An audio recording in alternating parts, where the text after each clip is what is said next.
Welcome, everyone. This is your friend, the DN What If, here with another exciting fanfiction. Today, we're diving into the story of What If Deku Gave Everything to Teach Love? If you enjoy this video, don't forget to hit that like button and subscribe for more fanfiction content just like this. Now, let's get started with the fanfic. It was a miracle that Izuku was born, at least that's what the doctors who delivered him had thought. But as Izuku sat silently in the dimly lit apartment, clutching the one picture of his mother and father smiling happily, he had to think the doctors were wrong. His father certainly seemed to think so. Hisashi was nothing like the man Izuku admired in the photo. He didn't smile, he never hugged Izuku, and he always so angry. Izuku winced as his bruises reminded him of Hisashi's actions last night when the man came back from work. But it was okay, because Hisashi never forgot to apologize and tell Izuku he was only hurting him because Izuku had hurt him first. Izuku couldn't be mad at his father. The man was never around or took the time to see if he was okay, but Izuku had a place to stay and on rare occasions, warm food to eat. Hisashi even homeschooled him long enough for Izuku to read, write and speak basic Japanese and do basic math before he put Izuku into the school system. Izuku never said anything when his teachers asked where his bruises came from or why he didn't like to speak. His father had explained that Izuku was a troubled child who was socially inept. It wasn't like Izuku was completely alone at school. He had some other kids approach him trying to be his friends. Kaken was especially stubborn, more so after he brought Izuku over to his house one day to let him meet his parents. Kaken's parents were so very kind to Izuku, and while Mitsuki-san could get loud sometimes, they never hit him. Hisashi forbade Izuku from going over again though, after Mitsuki had interrogated the man about Izuku's bruises. Kaken was a lot gentler with him than he was with the other kids. Izuku didn't know why, but he liked it. "Does your dad hit you, Izuku?" Katsuki asked one day while the two of them were exploring the woods nearby the school during recess. Izuku froze up before he looked at Katsuki with wide eyes. His small hands trying to wrap around his arms as if trying to hide the green marks. Izuku shook his head before he responded, no, Papa doesn't hit me, Kaken." Katsuki gave him a look that said the blonde boy didn't believe him, but turned away to catch a big bug. "My mom says adults shouldn't hurt kids, you know? They aren't supposed to hit them, or yell bad words at them and stuff like that. Papa does all of those things," Izuku thought before he smacked his cheeks to try and get rid of his doubts. Hisashi wasn't a bad father, was he? Papa scares me sometimes, but he still loves me. He's just angry because I hurt him before," Izuku said quietly as Katsuki said nothing but stared at him. "You shouldn't be scared of your dad, Izuku." Izuku's eyes teared up as he knew Katsuki was right, but he didn't want to admit it. When Hisashi finds out about their conversation, Izuku can't help but regret talking to Katsuki. He was pulled out of school and the two had to move to another district that was still close to Hisashi's workplace. Izuku wore a cheap sling for his arm for about a few weeks after the move too, as Hisashi blamed him once again for something out of Izuku's control. Izuku found himself hungry quite often now, but whenever he would ask his father for food the man replied, "Oh, I'm sorry Izuku, but Daddy needs to eat first. He goes to work in order to give us this apartment and the clothes you wear after all. Not to mention the All Might action figure you love. You don't want your daddy to go hungry, do you?" Izuku nodded hesitantly in agreement and never brought up his hunger after that. He knew his clothes were old hand-me-downs and the All Might figurine was something Hisashi pulled out of the trash can on the side of their apartment complex, but he still valued them. He didn't really get to have much outside of those items after all. Izuku had a bad feeling, however, after Hisashi started experimenting with Izuku's quirk. He had lost his temper one night and blew a stream of fire toward Izuku's direction, only to be surprised when Izuku raised his arms up in defense and a wall of ice formed in response. Then Hisashi tried breaking a bottle of beer over Izuku's head only to be met with hardened hair and skin. When he held Izuku's head underwater despite Izuku's initial thrashing, Hisashi noted that after 2 minutes, Izuku could then breathe underwater. "That it turns out even you can be useful after all, Izuku," Hisashi said as he patted Izuku on the head gently, shocking the green-haired boy who was still trying to catch his breath from reverting back to breathing air. Hisashi smiled at him for the first time Izuku could recall, but it sent a shiver of fear down his spine as Izuku stared up at him. I'm going to teach you how to fight, Izuku, then you're going to help Daddy make some money, okay? Hisashi said while leering down at Izuku, who shivered from the quickly cooling water. You'll be a good boy for Daddy, won't you? Izuku could only nod as he turned his gaze to the floor and closed his eyes. Hisashi was a harsh teacher, although his treatment of Izuku wasn't much different from what he did normally. The only reprise that Izuku got was that his quirk made things much less painful for him whenever Hisashi let him use it. When Izuku's 11th birthday came around, his father surprised him. Hey Izuku, Daddy's got a surprise for you. Today's your birthday, and with how well you've done with our training, Daddy thought he would bring you somewhere as a reward. Izuku suppressed his nagging feeling of suspicion, as his excitement over Hisashi actually thinking of him won over. Hisashi even let Izuku hold his hand as the man drove them to wherever he had in mind.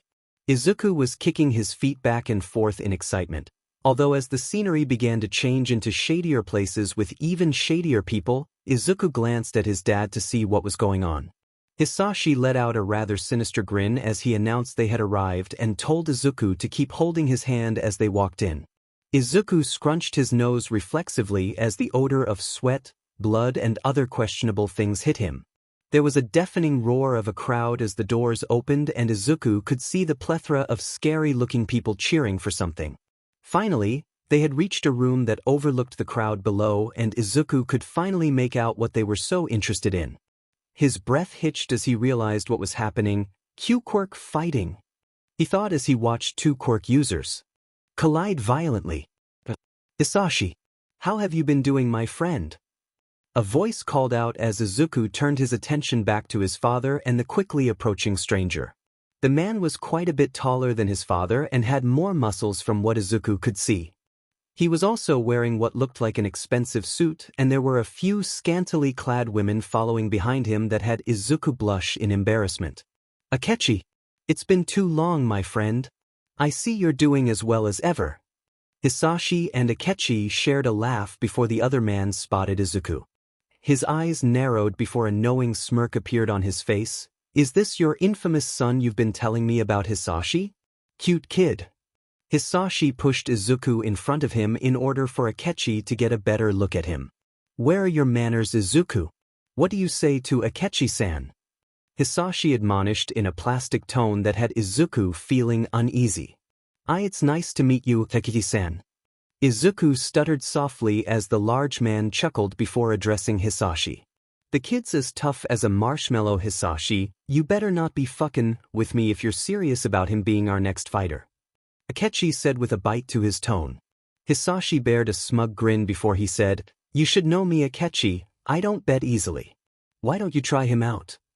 Akechi raised an eyebrow in disbelief before he sighed. You're effing crazy, Hisashi. I always knew you had a dark side in that annoyingly happy mind of yours, but this is your effing kid. The man shook his head before he laid a hand on Izuku's shoulder and led them out of the room and down the stairs back into the main area. There were quite a few confused gazes as Izuku was led right in front of the boxing ring and Akechi whispered to the referee, who gave him a disbelieving look. Izuku jumped in surprise when a body slammed down right next to where he was. One of the fighters was knocked out and missing a few of his teeth as the other one grinned as if to intimidate Izuku, which he was quite successful in doing as Izuku gulped in fear. D-Daddy? I'm not sure if I'll like this place. Izuku tried telling Hisashi, who brushed away his hand before kneeling down in front of him.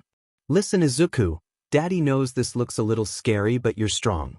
Daddy has been teaching you how to fight. Now you're going to help Daddy by fighting some people, okay?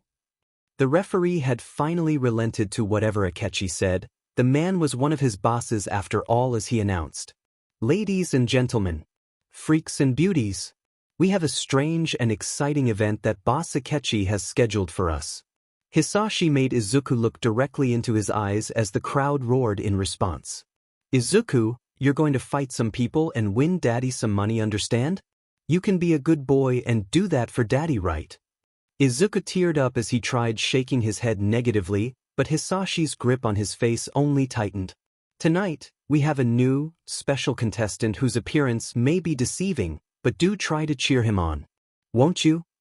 The referee continued as Hisashi lifted Izuku into the boxing ring. And Izuku?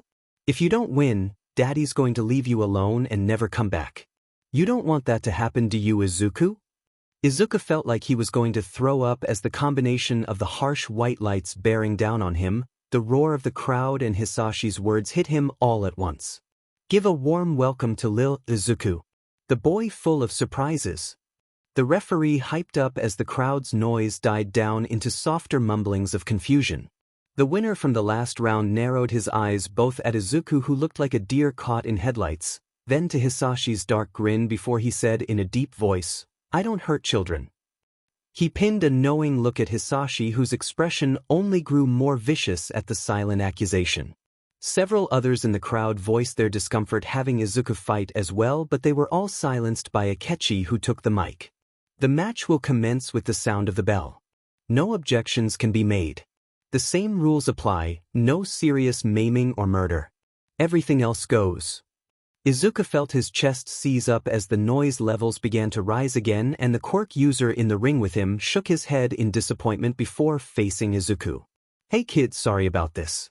I'll try to make my hits not so painful." But Izuku didn't care to hear any of that, his mind repeating Hisashi's last words to him. "I can't lose. I can't lose, I can't lose, I can't lose."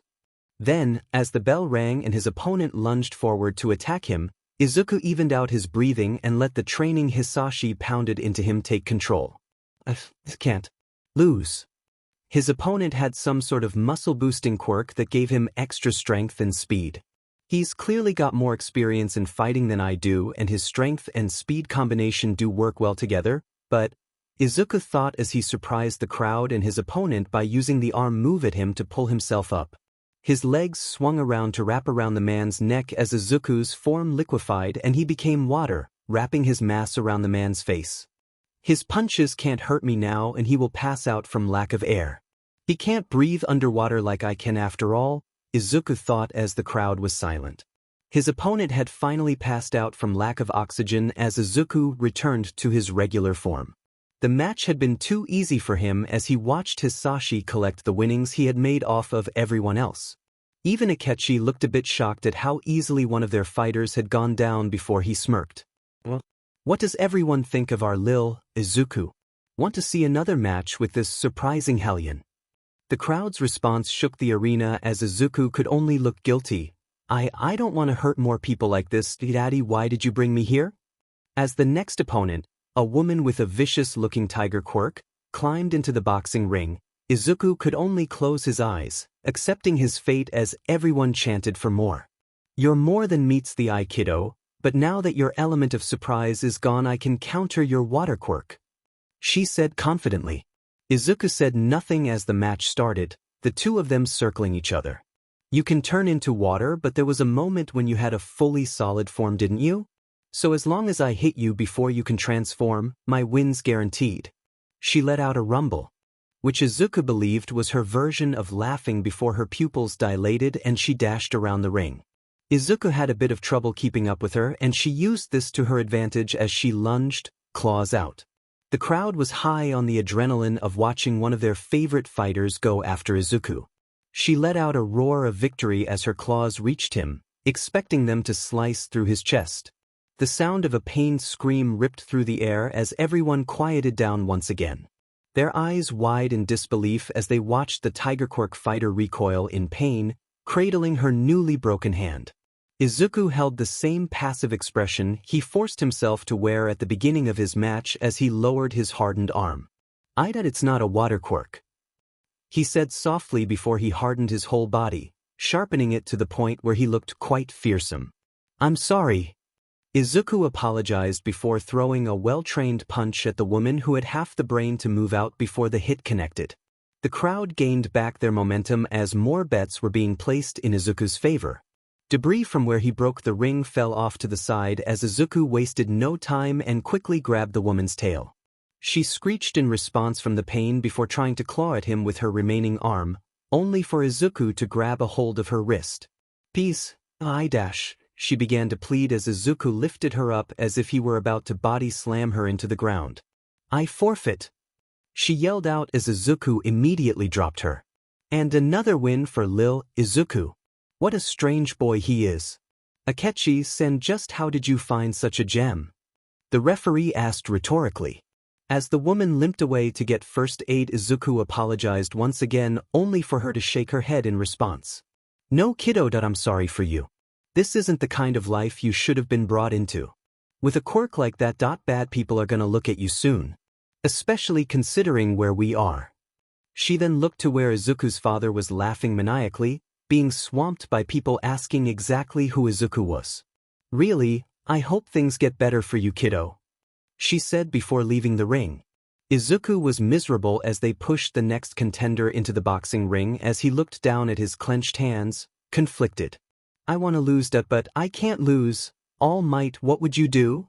Izuku mumbled as he thought to the hero he had grown to admire in the time Hisashi raised him, before the bell rang out for his next match and Izuku breathed out. He didn't have the time to think about that now. Izuku winced as he hit the hard floor of the training ring he was in as his opponent walked over and held out a patient hand. You did better this time, Lil Izuku. You just need more practice to make your moves more natural. Izuku looked up at the Tiger Quirk user he had gotten to know over the course of the past couple of weeks. Her name was Koharu, and she grew a soft spot for Izuku after that night of his debut. A lot of the other fighters did, even if he did beat most of them and hurt their pride. They may have been underground fighters, but they were still just regular people. Most of them either had families or wanted a child, and Izuku's soft personality won them over. Quite a few of the fighters even offered to take Izuku in if he ever wanted to get away from his dad. Izuku rejected their offers politely, even if the thought did tempt him some nights that Hisashi would be particularly violent again. Izuku panted as he tried to calm down and catch his breath. While his quirk was strong due to his element of surprise, Izuku couldn't depend on it if he was fighting a no-quirk match. The other fighters brought it upon themselves to train him in their own personal styles, even if they were a little immature at times when they fought over him. Koharu gently pulled him up without much resistance since Izuku didn't weigh that much to begin with. I could deadlift you with one arm, no problem, kiddo. Koharu had teased one time as she proceeded to do so in order to see Izuku's embarrassed flush. It was no secret that Izuku wasn't being treated well by Hisashi, the fact that he was here proved it. But Koharu and even Akechi, who had a soft spot for Izuku as well, made sure to bring food for him to eat.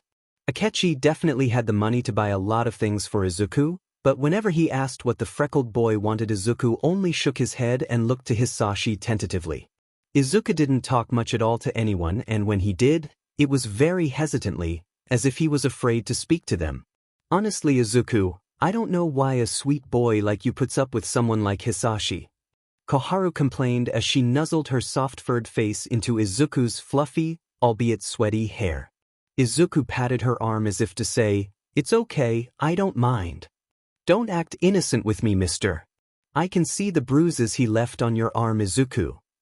Koharu scolded as she threw a water bottle at Izuku, who fumbled in catching it. Izuku had to suppress his reaction to awkwardly rub the area of his arm she was talking about as he rethought to his father's declining mood these past few days. At first, Hisashi had been happier, even a bit kinder to Izuku due to how rich his betting on Izuku made him. After the first week of fighting matches, however, that Hisashi started talking to shadier people and leaving Izuku alone for longer periods of time in order to go do business. Izuku had no idea what his father was doing, but he preferred things to continue this way. At least when Koharu and the others hit him, they weren't actually looking to hurt him. "Izuku, come here." Hisashi's voice jolted Izuku in surprise as Izuku choked on his water, making Koharu pat his back gently. "Be careful, kiddo. The others and I are always close by if you need us, okay?" Koharu stated before she let him go to confront his father. Hisashi almost looked nervous as Izuku approached, and he was standing next to a shady-looking man who was looking at Izuku with a critical but pleased eye. Hisashi cleared his throat before he smiled, although Izuku could tell it didn't reach his eyes. His father's smiles never seemed to be real anymore. "Izuku, come here and greet Jiren-san. He's a very good acquaintance of Daddy." Izuku tilted his head up in order to look the tall man in the face as he muttered a soft, "Be pleased to meet you, Jiren-san." Jiren nodded approvingly at him before replying in an ominous tone, It's a pleasure to meet you as well, Izuku. Jiren glanced dismissively at Hisashi before returning his gaze to Izuku's own wide, green gaze. You've got quite the interesting quirk there, boy. One of my clients was interested in seeing how it works. Jiren said cheerfully, as a sense of unease slithered down Izuku's back. Kohara had warned him about this a while back, but he didn't want to believe it would actually come true. The thing is, Izuku, Daddy's been caught up in some trouble, you see? Hisashi emphasized as he kneeled down to look Izuku in the eyes. His hand gestures were becoming more sporadic as well as he continued, You see, Izuku, you've been doing well in your matches against the other fighters. Hisashi suddenly gripped his shoulders tightly, making Izuku wince in pain. If anything, you've done too well. Someone noticed you, Izuku. Someone powerful and is going to hurt Daddy if he doesn't give you to him. Do you understand? Hisashi ignored how Izuku's eyes widened as his breathing began to quicken in panic. And oh no. Izuku began to mumble as he tried shaking his head in order to deny what was happening. Oh, don't cry, Izuku. You gotta help Daddy with this one, last thing, okay? If you don't, Daddy will get hurt just like Mommy and die. Hisashi exaggerated, not guilty at using Izuku's weakness against him. Izuku was quietly bawling his eyes out as he grabbed a hold of Hisashi's shirt and tried shaking his head as if to say, no. But Hisashi grew agitated at his behavior and slapped him hard across the face. The actions made the other fighters who were tentatively watching bristle up in anger as they moved a bit closer to Izuku in case Hisashi continued. Kohara was especially sad since her claws were out and her eyes were dilated, as if she were ready to attack Hisashi. Stop being selfish, Izuku. Don't you understand how important this is to Daddy? Hisashi scolded as Izuku simply stared at him with a hurt expression. But I did everything you wanted me to do, Daddy. I didn't lose. Why are you throwing me away? I didn't lose? I didn't lose. Izuku cried before he began to hiccup from the stress. Jiren gave a dark chuckle of amusement that had Izuku look at him warily through his tear-filled eyes. It's because you've been doing so well that your daddy got in trouble, Izuku. Izuku's breath hitched as the blame was placed onto his trembling shoulders. Is it always my fault? I didn't do anything wrong. Izuku questioned in his mind. Bullshit. Koharu cursed as the three turned to her and several of the other fighters who had been eavesdropping. You're blaming the lil kid for your F-up? We always knew you were a shitty BSD, but enough is enough. A different fighter called out as they all rang in agreement. Hisashi narrowed his eyes before he sneered at them and his hand struck out to grip Izuku's hair painfully. Izuku, these people seem to think I'm the bad guy. But that's not true, is it? Tell them, Izuku, say that you're a bad kid. Izuku was desperately trying to wipe his tears away as his hands tried to hide his red face. He didn't want the others to see him like this, not after they've been so nice to him and thought so well of him. Izuku shook his head in disagreement only for Hisashi's grip to become even tighter. Izuku, don't make this difficult on all of us. Just say it so your friends can leave us alone. Don't say shit, Izuku. Don't listen to your a-hole of a father. Koharu yelled as the others joined in on attacking Hisashi verbally. Yeah. You're a demon angel of a kid, Izuku. Your father is the bad one, Izuku. Don't give in to him. You're a wonderful child with an amazing quirk. Don't believe what he says, Izuku. You're the type of kid who will become a great hero. Koharu was the last one to yell again as Izuku cried even harder at their words of encouragement. His chest hurt in a way that Izuku didn't understand, as his heart clenched. A warmth blossomed inside of him as the feelings of hope became a reality for him. Everyone is so kind and warmed, I don't understand. I don't understand, Izuku whispered as he smiled so softly at them, stunning the quirk fighters who had never seen a sign of happiness from the quiet boy before. Then the moment was shattered as Hisashi threw him down violently and Izuku had to hold back a scream as he felt his nose break. Izuku! Koharu and the others yelled in concern as they rushed forward to help him only to be stopped by Hisashi's figure. The man had a cold expression on his face as he looked down at Izuku and then to the adults who were rearing up to attack him. We are going to have a talk about this later, Izuku. Hisashi said before taking in a large breath and aiming himself at the fighters who realized the impending attack and tensed to try to move out of the way. It was in a brilliantly devilish explosion of color and heat that Izuku realized his mistake. He should have done what his father wanted him to, but now he didn't and his friends were being hurt because of him. While most of the gathered fighters were able to evade the brunt of his attack, Hisashi's fire breath did scorch them badly enough to leave first-degree burns. Koharu was not so lucky as she was caught in the direct line of the attack. Her fur was charred as she dropped to the floor from the pain of her serious third-degree burns. The others had to rush to help her as one of them ran off to find their medic crew. Izuku's attention was focused on Koharu's wounds as the ugly feeling of guilt reared up in his head. I caused that, I did that to Koharu, if only I didn't, if only I wasn't. Izuku's thoughts were shot as he saw his father approach them again for another attack. No, don't hurt them. Izuku thought as he weakly grabbed at Hisashi's pants leg. Koharu and the others glared at Hisashi as they all activated their quirks, ready to fight for their lives. Izuku's voice stopped them though, as their attention snapped onto his form. Daddy, please don't hurt them. I'm sorry. Izuku is sorry for being a bad kid. I'm a bad kid. Izuku was a blubbering mess as he choked out the words and clung onto Hisashi's leg. His father peered down with a terribly smug expression before he patted Izuku's head. See, Izuku? That wasn't so hard, was it? You could have saved your friends all of the trouble and pain you caused them if you were a good child. Hisashi laughed before he grabbed Izuku's arm and forced him to stand up. Do you see what happens when you don't listen to Daddy? So you're going to go with Jiren-san now, okay? Or Daddy will make sure your friends never get to see you again. Just like how you killed Mommy so Daddy could never see her again. Hisashi had a crazed look in his eyes as he gripped Izuku's face in his hand, and Izuku could do nothing but nod in agreement. You should think about becoming an official villain, Midoriya-san. I think you'd get along quite nicely with the other mad BSTRDS around. Jiren joked as Hisashi gave him a tight, closed-eye smile. Don't tempt me now, Jiren-san, my first victim could be you. Hisashi joked back with a threatening air that Jiren waved off. We both know you would, had you not gotten in trouble with my benefactor, Midoriya-san. Jiren laughed as Hisashi's expression turned sour. Jiren kneeled down to Izuku's eye level before he said light-heartedly, Why don't you go say a quick goodbye to everyone, little Izuku? I may be a bad guy, but I'd like to think I'm a bit more palatable than your father. Plus, it'll probably be the last time you see any of them. Izuku nodded gratefully, before he ran over to check up on his friends who hugged him tightly in response. Izuku, don't go with them, there's nothing good about whatever your father may have gotten caught up in. One of the male fighters pleaded. We can help you, Izuku. We just need some time to convince a pro hero to help us with your case. Don't leave Lil Izuku.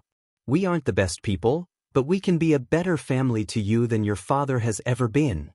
Izuku smiled with an expression so resolute and forgiving that it made them tear up. I know. You all have already been my family for a while now. Izuku started as he reached to grab a hold of Koharu's clawed hands. Thank you. Thank you so much for loving me. Thank you for telling me stories and telling me funny jokes and in giving me hugs and asking how I felt. Izuku couldn't help but sob as tears streamed down his face once again. The others were in a similar state as they all cried for him. Koharu's weakened but comforting voice called out, making Izuku focus his attention on her. No, thank you, Izuku. Thank you for coming into our lives and giving us hope and happiness in such a filthy place. Thank you for being born and fighting for so long that we could meet. Izuku fell to his knees, outright bawling as his sobs rang out with an intensity he didn't know he had. Never give in, Izuku. Fight and find your freedom. Koharu finished as they all joined in a group hug, mindful of each other's injuries. Izuku looked back regretfully at the building that housed the fighting ring he had found a family and home in for the past month or so before hesitantly turning back to face forward. Jiren hadn't said much about where or who Izuku was going to exactly after they had split up with Hisashi, who didn't even bat an eyelash at selling Izuku to make up his end of a debt to someone. I really do feel bad for you, kid. I've met some crazy people in my line of work before, but this is one of those rare occasions I find someone as cruel as your dad. Usually people just look to theft or murder.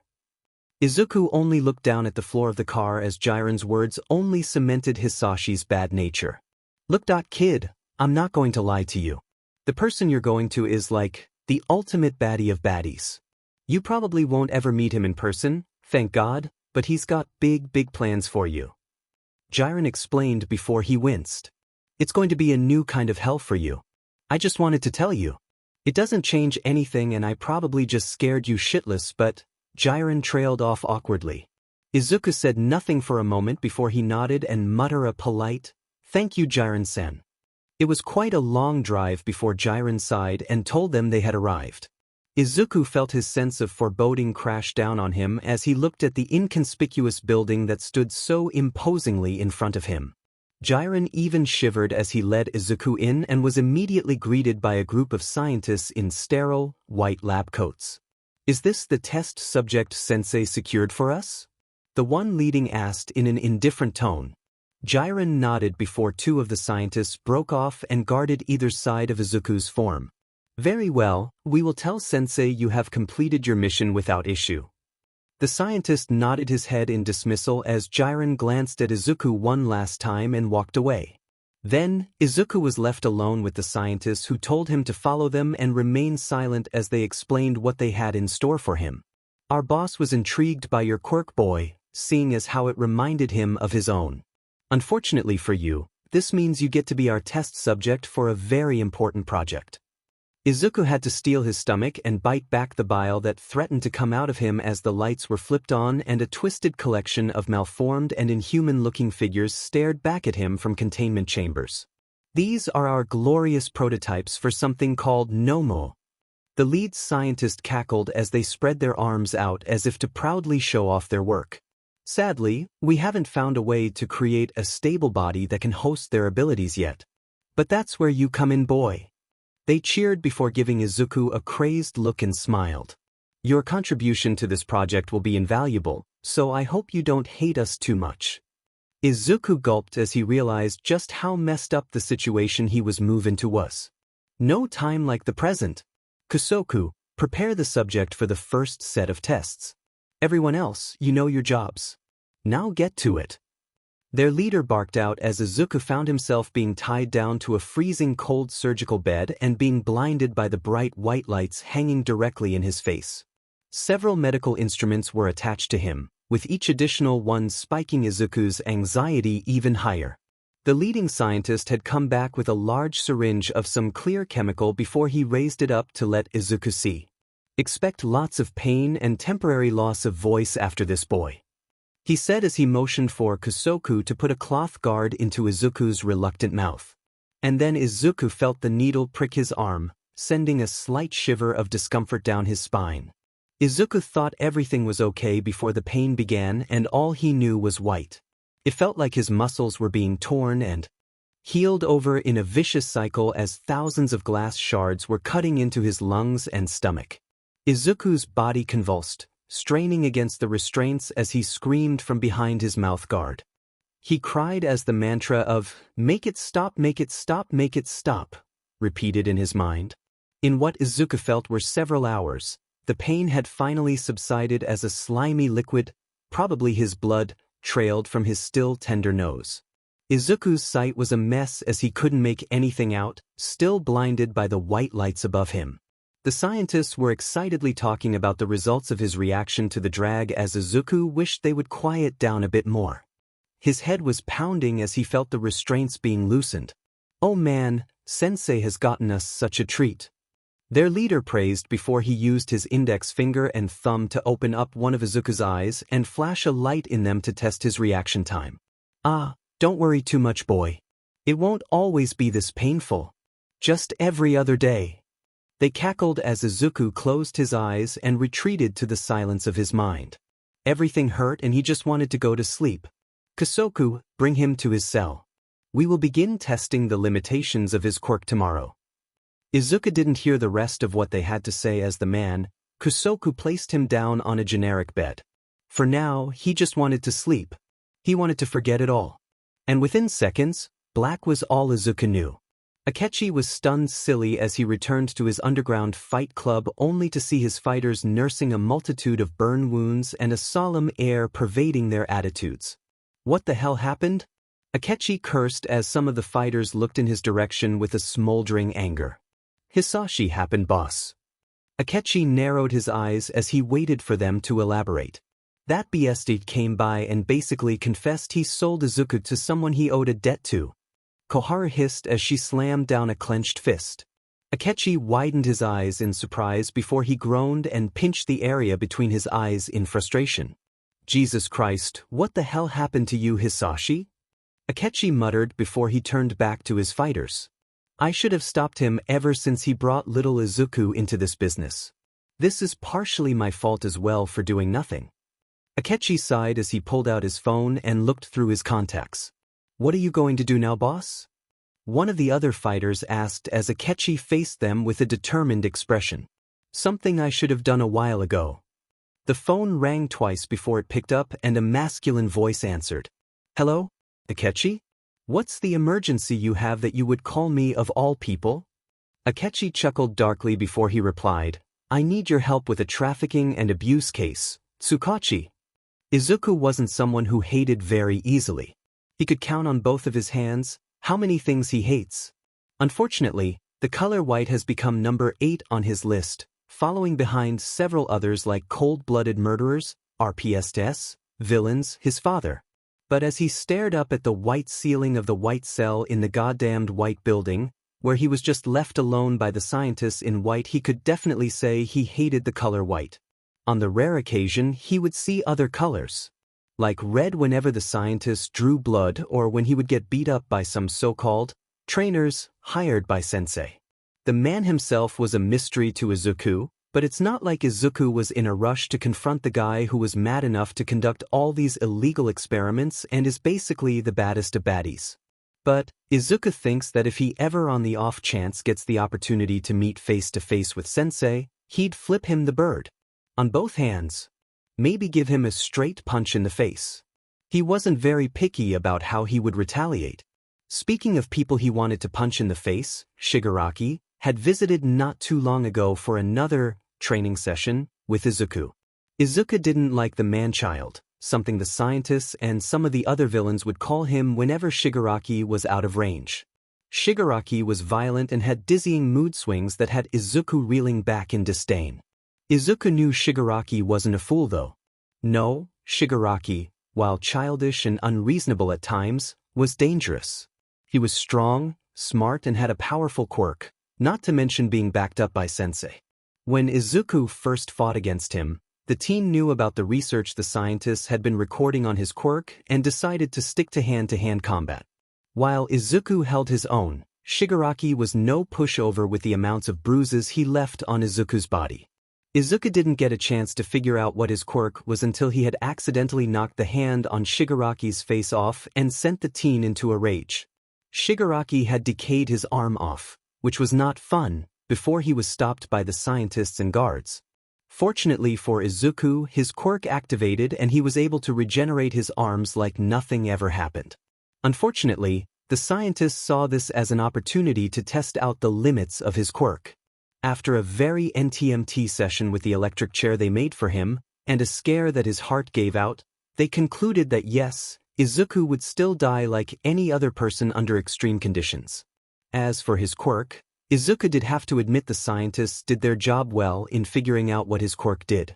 They weren't fully convinced about what it was, but for now, they considered it a hybrid type. Counterpart, they called it for a lack of creativity and simple recording purposes. For physical, inanimate objects that caused him harm first, he would be able to negate their effects by countering it with an ability that worked against it. This explains how Izuku was able to breathe underwater when his father had tried to drown him, or how he was able to harden his body to withstand damage from heavy or dangerous objects. From there, Izuku was able to analyze an opponent's quirk through his own deductive reasoning and is able to transform or emit whatever ability that can equally counter it. So if he didn't know what the quirk was or how to counter it, or if someone blindsided him out of nowhere, that's where Izuku would be in trouble. His control over the different abilities was also weaker than an original user. For example, his flames from any heat quirk would only be 45 to 50% of what Endeavor could do. Another drawback is that Izuku had a cooldown PRD and was still susceptible to damage from overusing the quirks. This meant that he would have a disadvantage fighting large groups of people unless the quirk he chooses to counter with is applicable against all of theirs. The last aspect they had determined about his quirk is that he could only adapt one quirk at a time.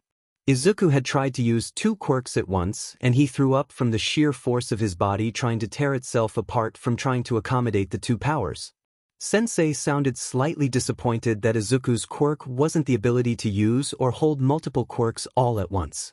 The villain had thought Izuku had a quirk similar to his own and had the slightest thoughts about either stealing his quirk in order to make himself more powerful or grooming Izuku to be a potential inheritor. The only reason he didn't steal the quirk is because of Izuku's reaction to trying to use two quirks at once. He wasn't going to risk stealing the quirk if the side effect is that it will tear his body apart. If anything, Sensei was a bit colder and somewhat hostile at the idea that Izuku could counter even his quirk, should the green-haired boy ever find out. He did, however, realize that Izuku's quirk was perfect for the engineering of the Nomus. More specifically, how to make the Nomus be able to perfectly counter All Might. Izuku closed his eyes as the memories of all the Nomus that had been scrapped because they failed to defeat him in their fighting sessions. He hated those as well. The matches were usually to the death. Figuratively for him because he would be beaten into unconsciousness, and literally for the Nomus since they were considered failures.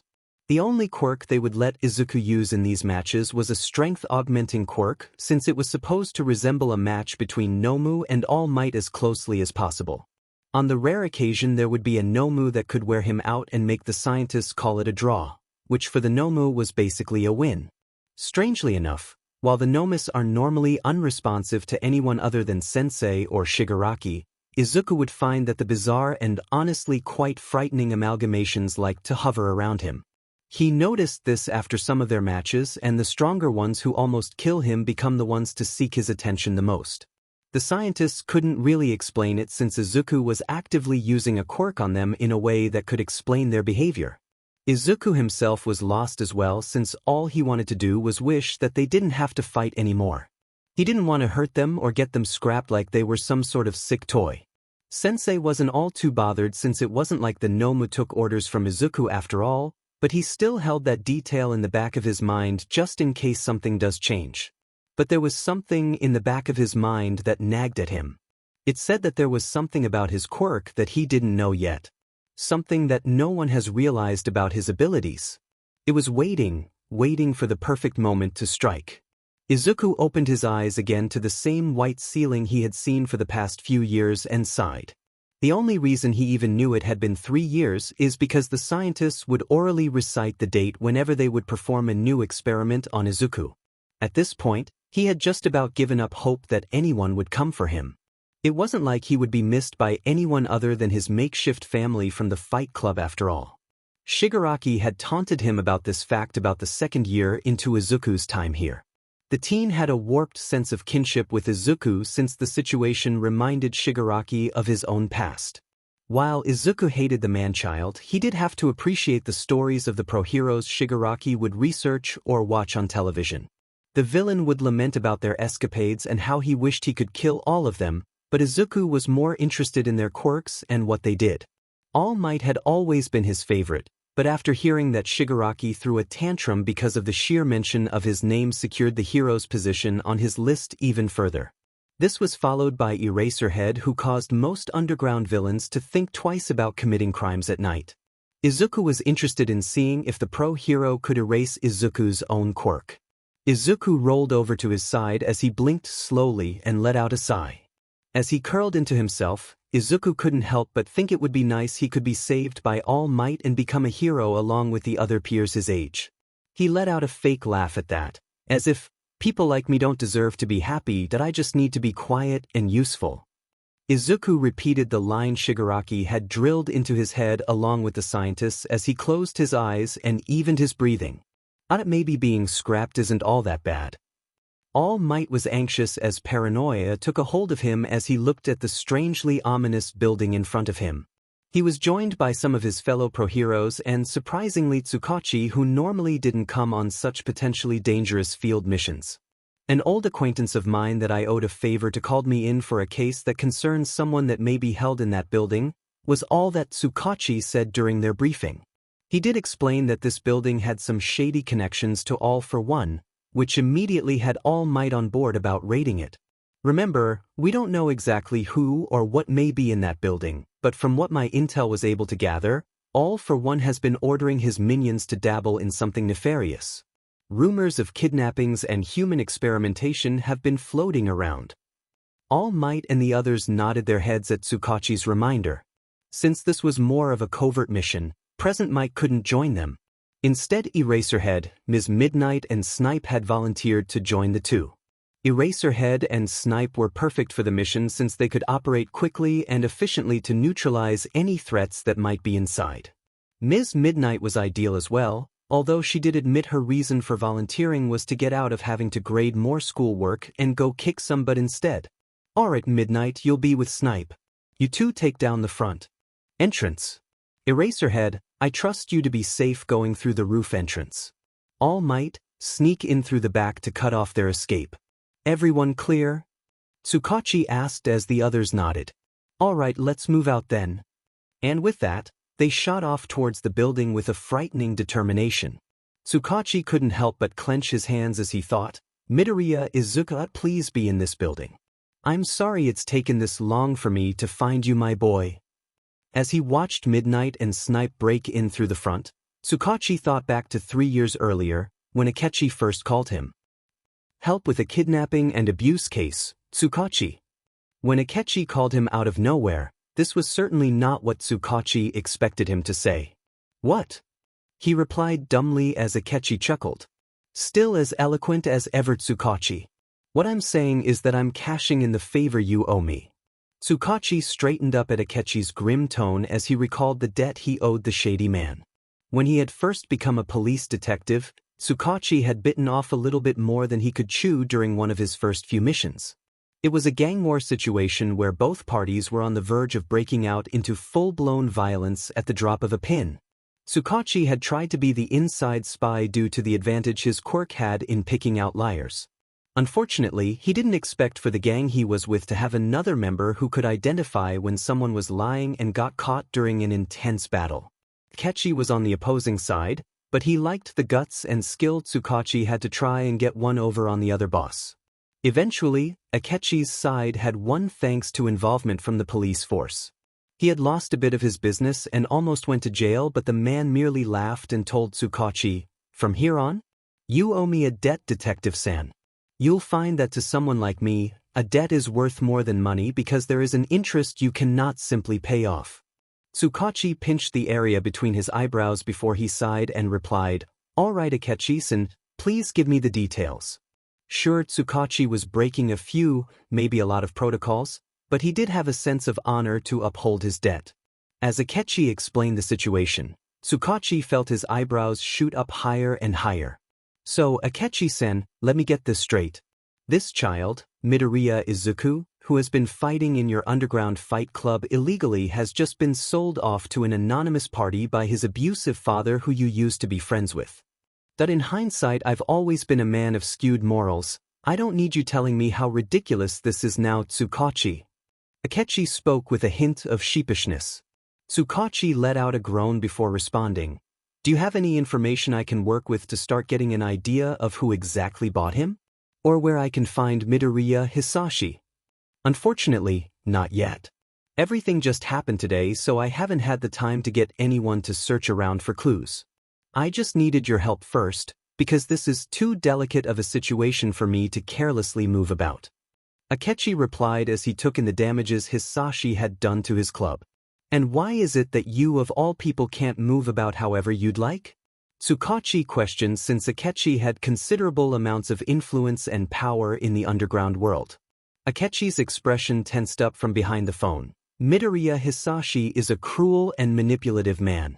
He uses everything to his advantage and can easily switch between his facades. Tsukachi waited for what Akechi would say next, as a feeling of unease grew in his chest. But he is not easily scared. Whoever he sold little Izuku to is beyond even my control and range Tsukachi. I'm talking about a villain who is powerful enough, evil enough, and confident enough to purchase a kid under my protection because they know they wouldn't be caught. Tsukachi needed more coffee. Why wasn't there any coffee in his office? He should definitely get a personal coffee machine just for himself. Akechi-san, do you know how difficult of a case you just presented me? Yes. Yes, I do, Detective-san. Akechi was laughing at him. Laughing. The child must be important to you if you'd use the favor I owed you, Akechi-san. Tsukachi stated as Akechi grew serious again and gave a soft smile that the detective couldn't see, but knew was on the man's face. He's important not only to me but his family here at the Fight Club, Tsukachi. Akechi's tone turned threatening at his next statement. You will work to help me find the boy, Tsukachi. If I find out that you've let the case go cold, I will not hesitate to wreak havoc for you and the police force. Understood? Tsukachi felt a shiver of trepidation run down his back as he gulped and agreed. Yes, I cannot guarantee how quickly I can find information on where Izuku was brought to or Hisashi's location, but I will try. Akechi returned to his nonchalant attitude as he let out a chuckle. I don't expect you to work a miracle, Tsukachi. It may well be months if not years before Izuku is brought back to us, but I will not wait forever. 5 years, Tsukachi. In those 5 years you had better find and rescue Izuku or else my promise will hold true. I understand. Is that all you wanted to ask of me today, Akechi-san? Tsukachi finished as he waited for the man to respond. Don't be so tense, Detective-san. Why don't you come over to my club soon and we can share a meal together? With the rest of my fighters? Akechi laughed as Tsukachi let out an uncharacteristic curse. I would suspect you're trying to kill me, Akechi-san. I'm not about to face a mob of worried and anxious quirk users who just had their kid taken away from them. Akechi's laugh was the only thing Tsukachi heard before the man said, Pity. Well, adieu, Detective-san. I'll make sure to send any information I can find your way. And then the phone call ended. Since then Tsukachi had been working hard outside of his official job and missions to look for leads to where either Izuku or Hisashi would be. The first year ended with nothing but cold trails and only the hints of rumors. But after one of the fighters had caught someone who confessed they had heard Hisashi talking on the phone to someone before the incident at the Fight Club, he finally made leeway. I don't know him much. I swear. The crazy BSRD was just arguing on his phone to someone called Sensei. Tsukachi felt his blood run cold when his quirk told him that the man wasn't lying. The situation had gotten much worse than he had expected. After that, he refocused his efforts in trying to find lackeys or villains who were in some way involved with the villain in hiding. He had informed All Might as well, considering this was the monster that had killed Nana and given him such a terrible wound. The pro-hero was disturbed to hear that the villain had bought a child for some nefarious purpose and tried to help Tsukachi with the investigation. Tsukachi told him that it would be better if he kept patrolling the streets as usual and try to gather information indirectly instead. This way, it would keep their low profile and keep crime rates down while Tsukachi and a few others he gathered could find more information safely. It took another year before anything new had been found. All Might had coincidentally captured some villains who were trying to rob a store when the villain who had been the getaway confronted the hero before his arrest to ask him if he could help him. All Might was understandably confused but agreed to listen to the man's request. There's this kid I keep seeing at one of the factories I ship things to. At first, I didn't notice him cause the people there ain't like us grunts snooping around. The man got a bit nervous at the next bit. But one day when I was transporting the trash from the building, my tire busted and I almost got into a wreck.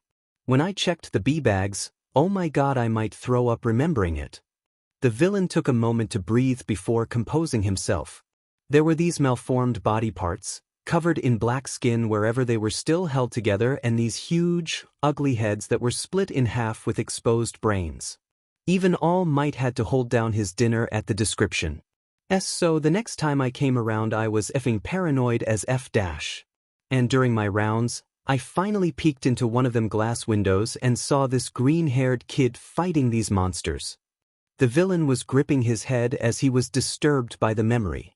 But then it gets worse. I took to looking through more windows, real careful though. And the next time I saw the kid, he was strapped to one of them medical beds. The scientists were doing something painful to him. I don't know what's going on exactly, but even I don't like hurting little kids. All Might nodded his head in agreement. Thank you, good sir. If you ever want to go through rehabilitation and quit being a villain, I think you could become a fine citizen. After that, All Might had brought them to the police station before finding Tsukachi to relay the news. From there, it had been a lot of tedious planning and waiting before they finally found the right moment to strike. Back to the present, Tsukachi was startled out of his thoughts as an alarm blared through the neighborhood. Sheet. Heroes, confirm your status. He ordered as the 4 heroes activated their wireless communicators. Midnight and Snipe here. We are currently under fire from multiple enemies. Whatever they're hiding in this building, they really do not want us finding out. Midnight responded as she released more of her aroma. Unfortunately, the villains had caught on quickly to who they were dealing with and drew out filtration masks to counter her quirk. Snipe was having no better luck since the villains and scientists had the home field advantage and used the surroundings of the rooms to hide behind. It was difficult for him to get clear shots in between that and the bullets that fired back at him. Eraserhead reporting, while I haven't run into any guards yet, the air vents are impossible to navigate. But from what I could see from here, there's evidence of both human and creature modification and experimentation. Also, there are multiple containers which look like they could hold something All Might size. They all frowned at the implications of that. Also, the vents are guarded by lasers which I can't deactivate from where I am, so someone else needs to help me. Eraserhead finished as Tsukachi waited for All Might to respond. There are a few villains back here, but more scientists that were easily apprehended. I'm worried though, Tsukachi. They kept screaming something about destroying the evidence and terminate test subject PN-002. Tsukachi narrowed his eyes at that. Let me talk to one of them, All Might. This might involve the boy I told you about. All Might nodded before one of the scientists he captured yelled out, catching his attention. You'll never get your hands on my precious PN-002. He doesn't belong in the hands of you heroes. The man spat at All Might. The pro hero was unimpressed as he lifted up the man who gave a frightened yelp. I think I know the perfect person for you to talk to, Tsukachi. The communicator was jammed into the man's ear before he could protest. Is Midoriya Izuku currently being held in your facility? Tsukachi asked only to receive silence in return. All Might squeezed the man a bit to scare him, and as expected, the scientist cracked easily under pressure. Fine. Yes, PN-002 is in the demon building now, stop squeezing. He grumbled as Tsukachi let out a sigh of relief. Pro heroes, now that we have confirmation that Midoriya Izuku is inside the building, reaching him will be your top priority, followed by information retrieval and villain apprehension. As if I'd let you reach him. Sensei would have my head if our little experiment was lost to you heroes. If we go down, you all will go down with us. The man laughed crazily again before he pressed a button on a remote All Might didn't realize he had hidden in his pocket.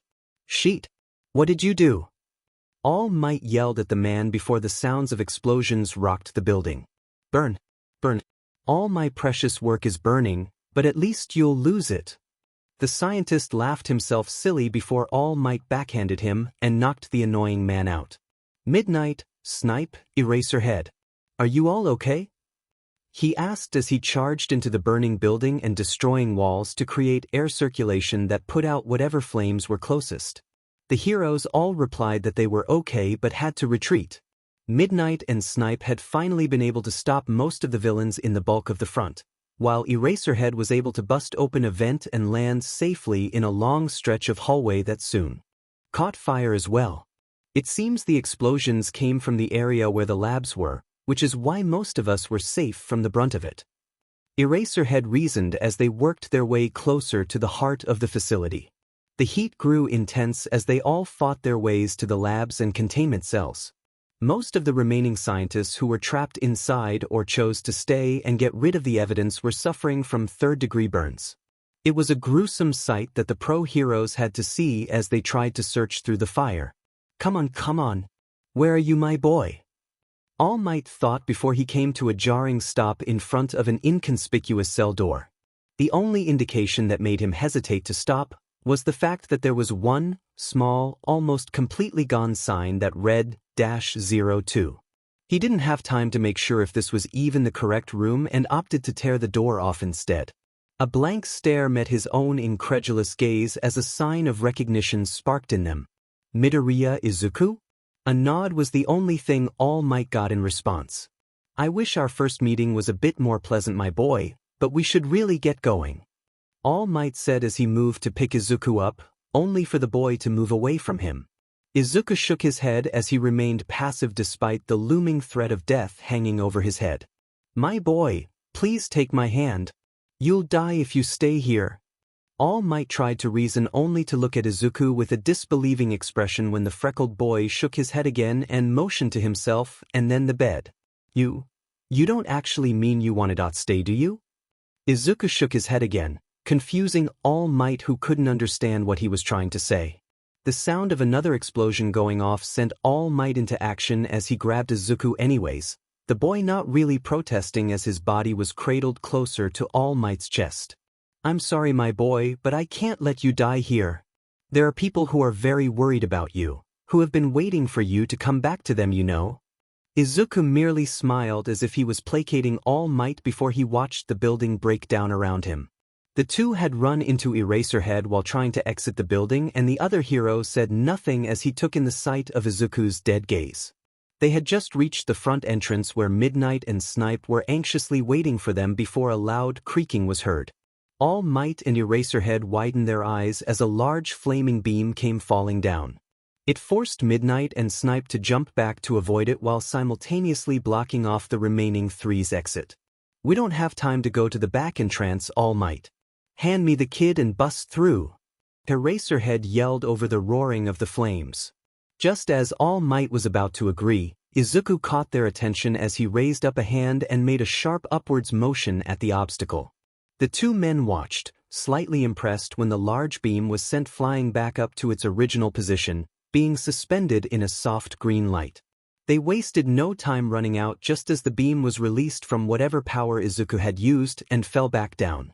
Everyone sighed in relief as they watched the rest of the building exploded once again and crumpled onto itself. Tsukachi ran over before he spotted Izuku, still being held by All Might, who had a strong hold on him. Izuku! He exclaimed as he recognized his form from the picture Akechi had given him before. The kid was a bit taller, but other than that he didn't change much. Besides the sad, looking into the distance expression he wore on his face as the teen his mind supplied, watched him come closer. So this is the kid then? He's more adorable in person. Midnight squealed as she lunged to take Izuku from All Might's hold. The pro-hero reacted almost instinctively and recoiled away from her while hugging Izuku with both arms as if to shield him from her. Everyone blinked as All Might realized what he did and blushed red before clearing his throat. My apologies, Midnight. I don't know what came over me. He confessed before relaxing and setting Izuku down. Small. The pro-heroes and Tsukachi thought as they realized their difference in height. Izuku stared up at them as if he were waiting for something, although he kept glancing at All Might to their amusement. Do you like All Might, Izuku? Tsukachi asked as Izuku looked at him before nodding. A ping didn't go off, so the boy wasn't lying. Is he your favorite hero? Izuku looked a little sheepish as he looked to the huge man who was sweating nervously. Izuku patted the man's thigh in apology before he shook his head to say no. All Might's expression made Midnight burst out in laughter and even Eraserhead snickered. Izuku looked at Eraserhead before he looked back at Tsukachi and then back to the curious pro-hero. Is Eraserhead your favorite hero? Tsukachi asked only for Izuku to shake his head again. The green-haired boy pointed to both All Might and the Eraserhead and then leveled his hands to be at the same level. Snipe was the one to figure out what he meant. So All Might and Eraserhead are tied for your favorite hero. Izuku nodded as the two men shared a look. Can you speak Izuku-kun? Midnight asked as Izuku shook his head, before Tsukachi picked up from there. Alright everyone, let's save the questions for later. For now, we need to apprehend all the villains and scientists you all caught as I contact the person who has been looking for Izuku. Izuku followed All Might as the large man felt his chest squeeze with pride at the fact that Izuku wanted to hold his hand. Although he did have to take longer rounding up the criminals. I didn't realize you would be such a family man, All Might. Snipe commented, making All Might choke on his breath as he coughed up some blood. What? He replied, flustered. The kid, he looks up to you, and not in a literal sense. And you've already gotten protective over him as well. Snipe said without missing a beat. All Might was silent as the statement hit home. It's not a bad thing, Toshinori. From what Tsukachi told us about his past, it's about time he could have a good role model to bond with. All Might nodded as he looked down at Izuku, who was staring at the scientists dispassionately. I'm sorry you were held here against your will for so long, young Midoriya. I wish we could have rescued you earlier. Izuku merely pat his head from the boy's position on his shoulders as if to say, it's okay. Meanwhile, Tsukachi had contacted the police force to tell them to come by with several containment vans. Tsukachi was going to be in hot water once he explains the side project everyone thought he was working on for the past 3 years involved not only Akechi-san but All for One. Hello? Tsukachi? Why are you calling so late at night? Akechi's voice asked. Tsukachi could hear the shift of Akechi's clothes as the man let out a breath of disbelief at the detective's words. Izuku is safe, we found him. Oh my god, it's been 3 years, Tsukachi. How is he? Is he okay? Tsukachi smiled as he replied, yeah, I think he's going to be alright now, Akechi-san. We haven't figured out what he's been through yet, but he's in good hands now. Akechi laughed as he slicked back his hair before he sobered up. You aren't going to let him come back to stay with us, are you? Tsukachi was silent before he responded. Izuku can always visit you all whenever he likes to, but, yes. You know the police force won't let him go back under your influence, Akechi-san. And with his involvement with All for One, I can't let him go either. Akechi let out a resigned sigh. I already knew this was how things were going to end, but that IT still stings, you know? You wouldn't think someone like me, who is so drenched in the stench of the underground, could be so attached to a bright little boy like Izuku. Tsukachi honestly did feel bad for telling the man his decision, but it couldn't be avoided. I'm sure the others will still be delighted to hear that our Lil Izuku is fine now. May I ask which hero was the one to find him? Tsukachi had a fond grin on his face as he said, All Might. All Might was the one who rescued Izuku from the facility. A barking laugh erupted from the phone and had Tsukachi staring at it from where he had recoiled in surprise. All Might, huh? Well, I suppose you can't be mad when the #1 hero becomes your kid's guardian. Now I know he'll be in good hands. Thank you, Tsukachi, consider your debt completely repaid. Akechi finished before saying goodbye to Tsukachi and hanging up. Tsukachi couldn't help but agree as he watched Izuku come back with All Might, who had a huge grin on his face. The pro hero seemed to be telling stories about his recent adventures as the boy smiled in return, eyes glued onto All Might's form. The other pro heroes soon joined the two, with Eraserhead walking directly behind Izuku and the other two coming up to flank All Might's sides. Yeah, I think Izuku is in good hands now. Meanwhile, in a bar further away from the facility, Shigaraki raged as he, Kurogiri and Sensei just received intel from their scouts that were able to escape the pro hero's radar. All Might, All Might, All Might! Shigaraki yelled as he decayed several of Kurogiri's chairs and cursed the symbol of peace. He destroyed Sensei's research. He took away Sensei's little pet. I hate him. I hate him. Enough, Shigaraki. Stop this tantrum. Sensei finally spoke up, making everyone freeze. While this situation displeases me, we cannot let it stop our plans. It is fortunate that I had the insight to transfer all the successful Nomu to your location. The man spoke in a smooth if somewhat raspy voice. To anyone else he would have seemed nonchalant about what happened, but to Shigaraki and Kurogiri, the man was enraged. Take your time and scope out Yude Academy, Shigaraki, Kurogiri.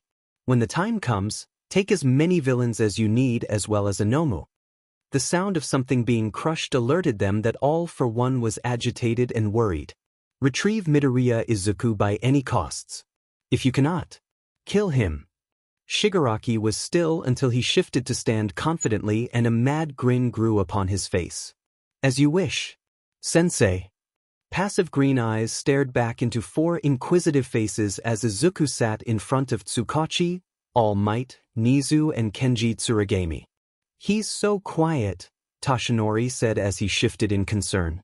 He didn't talk earlier either. Do you think they did something to his voice?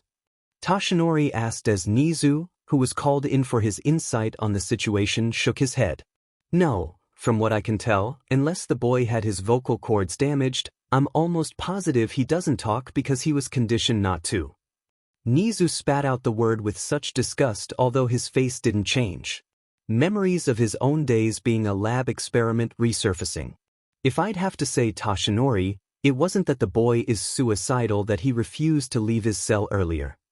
Nizu faced Izuku as the boy's attention was trained on him, but rather, he was waiting for you to order him to leave. Izuku nodded as the other adults frowned at the terrible implications. For a child to refuse freedom in the face of death simply because no one had told him to escape, the scientists and villains must have beaten obedience into him on a level that was inhumane. While I'm still going to punish you, Naomasa-san, I have to admit that your debt to Akechi-san has let us save an innocent child and gain invaluable insight on one of our greatest enemies. Woof. Tsuragami said as the man patted Izuku's fluffy head, noticing that Izuku neither flinched nor leaned into the touch. He stood stock still as his eyes were trained on Tsuragami's much larger hands, and only relaxed when the hand left his head. I know tonight has been very busy, Izuku-kun, but can you answer some questions about the facility you were held at for me? Tsukachi asked only for Izuku to give him a conflicted look and glanced to Nizu. The green-haired boy shook his head before slowly raising his hands in a manner where the adults could all see, and pointed to Tsukachi and then to himself. Nizu was quick to explain. Like I said, Izuku-kun needs to be ordered, Tsukachi. He physically cannot bring himself to overcome the psychological barriers that were ingrained into him. The adults felt sick as they didn't want to do the same thing the scientists and villains did to Izuku back when he was held in captivity. To hold this sort of power over another living person was disturbing, especially since they didn't know what those people could have done to Izuku. Nizu patted Tsukachi's leg reassuringly. Don't feel bad, I'm sure Izuku-kun is willingly telling us that he wants to help us. The fact that you haven't already ordered him against his wishes proves this. You all aren't like the people who hurt him. The hybrid explained, although Tsukachi didn't exactly feel any better when he opened his mouth again. PPN-002, you will help us by explaining what you know about the activities that occurred in the building you were held in. Names, experiments, anything that you remember, please tell us. Izuku nodded before the boy motioned to his throat and then to some of the papers in Tsuragami's office and then quietly moved to get a pen. The police chief was quick to hand him some blank papers he had lying around as the adults watched Izuku's childish and rather messy handwriting fill up the sheets. The boy didn't stop until he had filled out at least 18 blank pages back and front. When he was done, Izuku gathered the pages neatly before looking up expectantly at Tsukachi and handing him the papers. Tsukachi thanked him before he tried to make sense of the words. It was a good 10 minutes before an expression of disgust and frustration overcame the usually passive man's face. Dear God, there's at least a few dozen names here that are linked to several kidnapping and disappearance cases that span back to a decade ago. The other adults had a shiver run down their spines as Tsukachi started sharing the papers with them. Human experimentation, monstrous amalgamations called Nomu built to kill All Might Wolf? Tsuragami's eyebrows shot up as he massaged his temples. Nizu's smile was replaced with a rare frown as the hybrid deciphered the scientific jargon that Izuku had tried his best to explain. All for One has been exploiting Izuku and these other innocent victims in order to create the perfect host that can hold multiple quirks at once. So far, there have been a few successful nomis that can match your strength, Toshinori. This is not good at all. Toshinori clenched his outfit over the area where his injury pulsated angrily. He stopped as his breath hitched when he recognized that Izuku had written his own name on some of the papers, followed by descriptions of the experiments and training session he had been put through. One disturbing detail stuck out to him as he choked and spun to face Izuku, who was still standing where Tsukachi had left him. His eyes were looking into the distance, although they would sometimes dart around to make sure the adults in the room were still in his peripheral. Izukuda, can I see your eye identification mark? While it wasn't exactly in order, Izuku nodded as he turned his back to All Might and lifted up the back of his hair, letting the adults see the bold, black symbols that were etched into his nape. Pin. Toshinori had to control his strength before he accidentally tore the papers in his hands. Nizu was the first one to speak as the hybrid radiated anger. Izuku-kun, after our session is over, I'm going to book an appointment with a dermatologist I trust. We are going to remove that brand of yours. Izuku looked at Nizu for a moment before a knowing glint appeared in his eyes and he boldly patted the hybrid on his fuzzy head. I know you are trying to comfort me, Izuku-kun, but normally you do not pat other people's heads without their permission. Toshinori looked like he was trying to hold back his laughter as Tsukachi and Tsuragami looked away, not wanting to face Nizu's wrath if the hybrid caught them laughing at him. Izuku nodded before he wrote something on another sheet of paper and handed it to Nizu. Are you going to punish me for being bad? It read as the hybrid shook his head. Izuku, you aren't bad for making an innocent mistake. Also, we aren't going to punish you like how the people back at the facility did. We would only put you under house arrest if we feel like you are in danger or did something dangerous to yourself or other people. Nizu explained as Izuku squatted a bit to meet Nizu's eye level. The green-haired boy wrote something else that made Nizu sigh. I don't mind if you punish me. You all are so nice and warm. That's not the problem here, Izuku-kun. Adults aren't supposed to punish children this way. They aren't supposed to hit you or use physical violence to discipline you. Nizu replied as Izuku tilted his head curiously. Toshinori decided to try and interject with a statement of his own as the tall man moved closer to the pair. Young Midoriya, I swear to you I know we aren't going to treat you like your father or the people who worked for All for One. Izuku seemed to smile a bit in response to Toshinori's own infectious grin. However, he wrote something else down before showing it to Toshinori. Please don't call me Midoriya. I don't want to be called by my father's name anymore. Toshinori was flustered as he tried to apologize. Izuku raised a hand to try and pat the pro-hero's arm before he paused and looked at Nizu and then up at Toshinori's face.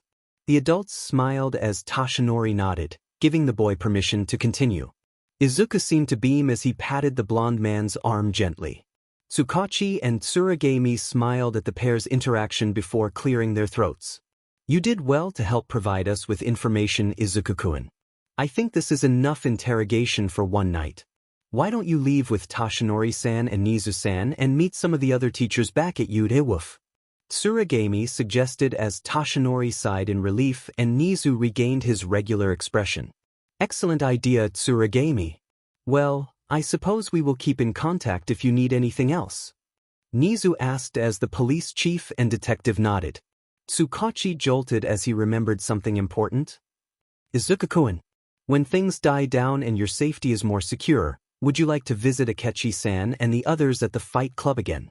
They've missed you very much and have never given up on finding you for these past 3 years, you know? Izuku's passive face broke a bit as his eyes widened in surprise before they teared up slightly and the boy turned his face away to wipe his tears. He didn't let out any sounds as the tears kept coming, with the exception of barely noticeable intakes of breath. The adults gave him a moment, realizing that Izuku really was still a child that had to go through hell for most of his life. Izuku finally collected himself enough to turn back around and stumble forward to give Tsukachi a sudden hug, ignoring the social rule Nizu had explained earlier. The detective was startled and his chest tightened when Izuku finally looked up at him and smiled so tenderly as he nodded. The tall man gave a fond sigh before he ruffled Izuku's hair and held out his pinky finger. Izuku may have been 14 now and Tsukachi was a grown man, but he couldn't help but feel as if it were the right thing to do. I pinky promise that I'll bring you to visit them every now and then, Izuku. Izuku looked at him seriously before curling his own dainty pinky around Tsukachi's and sealing the promise. Izuku bowed at both men to say thanks before moving to walk alongside Nizu and Toshinori who were waiting for him patiently. Once the trio was out of sight, Tsukachi sighed as he slumped into his chair. Tsuragami chuckled as he laid a heavy hand on the detective's shoulder. Don't think you're getting out of a verbal lecture from me, Tsukachi. No matter how much good you did by pursuing this case, I still have to go through protocol. Woof. Tsukachi groaned as he closed his eyes, dead on his feet from the exhaustion of everything that happened in the span of a night. Izuku was taking in the sights of the city around them as Snipe drove the van that held the five of them. Nizu called shotgun as Izuku was left sitting with Toshinori, Eraserhead and Midnight. The other pro-heroes had been caught up with the majority of Izuku's situation and realized that Izuku would need quite a bit of TLC during his rehabilitation process. How are we going to situate him at U-Data though? The entrance exams have already concluded and it's not exactly fair to have him slide into a hero class when there are other students who couldn't make it. Eraserhead pointed out as Nizu responded easily, he's not going to be a traditional U-Data student. Due to his situation, the easiest way to have people accept his presence is to tell them the truth. The pro-heroes choked at this as Toshinori gaped at the seemingly careless release of sensitive information. What I mean by this is that Aizawa-kun, you will be looking over him as his official homeroom teacher, but we will explain that Izuku-kun is a victim that you helped rescued from captivity that needs help controlling his quirk and learning how to socialize again normally. They sighed in relief as Aizawa let out a huff before he noticed Izuku's wide eyes staring at him with admiration that made him embarrassed before agreeing. Alright, at least I'm pretty certain the brats in my class will be a good influence on him, with maybe the exception of Bakugo who seriously needs to see a therapist. Midnight pouted as she complained, "Why can't he be in my class, Nizu-san?" The hybrid merely chuckled before he said nonchalantly, "You're a powerful pro-hero, Midnight, but I don't want Izuku to accidentally learn any of your sadistic tendencies." All Might and Eraserhead's sweat dropped at the thought as Midnight huffed. She blinked when she noticed Izuku looking at her curiously. "What's up, Izuku-kun? Are you curious about who I am?" Izuku nodded his head as Midnight reached over to pat him after Izuku looked at her hand and then leaned into the touch. "I'm the pro-hero, Ms. Midnight. My quirk is somnambulist, which allows me to release a sleep-inducing aroma from my body." Izuku's eyes sparkled at the unique quirk as he clapped his hands to show off his amazement. Midnight ate up the praise as she went on to explain who Snipe was. "This fellow here is U.A's best gunslinger, pro-hero Snipe. He has the ability called homing that lets him control the trajectory of his bullets." Izuku made an O shape with his lips as he clapped again. No one but Nizu could see Snipe relaxing a bit in the driver's seat as a feeling of smugness came over him. Soon enough, the tired pro-heroes and Izuku had arrived at U.A's gates where the security knew they would be coming and let Izuku in with the others' permission. It was now early in the morning, although the group had to thank that today was Sunday so they had the rest of the day to sleep before school begins tomorrow. "Hi-yi!" Present Mike exclaimed as he spotted the group approach the teacher's lounge where the other pro-heroes that worked at U.A were waiting. Everyone was sent a message by Nizu before the hybrid left the police station with the other pro-heroes and Izuku, informing them about their newest addition. Aizawa glared at Present Mike before telling the blonde hero to shut up. "Where's the new listener you told us about, Nizu-san?" Present Mike asked at a regular tone. Izuku moved out from behind All Might's hulking figure to greet the loud man. Present Mike blinked before he smiled and greeted, "What's up, little listener? The name's Present Mike and it's awesome to meet you." Present Mike blinked when Izuku didn't say anything back as he awkwardly lowered his finger guns and looked at Aizawa who sighed and explained, "He's mute." Present Mike blinked before understanding washed over him and he regained his confidence and looked back at Izuku. "No worries, little listener. If you'd like, I could teach you sign language, that way you can communicate with us without having to use your voice." Aizawa blinked at the considerate offer as Toshinori was pleasantly surprised by Present Mix's talents.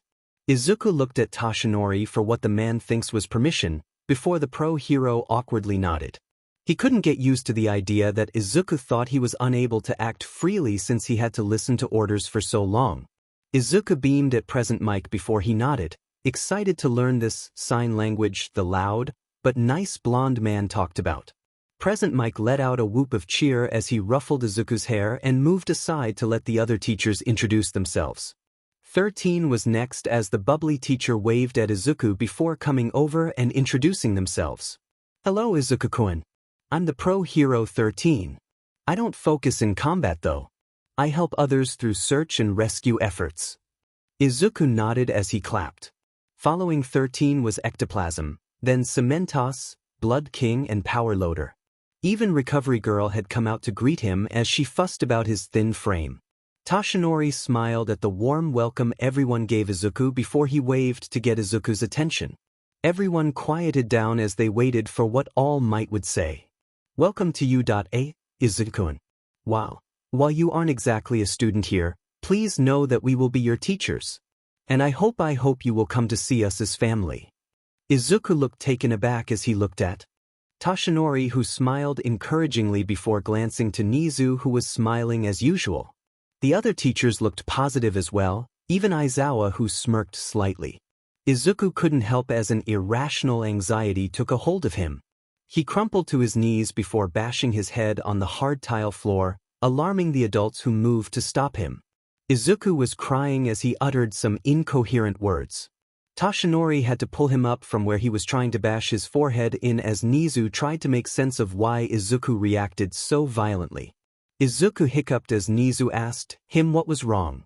Izuku looked pitiful as he tried to control his breathing and hide his face away from them. Nizu tilted his head, motioning for Izuku to repeat as the boy squatted down to whisper to him. I don't want this to be a dream. I don't want to wake up and be back in my cell. I had to make sure. Izuku's voice was rough, and considering it was probably years since he had the freedom to use it, Nizu wasn't surprised. Nizu suddenly understood as he gave Izuku an uncharacteristic hug. Blood was trailing from his forehead and staining Nizu's suit, but the hybrid didn't mind. He turned around to explain to the rest of the teachers. He was afraid that we were a figment of his imagination, a dream. Izuku probably couldn't handle the sheer positivity he was given since he's been denied for so long. He resorted to confirming that he was awake through bodily harm. Toshinori and the others felt their chests squeeze painfully as they felt as if they failed somehow. Toshinori wrapped Izuku in a hug as he comforted the teen. It's okay, Izuku-kun, we are real. You are safe now. Believe in me? He asked with sincere eyes as Izuku took a moment to look him before nodding and hugging the blond man's neck tightly. I'm sorry, Izuku-kun, we keep forgetting that while you are 14, you're both still a child and not. Midnight said as she got his attention. She pat his head before saying, I'm sorry we pro-heroes couldn't come sooner.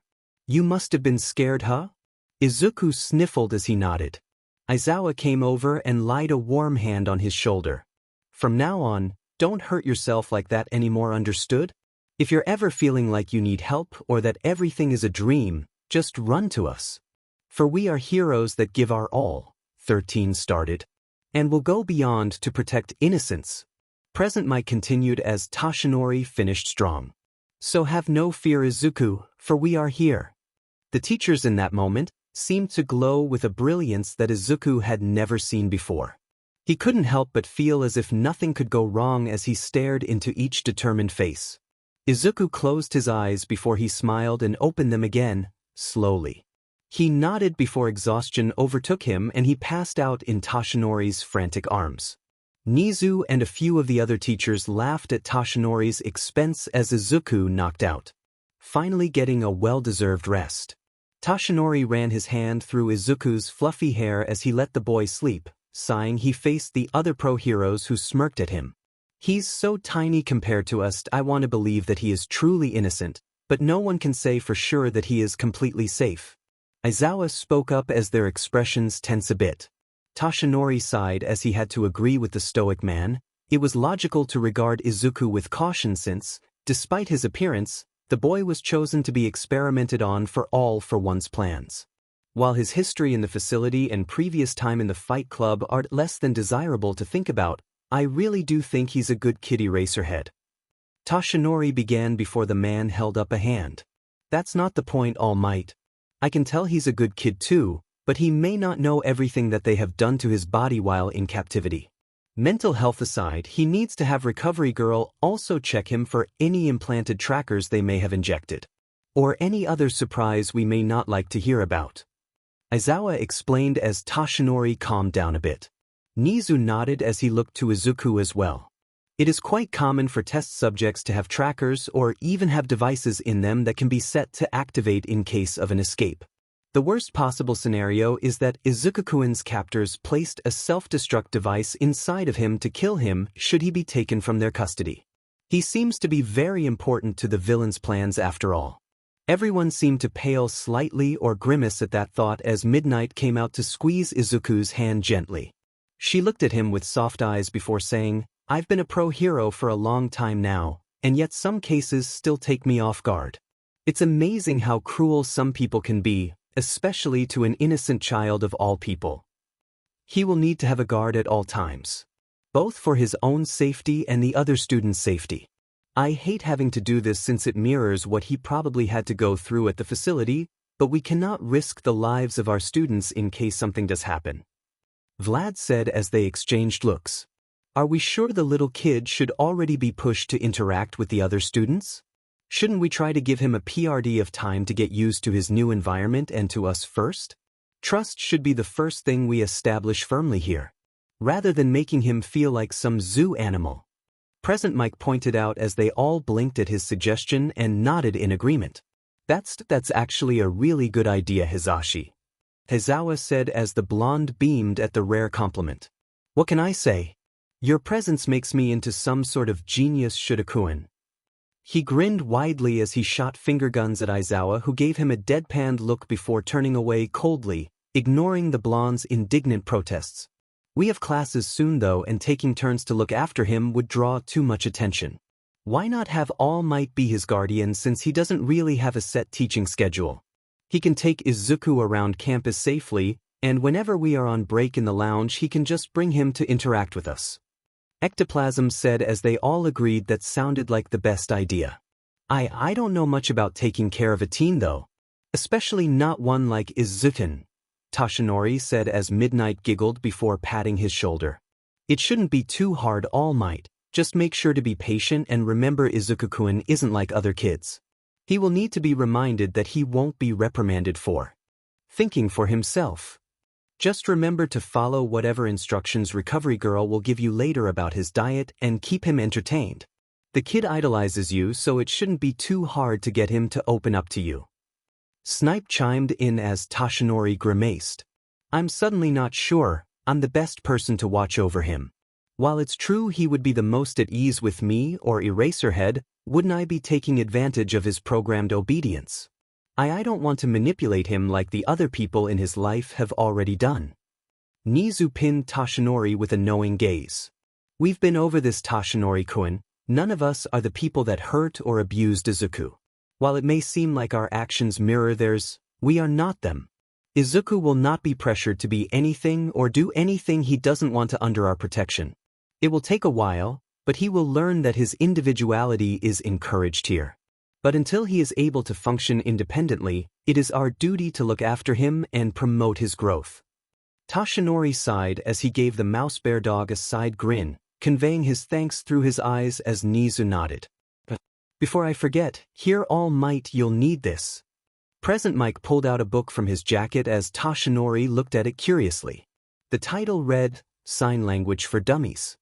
He sweat dropped before thanking the blonde. "All right, I think it's time for everyone to go to sleep. We can continue talking tomorrow, but it's late now." Nizu clapped, bringing the pro-hero teacher's attention to him as they nodded in confirmation and dispersed from the room. Toshinori was left alone with Nizu, who gave him a pat on the back. "Now that everyone is gone, I'd like to bring up the detail about your other form. If Izuku is to be under your care, he will have to know about that as well. Since you can't keep up the disguise 24, you don't have to explain anything about your powers, of course, but at least let him know about the injury so neither of you are caught off guard." Toshinori tensed before deflating. He sighed. "I don't want him to think less of me though. The boy knows me as All Might and sees me as a strong protector who swore to keep him safe. Yagi Toshinori isn't that same person. I don't inspire much but repulsion in this form. Get some rest, Toshinori. Don't think too hard about things. All that matters is that Izuku-kun is safe and under our protection now. I'm sure his opinion of you won't change so easily. All Might and Yagi Toshinori may be on two different ends of the spectrum, but I know for a fact, You would rather risk your life to protect him in either form before letting him get hurt on your watch, Toshinori-kun. He said before closing the door quietly behind him. Toshinori sighed before brushing back his hair with his hand before giving Izuku one last pat on his head before claiming the long couch he had moved into the room. Good night, Izuku-kun. Toshinori jolted awake before closing his eyes in pain as sunlight blinded him for a moment, and he floundered before falling off the couch ungracefully.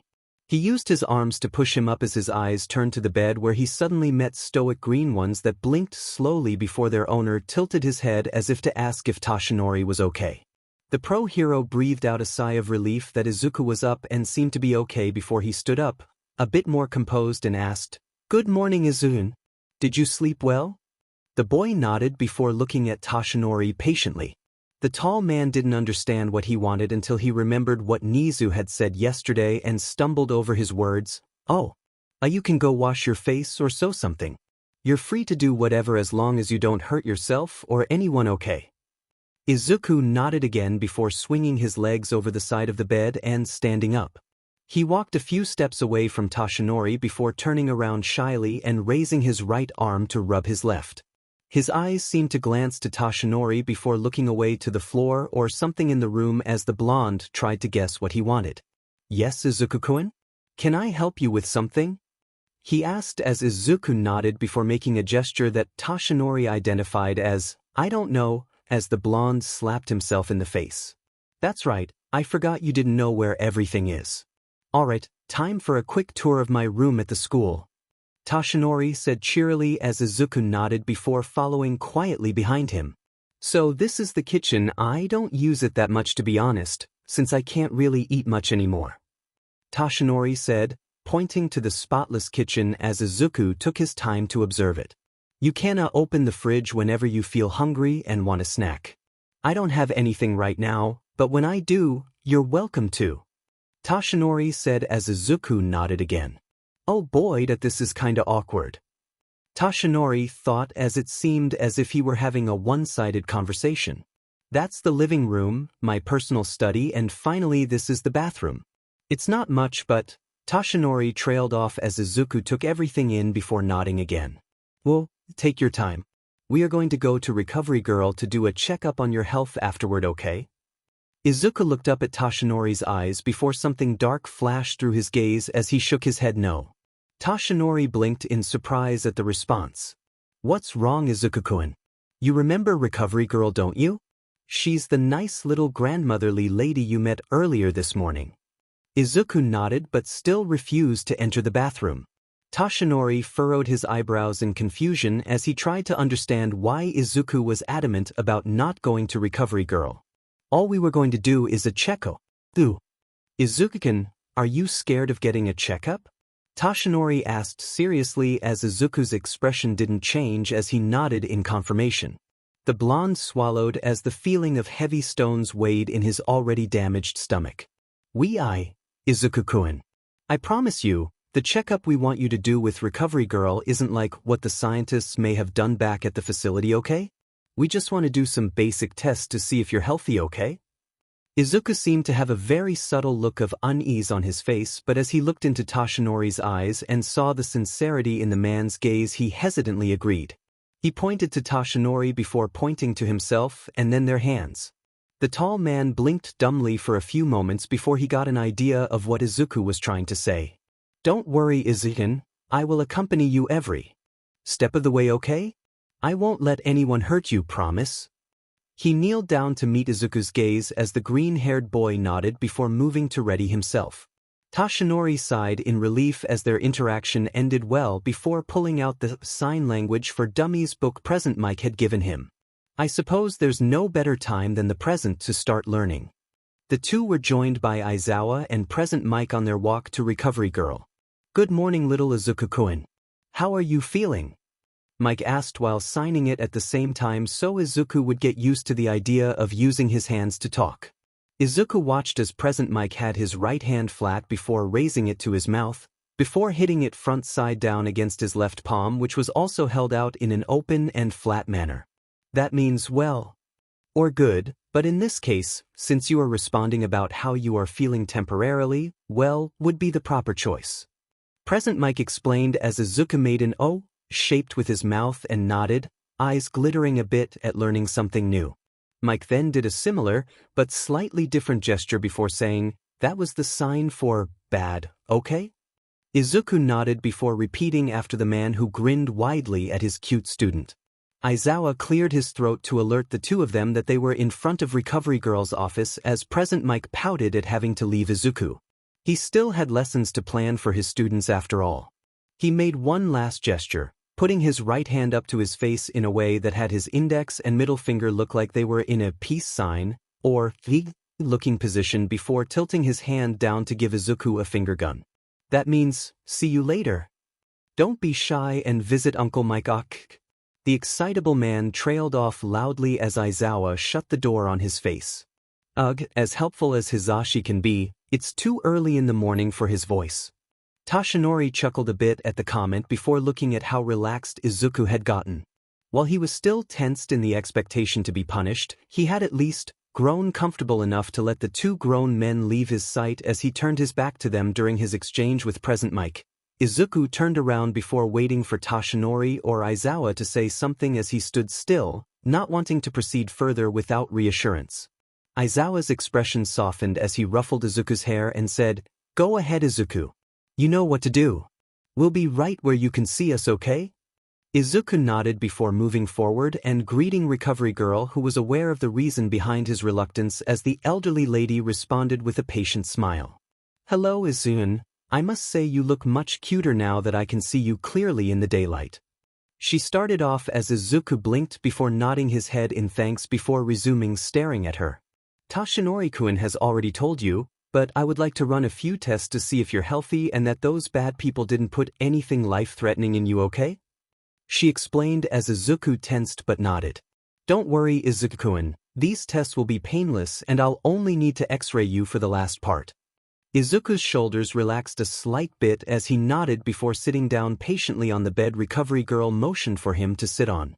True to her word, Recovery Girl measured his height, weight reflexes before scanning him with the advanced X-ray machine that was now a common feature in most doctors' offices across Japan.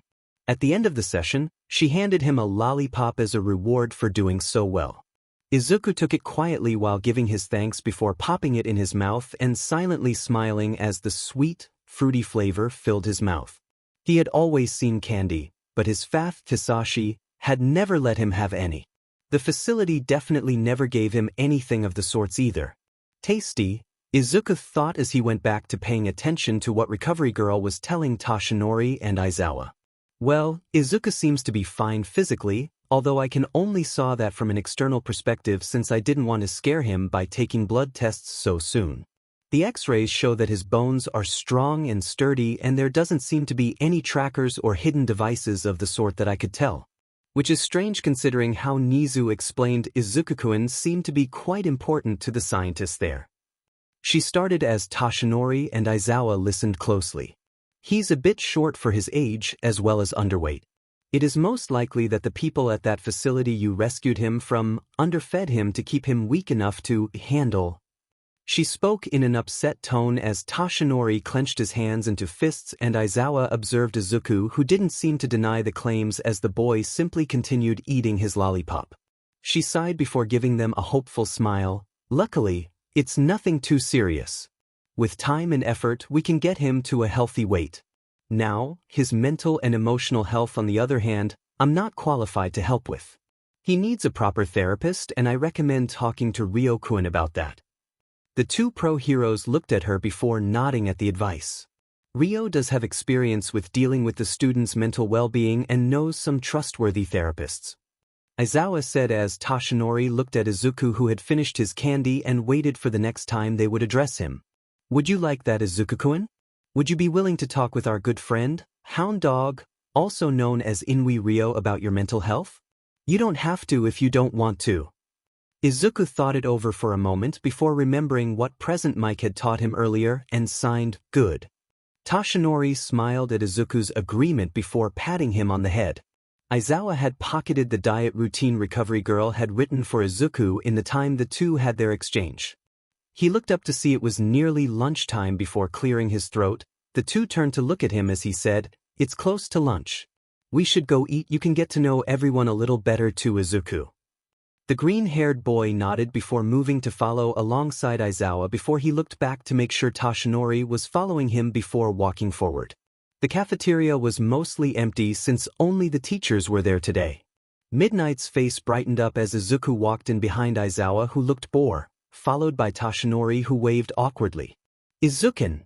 She cheered as the boy turned his gaze to her and nodded politely to her. Obnoxiously loud greeting. The other few teachers there greeted him warmly as well. "Ah, good afternoon, Izuku-kun," 13 said as they waved a gloved arm. Izuku shyly waved his own in response before looking to Tashinori and Aizawa before moving to sit with present Mike, who blinked in surprise when Izuku decided to sit next to him. The loud pro-hero felt a warmth spread through him at the show of trust as Tashinori pouted. He definitely wasn't pouting because he was jealous of how Izuku seemed more relaxed around the other blonde. No, definitely not. There was no way. Tashinori was not a jealous man. "The jealousy is dripping off your face, All Might," Cementos stated nonchalantly as the other teachers snickered behind their hands as Tashinori looked at his friend in betrayal. "How you have forsaken me, Ishiyama-san," he lamented playfully as Midnight laughed. "Ah, friendship at its finest. Don't worry, All Might, the kid is probably clinging to Hizashi right now because the playful idiot is teaching him a way to communicate with us. Plus, with his joking demeanor and exaggerated motions, it's easy for Izuku-kun to relax and keep track of him at the same time." Tashinori sighed as he accepted her explanation. "Although I'm feeling a bit left out as well, I want little Izuku-kun to come to Auntie Midnight too." She frowned as she bit her whip in frustration over present Mike holding Izuku's attention. Aizawa rolled his eyes before dropping a few drops of solution to help with his dry eye problem. "Hovering over him isn't what the kid needs you to. Eventually we have to get him to a state where he can stand being alone and independent without one of us with him." Both Tashinori and Midnight gave him identical looks as they adapted mocking voices. "Oh, it must be nice to be the person Nizu agreed to bring Izuku with to class," Midnight said as she got up in Aizawa's face and glared down at him. "Yeah, it sure is nice sharing the favorite hero place with you, Eraserhead," Tashinori said before cornering the man by looming over his other side. Aizawa narrowed his eyes in disbelief at their childish actions before grunting, "I don't get paid enough to deal with kids on my weekends too, and I'm not talking about Izuku. He's a sweetheart."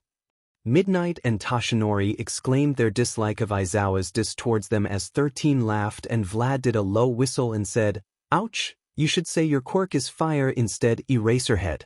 Because that was a sick burn." Aizawa rolled his eyes, but a faint smirk grew on his face as Midnight booed their humor. Looking back to present Mike and Izuku, Aizawa felt his smug expression slip off his face at the annoying wide grin on Hizashi's face as the blonde man's eyes twinkled mischievously at him. Izuku seemed to be staring at them too as he realized the teen had probably just watched the whole exchange. "No need to be jealous of Lil me. Izuku has something he wants to tell you all, isn't that right, Izuku?" The group suddenly grew quiet as they turned their attention onto Izuku, who looked to present Mike before he received an encouraging nod. Izuku looked a little awkward before he lifted both index fingers to point at them and then moved to his face to lift up his cheeks into a smile. Then he dropped them into what looked like the Sailor Moon or rock-on gesture as they stared at his cuteness. 13 broke the silence with a squeal as they exclaimed how cute Izuku was as the others coughed into their hands as their faces were tinted red. Aizawa's quirk activated as he grabbed at Hizashi's collar threateningly. "You taught him that on purpose, just to see us break composure, didn't you?" Hizashi could only laugh through choked breaths before Aizawa felt a tug on his shirt. He tilted his head to see Izuku looking at him with an upset expression. The boy shook his head before making the gesture for bad and pointing to him as Aizawa felt his cheeks heat up in embarrassment at being scolded by Izuku. Hizashi was roaring with laughter as Aizawa dropped him and turned around to explain to Izuku that he was just playing around. Izuku looked confused since he wasn't used to the idea of play fighting as Aizawa groaned when he heard Hizashi climb the cafeteria table they were eating at and declare, "I'm the favorite Uncle Losers," as resounding yells came from the other teachers who were flipping Hizashi off. "I don't think any of us are actually qualified to look after a child beyond schooling," Aizawa mumbled as ectoplasm sweat dropped beside him. The man had just walked into the chaos before deciding it wasn't worth the headache trying to understand it as he went to get his lunch instead. Izuku woke up with a gasp as he grasped at his chest, feeling an unfamiliar sheet covering him as he panicked and began to hyperventilate. "Calm down, my boy.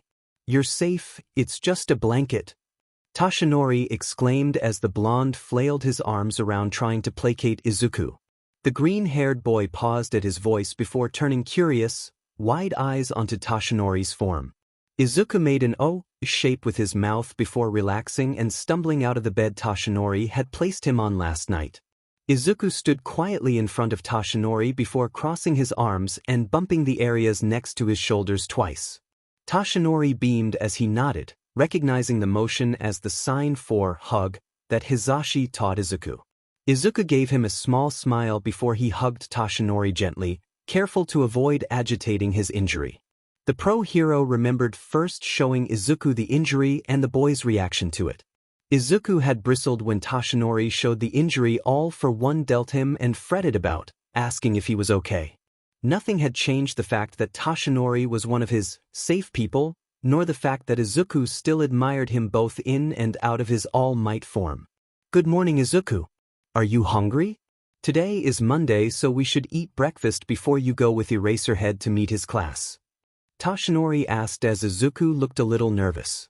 Izuku placed his right hand across his chest with the middle finger curled inwards touching his thumb, leaving the other three sticking out as he made a small flicking motion. Then he pointed to himself as Tashinori took a second to translate the meaning in his head. "Like me? Ah, I'm sure the other students will love you, Izuku. Just try your best to have fun and remember, if you need help or feel scared, ask Eraserhead for help, okay?" Tashinori replied as Izuku nodded. The two ended up having cereal for breakfast since Tashinori realized he would be late if he didn't leave with Izuku soon. The other students were blatant with their staring as Izuku trailed behind All Might, who was in his pro-hero form. "Who is that behind All Might? A student? No, he doesn't have a uniform. He's so cute though." Izuku blushed at the last comment as he jumped and hurried to match All Might's strides. Soon enough, the duo had reached the large door that led to Class 1A. All Might took a deep breath before entering the door with a flair that was definitely not normal. "I am entering in a completely normal fashion," he said loudly as the student's sweat dropped. Aizawa gave him a deadpan stare before noticing Izuku and smirking. "All right, you brats, I have someone to introduce to you all.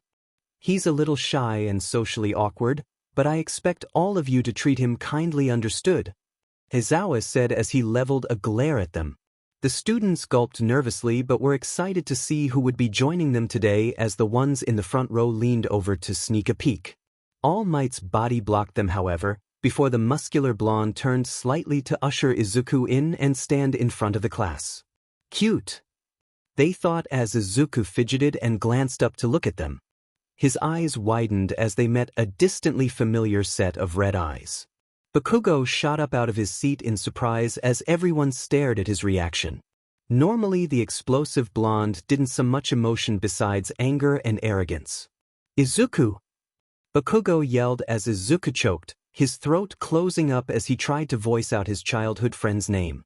Bakugo stood still for a second before charging at Izuku, the other students rearing up in case Bakugo was going to attack the new boy. Even All Might had tensed up, although he and Eraserhead waited to see how things would play out.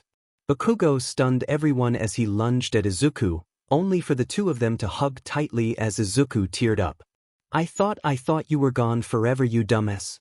I never saw you again after that day I called out your fucktard of a father." Bakugo gritted through his teeth as he pulled back to see how much Izuku has changed from all those years ago. Izuku shocked the two adults with his rare show of emotion as he began blubbering incoherent words before grabbing onto Bakugo's uniform. "What the hell?" Kaminari whispered as Kirishima nodded in agreement. Aizawa blinked before sighing. I take it you two already know each other then. I was worried you would give him a hard time, Bakugo, but it looks like Izuku will be just fine. Excuse me, but can you explain what is going on, Aizawa-sensei? Uraraka asked as she looked curiously at Izuku, who had calmed down but held onto Bakugo's hand for comfort. Cute, she thought as she noticed how nonchalant Bakugo was about accepting the small display of affection. I agree with Uraraka-san. Please elaborate on who he is, please, Aizawa-sensei. Ida spoke loudly as his arms moved in a mechanical manner. His name is Izuku, 14 years old. He had been missing for 3 years before I and a few other select heroes were able to find and rescue him. Principal Nizu, All Might and I, along with a few other people, are placing our trust in you all to help re-socialize him and be good influences for him. He is mute, so communication will take a bit of time to get used to. Aizawa finished as the rest of them focused their attention on Izuku, who bowed his head awkwardly. Tsuyu was the first one to speak up after that as she got up and walked up to Izuku, who looked at her curiously. Hello, Izuku-kun. I'm Azui Tsuyu, but you can call me Tsuyu-chan. It's nice to meet you, Ribbit, she said as Izuku relaxed a bit, realizing the frog girl wasn't a threat to him. Izuku looked to Aizawa and All Might, who nodded at him before making the gesture for, nice to meet you. Surprisingly, Kuda motioned it back to him, making Izuku perk up in excitement at finding a new friend who could teach him sign language. Yaoyorozu translated it for the rest of the class as they stared dumbly at the silent interaction. Wow. You know sign language too, Yaoyorozu-chan? Ashido asked from her seat as the taller girl blushed and responded, yes, I was able to learn many things growing up. Sign language was one of them, since I thought we would one day run into people who needed help that were deaf or mute. Alright, since everyone is already distracted by Izuku, the assignment for the rest of our class PRD is to welcome him to Class 1A. Aizawa said as he leaned back on the board and monitored his students' interactions with Izuku. All Might try to do the same, only to look silly when he accidentally bumped his head into the whiteboard. Aoyama was the next to introduce himself as the flashy quirk user struck a pose. Bonjour, my green-haired friend. My name is Aoyama Yuga and Dash. You can call me Mina. Nice to meet you, cutie. Ashido cut him off as Izuku took a step back at their loud introductions. Ida had walked up to Izuku, who was startled at his sudden appearance, and grabbed Bakugo's hand a bit tighter. Hello, Izuku-san. My name is Ida Tenya. It is a pleasure to make your acquaintance. As the class president, I will ensure that you find us very welcoming and enjoy your experience here. If you have any concerns or questions, please come ask me. I take pride in knowing Dash. Bakugo cut him off with a curse as the explosive blonde gave Ida a threatening glare. You're scaring him, you dipshit. Chill out with the class pres act. Bakugo clicked his teeth as Ida realized how Izuku backed away from him to retreat behind the blonde's back and felt bad. I'm sorry. It was not my intentions to make you uncomfortable. I don't really know how to socialize with others normally myself, so I apologize if I seem intense. Izuku nodded in understanding as he cautiously came out from behind Bakugo's cover and reached his arm out, stopping before he touched Ida's arm before looking up at the taller boy expectantly. Ida was confused as he wasn't sure what Izuku wanted to do. You? Yes? Ida asked, although Izuku took his reply as confirmation and nodded his head before patting Ida's arm, proud that he had asked for permission first. Aizawa and Toshinori both shared a snicker at the proud look on Izuku's face. The teen was definitely making some progress on social customs, but it was slow. Much slower than the rate he was learning sign language, at least. It then occurred to Izuku that he had never asked Bakugo for permission to hold his hand, but since the blonde didn't seem to reject it, Izuku thought he was okay. Uraraka had elbowed her way past Ida, who spluttered indignantly before she smiled cheerily at Izuku. Hello, Izuku-kun. My name is Uraraka Ochako. You're so cute. Like a green bunny. Izuku blushed red at that as he looked to Bakugo as if the taller boy had any idea on how Izuku was supposed to respond to that. Bakugo simply smirked before ruffling his hair. She has a point, Zuku. The other student's jaws dropped. Bakugo just agreed in a polite manner with someone else. Polite.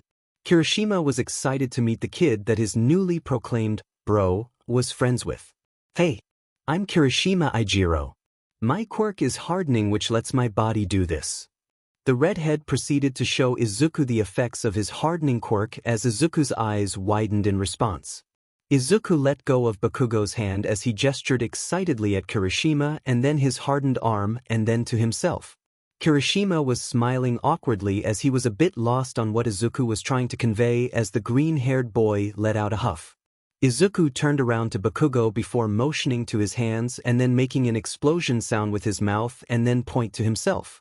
Bakugo blinked before asking, "You want me to use my quirk on you?"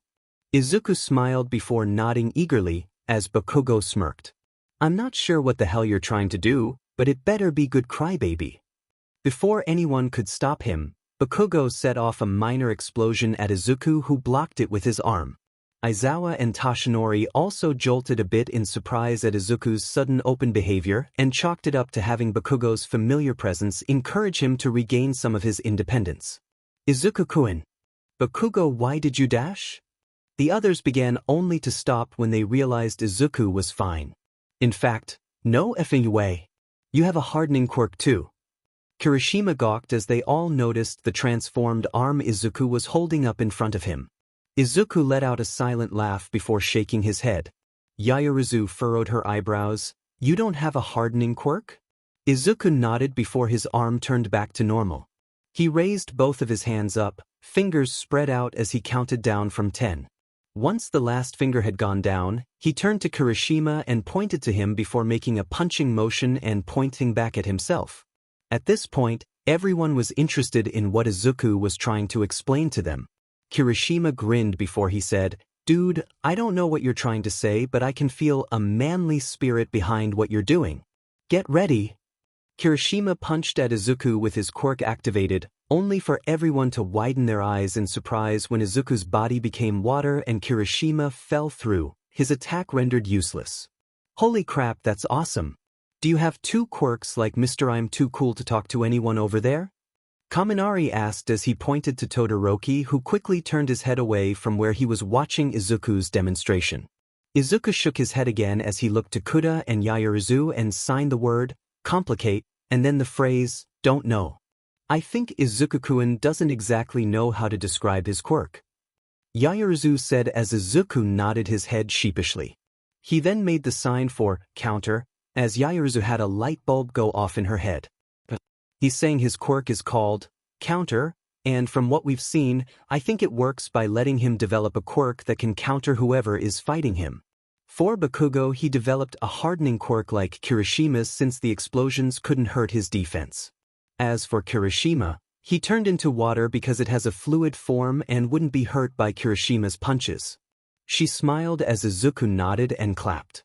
Izuku made the sign for more, and redid the sign for complicate, as Yaoyorozu tried to understand what he meant. "There's more to it, but you don't know how to explain it to us?" Izuku nodded before gesturing, "Thank you," at Yaoyorozu, who sparkled from being appreciated. "Wow, that's a super strong quirk, bro." Kirishima praised as he looked at Izuku with sparkling eyes, laughing when the green-haired boy ducked his head in embarrassment. Hey, how would you counter my quirk, Izuku?" The name's Kaminari Denki, by the way, with an electrification quirk. Kaminari asked as Izuku suddenly recoiled back in fear. In his panic, he knocked back Tsuyu, who had been standing behind him, as he shook his head. No, it's not the same. He is just a student, but I'm afraid I don't want to be shocked anymore, it hurt." Izuku started to breathe heavily as the others tried to call out to him and approached him, making his anxiety worse. Aizawa and Toshinori moved to tell the students to give Izuku space and back away from him. "Everyone stand back, let us see what's wrong," Aizawa exclaimed as they parted to make a clear path for him. Kaminari was staring at Izuku with wide eyes as he tried to understand what set him off. "Dude, are you okay? What's wrong?" he asked as he reached an arm out before anyone could think to stop him. Why am I always being hurt? They need to feel my hurt," Izuku thought as his quirk activated. Kaminari's eyes met a frightened and intense gaze before Izuku lunged at him, their arms connecting. Then, Kaminari could hear and see nothing as black overtook his vision, and he fell to the floor as Izuku stared at him in horror. No. I didn't mean. Someone help him. I'm sorry, I didn't dash, Izuku cried inside his mind as he looked to Aizawa and Toshinori with wide eyes. His mouth made the motion for the word, help, as Aizawa sprung into action. Sheet, I should have prolonged this meeting until we knew more about what sets Izuku off. Aizawa cursed as he turned Kaminari's body over to lie on his back. The concerned man checked his pulse and sighed in relief as Kaminari seemed to be fine, with the exception of suddenly passing out. Jiraiya was angry as she stomped over and grabbed Izuku by his collar, scaring him. What did you do to Kaminari? All he was trying to do was help you. Toshinori widened his eyes as he tried to defuse the situation. Young Jiraiya don't dash. Izuku, who flinched from the yelling and the stress of what happened in the last few minutes, finally succumbed to his conditioning and became lax in Jiraiya's hold. Toshinori swooped in to cradle Izuku to his chest as Jiraiya stumbled back in confusion. What happened to him? She asked again, only for Aizawa to suddenly interrupt their moment. Toshinori had reluctantly passed Izuku into Aizawa's arms before giving the man a concerned. It'll be okay, All Might, trust me. Toshinori sighed before nodding and backing away so Aizawa had enough space to carry Izuku out of the room. Bakugo, carry Kaminari to Recovery Girl. Ida, Yairzu, you're in charge of the class until it's time for the next PRD. All Might, look after them, would you? Aizawa said quickly and sternly as he sped away holding Izuku, as Bakugo struggled to keep up with him while carrying Kaminari. The rest of them simply looked at one another in disbelief as the tension in the air grew thick enough to cut with a knife. Ida groaned as he massaged his temples. Things are already going so badly and we haven't even gotten through the day yet. Jiraiya finally cooled down now that she knew Kaminari would be taken care of. She felt pretty bad as she reflected on how brashly she acted towards Izuku, who was clearly having a panic attack. Ugh, that I'm an idiot. She scolded herself as Hagakure put a hand on her shoulder to reassure her. It's not your fault you reacted that way, Jiraiya. It was an intense moment and I think everyone was a little shocked at how Izuku-kun reacted. Siro was wearing a wide smile as he tried to joke. Yeah, don't worry, Kaminari will be fine. And you can apologize to the little dude later. Jiraiya smiled as she thanked her friends for being so understanding. I wonder why Izuku-kun looked so scared when Kaminari introduced himself? I don't think he said anything scary. Uraraka asked as Tokoyami spoke up, surprising everyone since the boy had been quiet up until this point. Remember what Aizawa-sensei said earlier? Izuku-san was missing for 3 years and had to be rescued. He never said what exactly happened to him during that time. I sense that Izuku-san has a great burden that he is unable to share with us. Ojiro had jolted as he made a speculation that sent shivers down their spines. I noticed Izuku-san didn't react much until after Kaminari told him that his quirk was electricity. You don't think? Kirishima looked at the door where the four had left before groaning and saying, that would be so wrong, bro. Who would be so cruel to torture a kid? Todoroki was silent as he looked down at his hands, trembling in conflicted sympathy. He had recognized those eyes that Izuku had slipped into when Jiraiya manhandled him. As the others kept making their theories, Todoroki felt angry as he activated his ice side of his quirk and chilled the classroom. Everyone became silent as they turned to look at him. I don't think Izuku-san would appreciate all of your baseless accusations about him. Unless Aizawa-sensei explains his past to us, I would appreciate if everyone minded their own business. Mineta had decided to take this moment to speak up as he sneered, I don't know why Eraserhead even wants that kid here with us. He's clearly unstable. He's probably gonna hurt the rest of us like he did to Kaminari. He belongs in an asylum compared to our high dash. Toshinori clenched his fists as he made a mental note to look at Mineta's profile later in the teacher's lounge. For a hero in training, the grape-haired boy surely wasn't doing a good job of being understanding or open-minded. Kirishima's sucker punched Mineta in the face as the redhead looked at the grape boy with anger. What sort of hero in training are you even trying to be, Mineta? What you said is totally not manly at all. Tsuyu agreed as she stepped up and said, Aizawa-sensei is a pro-hero and an adult Mineta-kun. If he thought it would be best for Izuku-kun to be here, then I won't question him. Sata spoke up next. Agreed. Izuku-san doesn't seem that bad of a person, and if Bakugo of all people like him, I'm pretty sure he can't be too bad. Mineta was taken aback as he was shut down by his classmates. Well said, Kirishima-kun, Tsuyu-chan. Toshinori's voice made them jump as they had just remembered the large pro-hero was still in the room with them and had heard everything they said. Mineta sweated nervously as All Might gave him an intense glare. Are you going to explain what's wrong with Izuku-san, All Might-san? Shuji asked as his limbs fidgeted a bit. Toshinori sighed before he nodded. It was our intention to keep Izuku's past as obscure as possible, but I will do my best to explain what happened without revealing too much. Their eyes were trained on him as Toshinori spoke seriously. As you know, Izuku-kun was missing for 3 years before Aizawa-sensei along with myself, Midnight, and Snipe were able to rescue him. Everyone nodded as they took in the new information about which pro-heroes saved Izuku. What you don't know and what we didn't want to tell you is that during those 3 years, Izuku was essentially kidnapped and experimented on by villains. Toshinori said as the weight of his words crashed down on the fledgling teens. To make matters worse, we are unsure about how long it had been going on, but Izuku used to be known as Midoriya Izuku. His father was Midoriya Hisashi. He began as he spat out the man's name like it was rotting his mouth. Hisashi abused Izuku both emotionally and physically. Izuku reacts so badly to people because he has had very few good influences on him throughout his life so far. While young Kaminari meant no harm by what he said, something Kaminari-kun said had triggered Izuku. Simply put, in that moment Izuku could not distinguish him with his previous tormentors. Toshinori continued as everyone glared down at their desks, hands clenched into tight fists. Jair felt like she was going to be sick as she realized why Izuku had become so complacent in her arms when it looked like she was about to hurt him. Mineta was eating his words as he knew his earlier words made him an a-hole. Please don't think badly of yourselves for what Izuku went through, young ones. Toshinori said as he smiled, trying to lift up their spirits. Principal Nizu, Eraserhead, and myself have entrusted Izuku in your care after all. For all that we adults can do to help him recover, Izuku needs to be surrounded by positive, encouraging peers who can teach him how to socialize. The pro-hero gave them a look over as he saw their expressions change from holding despair to burning with an intense determination.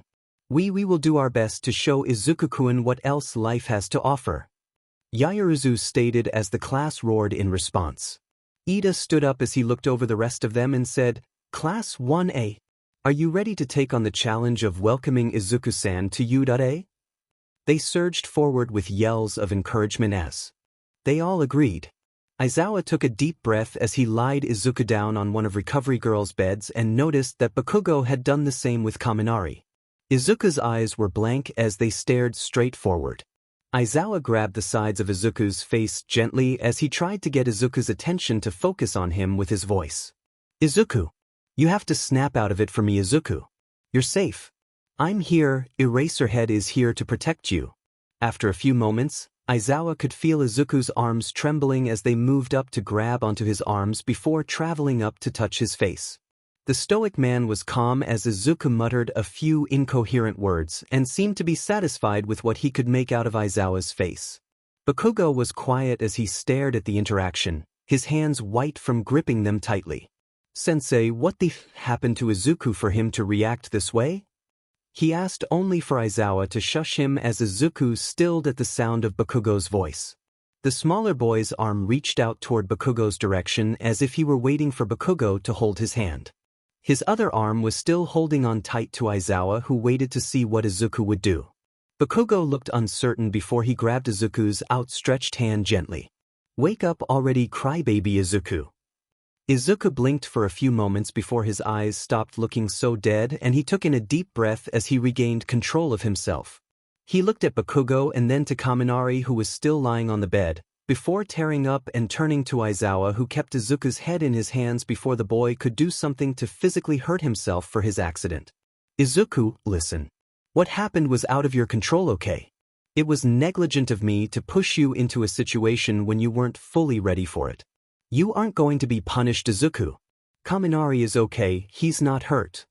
Aizawa said as Izuku shook his head in disagreement.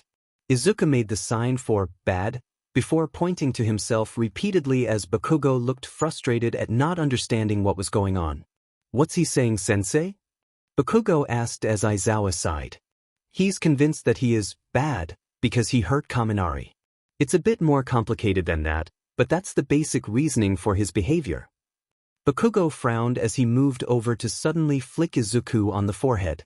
Stop bringing yourself down, Izuku. If you have time to cry, you can use that time to think of a way to apologize to Derpy Shitface after he wakes up.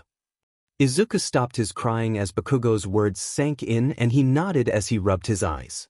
Aizawa looked at Bakugo like he was the FNG next best thing after eye drops as the man finally let go of Izuku. Now that you're calmer, can you explain what you did to Kaminari, Izuku? Izuku was quick to take advantage of the notepad and pen Aizawa had passed him from Recovery Girl's desk. The healing hero herself wasn't in right now, so Aizawa had to do what he could until she got back. Izuku wrote down, I don't know what I did, Aizawa-san. I was panicking because Kaminari-san said his quirk electricity and I don't know what my quirk did to him. I normally only counter other quirks or objects. I never did something like this before. Aizawa furrowed his eyebrows as this new detail confused him. This might mean either your quirk countered unconsciously in a way you didn't realize or, counterpart, might not be the accurate description for your quirk. Izuku's eyes widened in response as everything the scientists had told him was being challenged. The sound of the door sliding open broke their concentration as Recovery Girl returned, looking surprised at the four's presence. Oh dear. What's that matter, dears? Did something happen, Shota-kun? Recovery Girl asked as she came over to check on them. Izuku had an anxiety attack, Recovery Girl, and he accidentally used his quirk on one of my students, Kaminari Denki. I was hoping you could check him over. Aizawa replied as Recovery Girl nodded seriously. After a few moments of analyzing Kaminari, she sighed before hopping to sit on her chair. Whatever Izuku-kun did, it didn't hurt Kaminari-san physically. If anything, the boy is probably uncomfortable because of something that might have happened in his mind. She explained as they noticed Kaminari growing more agitated in his state as a scared expression started forming on his face. After a few more minutes passed, Kaminari suddenly started lashing out as Aizawa had to restrain him with his bandages. Please SST stop. I don't want the chair anymore. Kaminari cried as Izuku realized what he was seeing. He shook Aizawa's arm as he tried to quickly write what he needed the man to do. Wake him up. Izuku's writing blared from where he wrote it furiously. Aizawa gritted his teeth before noticing a sink nearby and quickly let go of Kaminari to grab a cup and fill it with water. Within seconds it was filled with cold water as Aizawa hoped this would work. Splashing it in Kaminari's face, he sighed in relief as the blonde shot up out of the bed, eyes open as he choked, trying to take in deep breaths. Bakugo rubbed his back as Kaminari took a moment to gain his bearings and calm himself down. When Kaminari's gaze landed on Izuku, his eyes widened before he reached forward to try and hug the green-haired boy, only to stop as Izuku backed away from him. Alright, so sorry, I'm sorry. Kaminari said as a pained expression crossed over his face as his words meant more to Izuku than what the others could understand. Slowly, Izuku steeled his nerves as he moved to initiate the hug first. His body was trembling as Kaminari started crying along with Izuku. I'm sorry, I am so sorry, I promise I won't use my quirk to hurt you like they did. I'm going to become a hero, Izuku. That means I'm going to use my power to protect others and defeat villains like those scientists. Bakugo cursed as he demanded to know what the F happened. Derpy shithead. What the hell are you spouting that sheet for? What's this about scientists and sheet? Recovery Girl slapped his head for cursing as Bakugo had the decency to apologize quietly as he looked to the other three for answers. Kaminari looked sick as he tried to explain what he had experienced. I don't know exactly what Izuku did, but I was literally in his memories. There were a bunch of scientists and oh god, they tied me down. I couldn't fight back at all. He covered his face with his hand as Izuku closed his eyes. They connected these devices to my head and it FING hurt. He developed a sort of immunity to electricity since it's my quirk, but in that moment all I could feel was pain. I couldn't breathe, I couldn't see. Hell, I couldn't even recognize if I was awake or not. Aizawa looked disturbed as Kaminari continued his first-hand experience of what Izuku had to go through. While he had read on paper what the scientists had done, hearing it firsthand made him feel like his guts were twisting. Then there was... Kaminari's lips quivered as he tried to force out the next few words. The chair. The goddamned electric chair. Kaminari shuddered as he stared down at his wrists as if expecting the restraints in Izuku's memories to suddenly appear. No one had to hear anymore as the blonde's tone said it all. I know there are villains out there, but it's just insanely different actually experiencing what they can do, you know? Kaminari finished as Bakugo gritted his teeth and turned to look at Aizawa. What happened after your shitty dad took you away, Izuku? Bakugo asked the green-haired boy even as he continued glaring at Aizawa for answers. Aizawa sighed. The man was certain All Might had already taken the liberty to explain a bit to the rest of the class when he told them what happened on the way here, but Bakugo deserved to know. Kaminari as well, as he looked concerned at Izuku who had backed away from both boys to hover closer to Aizawa. I'm assuming you knew Izuku's father, Midoriya Hisashi, was abusing him, Bakugo? The explosive boy nodded jerkily as Kaminari narrowed his eyes. Hisashi didn't stop there. He trained and raised Izuku to become an underground fighter in order to make profit. Bakugo's eyes widened before he punched the bed, hearing the mattress creak from the pressure. That's ifing a hole. I should have let my mom call the authorities on him sooner. Bakugo grabbed his head as he glared at nothing in particular. Izuku was made to fight for years before Hisashi did something even more unforgivable. Izuku flinched as Aizawa brought up his past. Even if he knew he was safe now, it didn't make hearing what happened to him any better. During the 3 years that Izuku was missing, that he was actually sold to a terrible villain. Someone evil beyond belief. They ordered for Izuku to be experimented on because he has a particularly strong quirk. Bakugo was speechless as he stared at his green-haired friend. Izuku was always a crybaby who hated hurting others. He was quiet, but kind, as he played with Bakugo and listened to him talk excitedly about heroes. Mitsuki had noticed his bruises first as she explained what abuse was to Bakugo at the time and how Izuku's dad may have been hurting him. Izuku didn't deserve to go through that kind of hellish life. An ugly feeling of regret welled up in Bakugo as he became frustrated with himself. If only I had told my mom about what you said to me that day. You wouldn't that I could have tried to save you. Aizawa knocked his knuckle against Bakugo's head slightly, just enough to get Bakugo's attention as he sat next to the teen and ruffled his hair. You kids are too hard on yourselves, blaming the wrong person for the mistakes of the adults. Aizawa looked over to Izuku and Kaminari who were hanging on to his words as he looked up at the ceiling. Let the blame lie on the villains who actually did the bad things and on us adults who weren't knowledgeable to stop things sooner. Just worry about being teens, you brats. This time, the adults won't let you down again. Aizawa said firmly as he looked at Izuku who teared up gratefully, nodding his head. A comfortable silence fell over them for a moment before stepped out of his comfort zone and initiated holding hands with Kaminari who looked like a kicked puppy. Kaminari jumped at the sudden invasion of his space and NTMT gesture. D-dude? What are you doing, Izuku? He asked, surprised and a bit flustered. Izuku frowned adorably before he wrote, Do you not want to hold my hand, Kaminari-san? Midnight-san said that holding hands is a sign you're friends with someone and want to share comfort. Aizawa smacked his head as he made a note to give said teacher a lecture later about teaching Izuku's social customs with half-butted explanations. Kaminari blushed as Izuku's logic wasn't exactly wrong, but with the looming presence of Bakugo sparking behind him he gulped. Sensei, some help here please? Aizawa decided to have some mercy on the boy as he sighed and told Izuku, Izuku, remember what we said about asking for permission and respecting others' private space? Izuku frowned as he backed off a bit before grabbing the notepad again. But I want to hold their hands, Aizawa-sensei. Aizawa sighed before giving the two blonde boys a tired look. Humor him, would you? You won't die from embarrassment, I promise. If that was real, I'd have died a long time ago from being friends with present Mike. Aizawa began to grumble towards the end as Kaminari's sweat dropped and Bakugo blinked in response.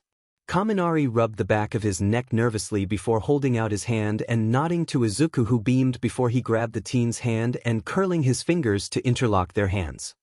He did the same with Bakugo, who looked like his head was about to erupt. Now that the shock of seeing his friend again wore off, he realized how NTMT their hand-holding would appear to other people. Neither boy had the heart to tell Izuku otherwise, as they saw how happy the small gesture of affection made him. Just think of it as positive physical reinforcement.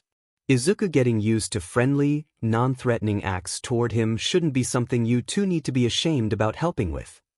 Aizawa explained as they nodded. The bell for second PRD had rung moments ago as Aizawa dropped the three of them off for second PRD. He knew Mike would understand when he saw Izuku.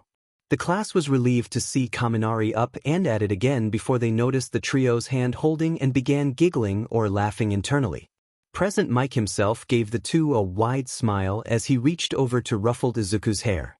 He signed, "Are you okay now?" To Izuku, who nodded and held up his hands, which were still holding onto Kaminari's and Bakugo's. "Yes. Aizawa-sensei and my friends helped me." Izuku quickly released their hands to sign before grabbing them again. Mike was choked up, trying not to laugh as he wiped away a fake tear. "Oh, how fast my children grow. Not even a day has passed and they're already holding hands. Who is going to hold Uncle Mick's hand now?" Izuku's eyes widened in surprise as he jumped up in panic, letting go of Kaminari and Bakugo to hold onto Mick's hand instead. "Don't worry, Uncle Mike. You can still hold my hand," Izuku conveyed with his eyes as Mike paused. "He's too adorable." Mike fake cried some more as Aizawa rolled his eyes and leaned against the doorway smirking. Yaoyorozu and Kuda, who could translate, were also crouched over, trembling at the cuteness that was Izuku. Bakugo and Kaminari took their chance to escape as they saw their classmates snicker at their expense. "I'll never hear the end of this. These fuckers should mind their own business." The two groaned as they slumped into their chairs. Present Mike was brought up to speed on what happened by Aizawa before he sent the man off and told Izuku to take the remaining seat in the classroom. "All right, my precious students. Back to your regularly programmed English lesson," Mike said loudly as class continued as normal. But the events of what happened wouldn't disappear for a while as everyone glanced at Izuku's unaware form. "I'm really sorry, everyone. I'm going to have to go on a hiatus for a bit. I'm in my spring semester of college now, taking another 18 hours, so I'm very busy. Not to mention, I also have a lot of merchandise I need to design and then make for MechaCon in July, and I'm also working to save up money for a one-week trip to Japan after school's lets out for summer. I've been trying to make time to write, but even when I do have time now, I'm just so exhausted I can't write anything I feel is worthwhile. I'm also planning on rewriting or at least fixing up a few of my fics as well. The ones I'm going to be changing will be Orenda, and even if I were to lose all colors. While I might be able to find time during breaks to write one chapter for a FIC or so, I'm going to have to put a pause on them until I find the time to really write proper chapters for you all. I hope you all understand, and I promise it'll be worth the wait, huh? Anyway, I hope everyone is doing well, and until next time, thank you for all your support. So, I have finished my college semester, but due to limited time to make merchandise for MechaCon in July, I'll unfortunately have to extend my hiatus just a bit longer. At least, until I finish all 100 designs I planned on making in order to order my merchandise like acrylic charms or buttons in bulk. Now, the extension should last until July 1st, but after then I promise I'll post some new chapters. I've been rewriting most of my stories as well, which is why it's taking so long. But worry not, I'm doing A-okay and haven't dropped any of my Benha stories. Anyhow, I hope everyone is doing well, and I apologize once again for the wait. Now, when the class said they would try to help Izuku feel welcome and ease him into socializing, they were so confident. But as the lunch bell rang and 17 pairs of eyes zoomed in on Izuku's form, they couldn't help but feel a little awkward. Izuku seemed to notice their staring and rubbed his hands nervously before moving over to stand next to Bakugo and was soon joined by Kaminari. Uraraka jabbed an elbow into Ida's stomach before motioning her head at Izuku as the bespectacled teens shook his head furiously. Go ask him out to lunch, Mr. Class President. She whispered as Ida flushed red. Hands moving in their normal robotic fashion, he whispered loudly back. Uraraka-san, I have the social competence of a Windows 1997 computer. You are much more welcoming. Jiru seemed to want to apologize, but her hesitance held her back as Hagakure and Siro seemed to encourage her from behind. Unsurprisingly, it was Kirishima and Tsuyu who decided to SCK it up and approach Izuku's group. Hey there, Izuku. We wanted to ask if you'd want to eat lunch with us in the cafeteria. You don't have to, of course, don't feel forced. Kirishima stammered a bit nervously. He rubbed the back of his neck as Tsuyu nodded. That's right, Tribit. We would like to get to know you better, Izuku-kun, she said as Bakugo looked at them with narrowed eyes before he found what he wanted to see and scoffed. Izuku blinked before looking a bit conflicted. He raised his hands before remembering that Kirishima and Tsuyu haven't learned sign language yet, so it would be faster to tell them through texting. He made the sign for phone before looking at Tsuyu and Kirishima's confused faces. Tsuyu, however, seemed to catch on to what he wanted rather quickly. You want to borrow our cell phones, Izuku-kun? She tilted her head in question as Izuku nodded shyly. She smiled as Kirishima blinked before smiling as well. Oh, that's why you were making a phone call sort of sign with your hand. Is that the sign for phone? He asked eagerly as Izuku's eyes sparkled. He nodded before relaxing a bit more in their presence. He wasn't sure how the class would take to his return since he was basically a stranger. A dangerous one from their perspective too, since he did accidentally hurt Kaminari. It wasn't exactly the best sort of first impression on people. Kirishima pulled out his phone before handing it over, unlocking the screen as Izuku smiled and gave him a practiced, thank you, in sign language. The red-haired boy seemed to blush a bit before leaning over to Yaoyorozu and asking, what does that mean, Yaoyorozu-san? She seemed amused before answering. He said thank you, Kirishima-kun. She would have plenty of other opportunities to tease the others about their inability to understand Izuku's sign language, but for now, she would let him slide. Izuku texted a bit slowly since he wasn't used to technology. He reviewed his sentences before handing it back to Kirishima, who took the phone gently. Sorry, Kirishima-san, Aju-san. I usually eat lunch with the teachers because I'm still too nervous to go somewhere with large groups of people. Thank you for the offer though. It's nice of you to think of including me. He read before pouting. Kirishima thought Izuku was a pretty cool guy. The earlier scare aside, he really did want to welcome the smaller boy. Kaminari piped up with a suggestion that they seemed to like though. How about we get our lunches and eat in here then?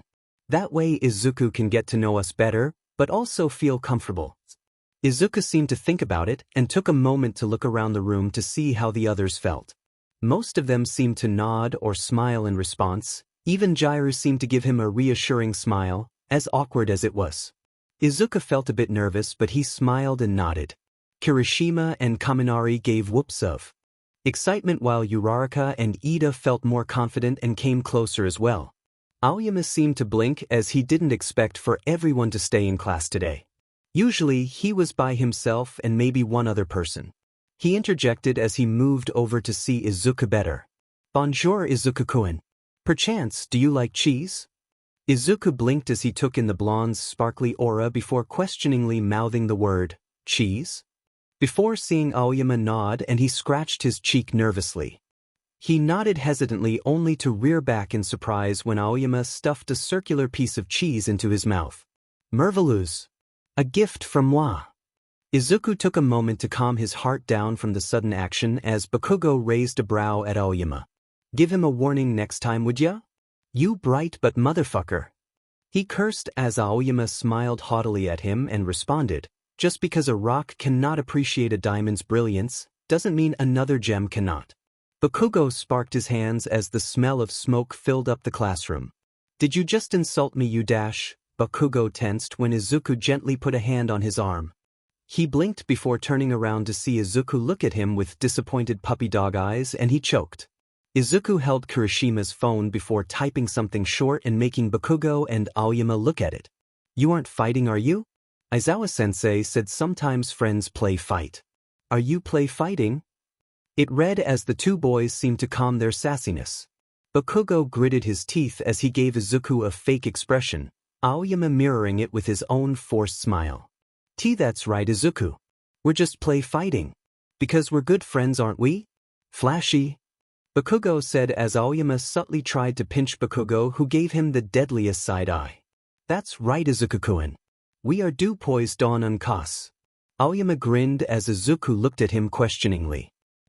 Two peas in a pod. Aoyama translated as Izuku nodded. Jiru, having enough to gather up her confidence, stopped a bit in front of Izuku, who looked at her patiently. Rubbing the back of her neck, she nervously shifted on both legs, still slightly avoiding his eyes but eventually looking directly at him. She bowed slightly, making Izuku blink before waving his hands in embarrassment. Sorry. I said some harsh things earlier without considering your feelings. I want to apologize, she said as Izuku's hands moved in a frantic but placating manner before he finally calmed down enough to type on the phone. Jiru-sen, you don't have to apologize.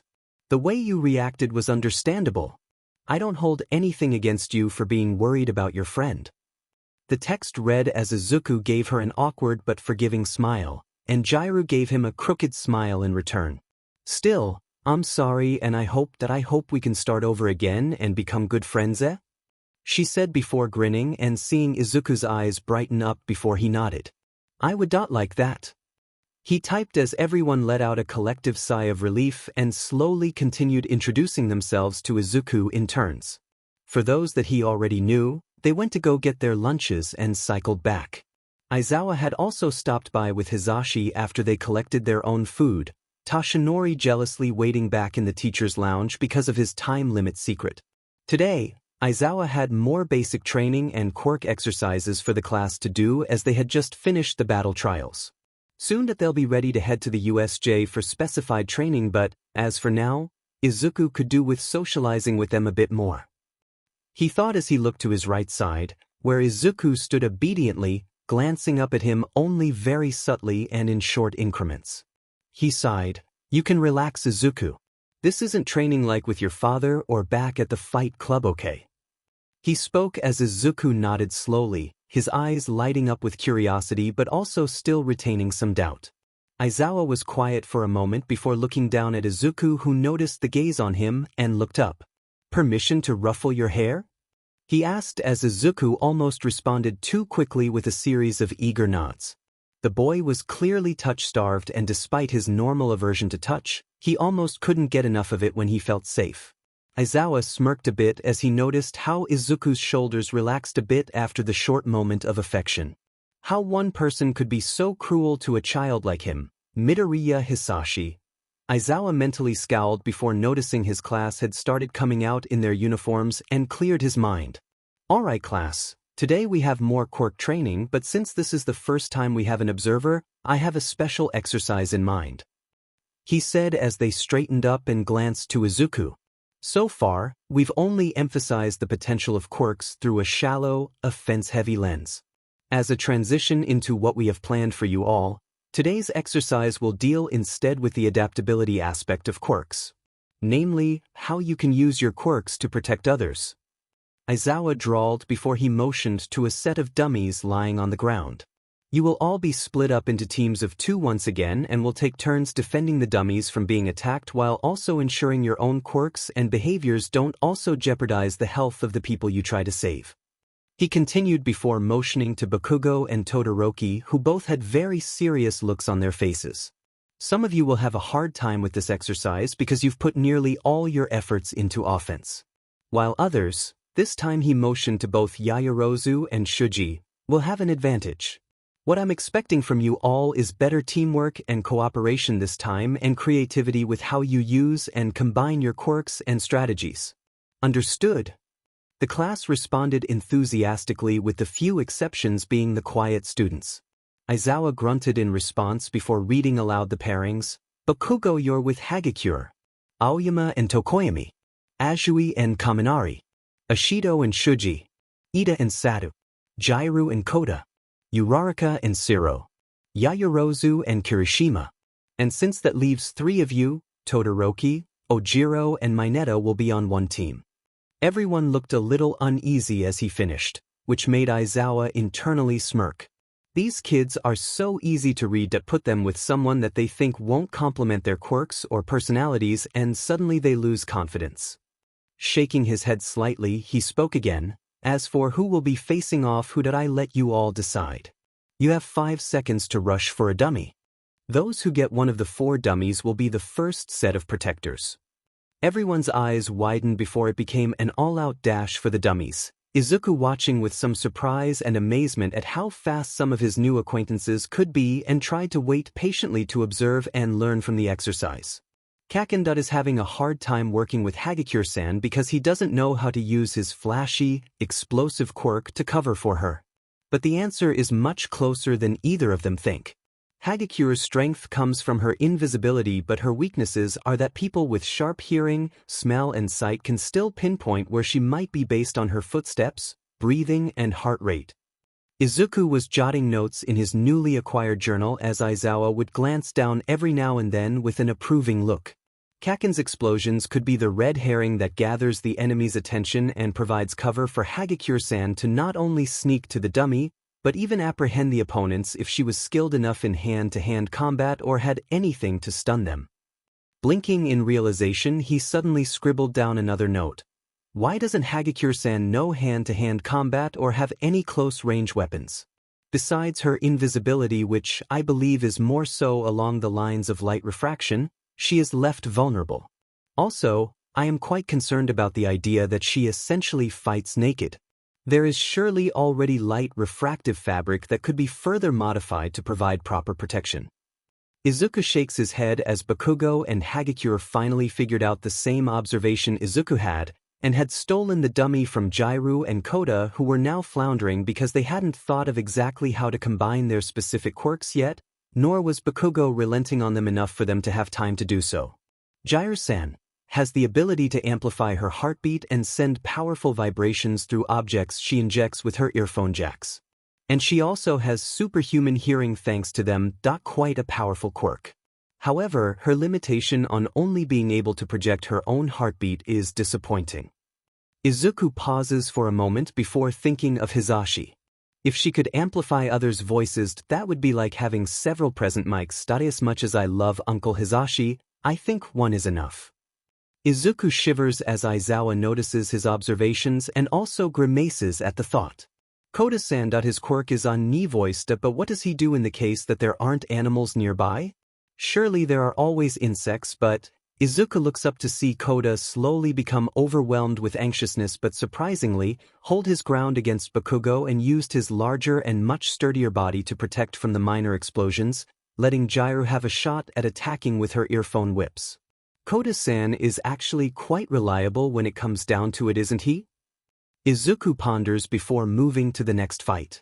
Uraraka and Shiro were holding on to the dummy quite well, but both of them were neglecting the aspect that the dummy should be considered a real person and were moving around rather roughly and carelessly.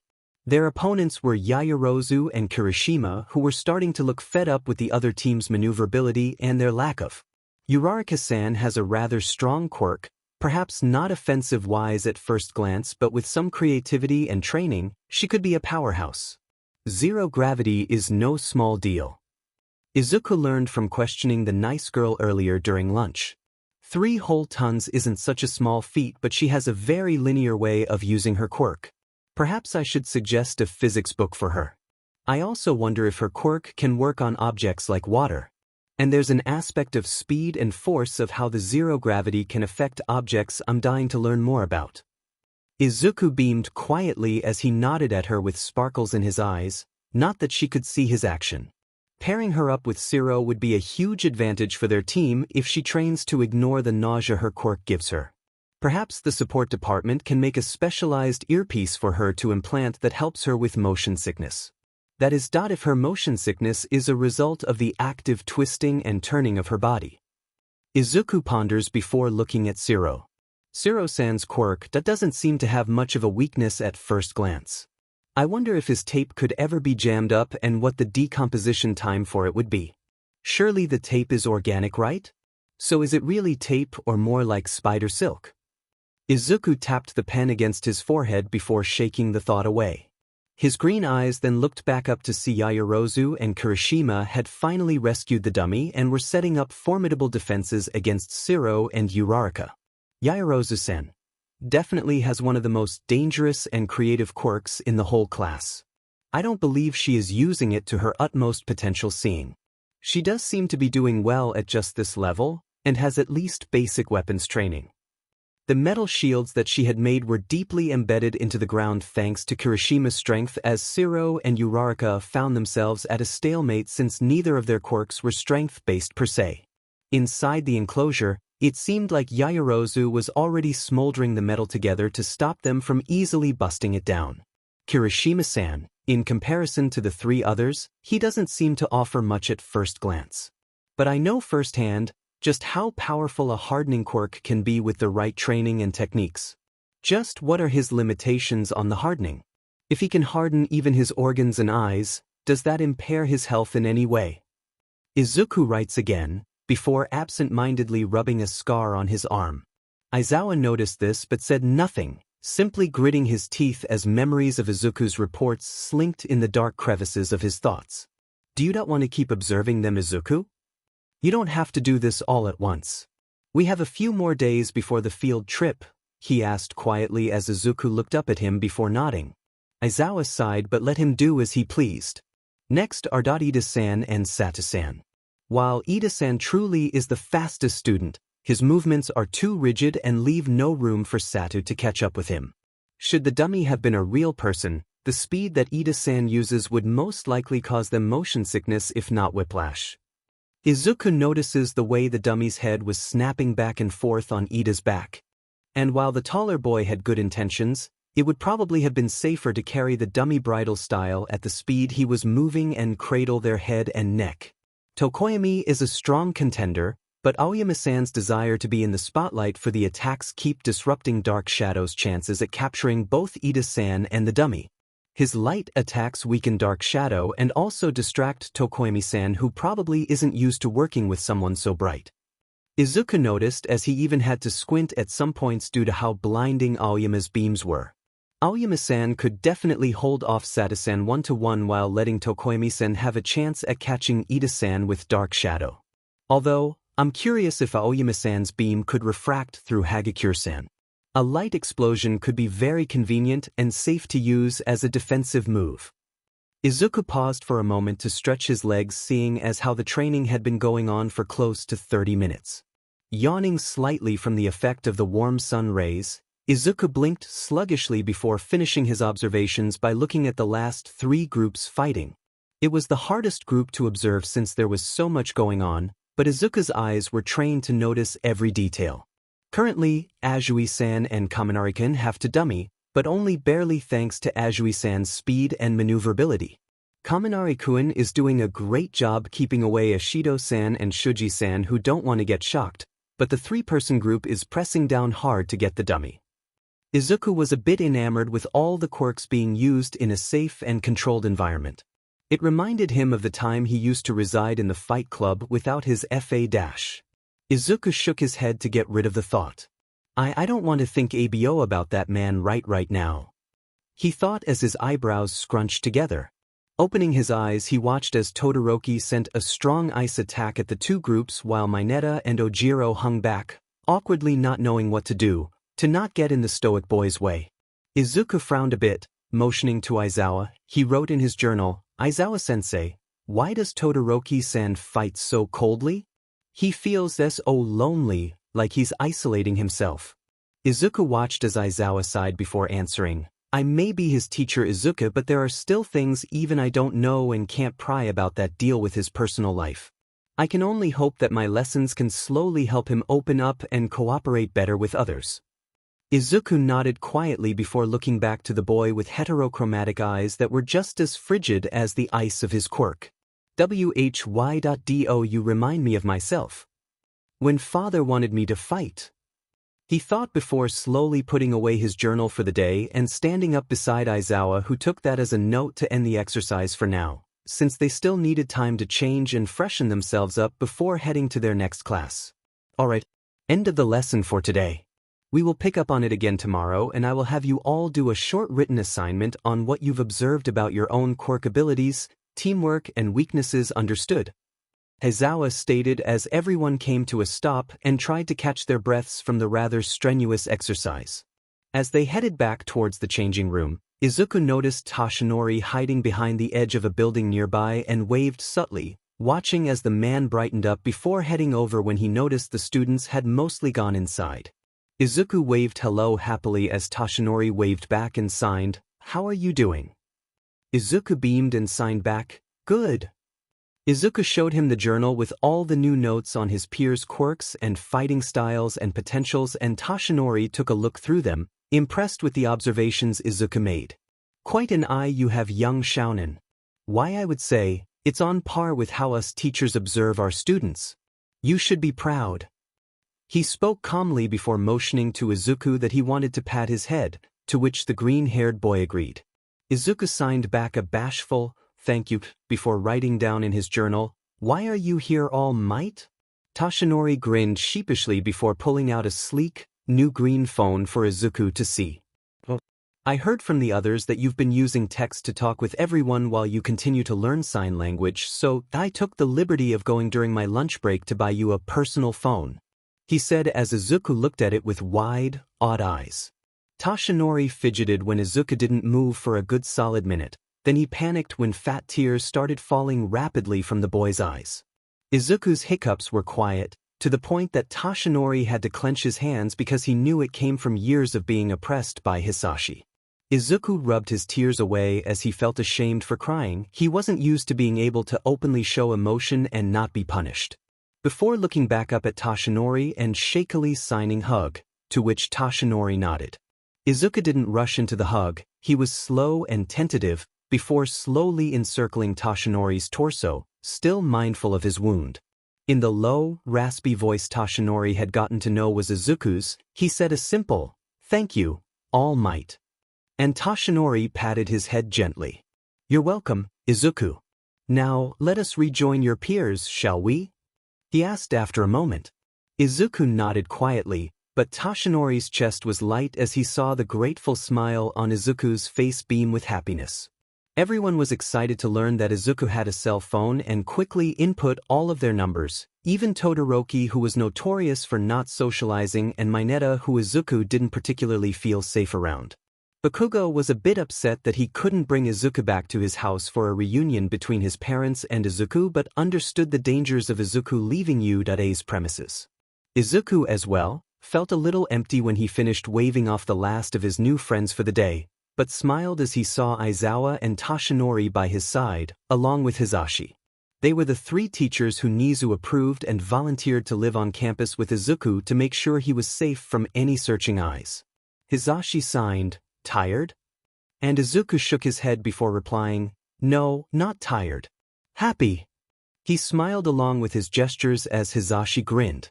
"I'm glad, little listener. But it's time for you to eat dinner and go to sleep after," he said as Izuku nodded. Aizawa asked him as they headed in to meet up with Lunch Rush, "Did you find today to be too much? Or will you be okay again tomorrow?" Izuku took a moment to think about his answer before he responded. Typing on the phone All Might gave him, he said, "I was a bit overwhelmed at first, especially during my scare with Kaminari-kun." Izuku stopped walking as they all stopped along with him and waited patiently for what he had to say next. Izuku clutched the front of his shirt, right over his heart, before tilting his head back up to reveal the most innocent and happiest smile they saw on his face yet. Izuku held the phone up again for them to read. "But everyone is so kind and patient and interesting. I don't ever want to leave. I don't want to go back to before. I think I could really love being here." Hisashi felt a tear form in his eye as he wiped it away and took a moment to inhale deeply. He was the most emotional one in their trio.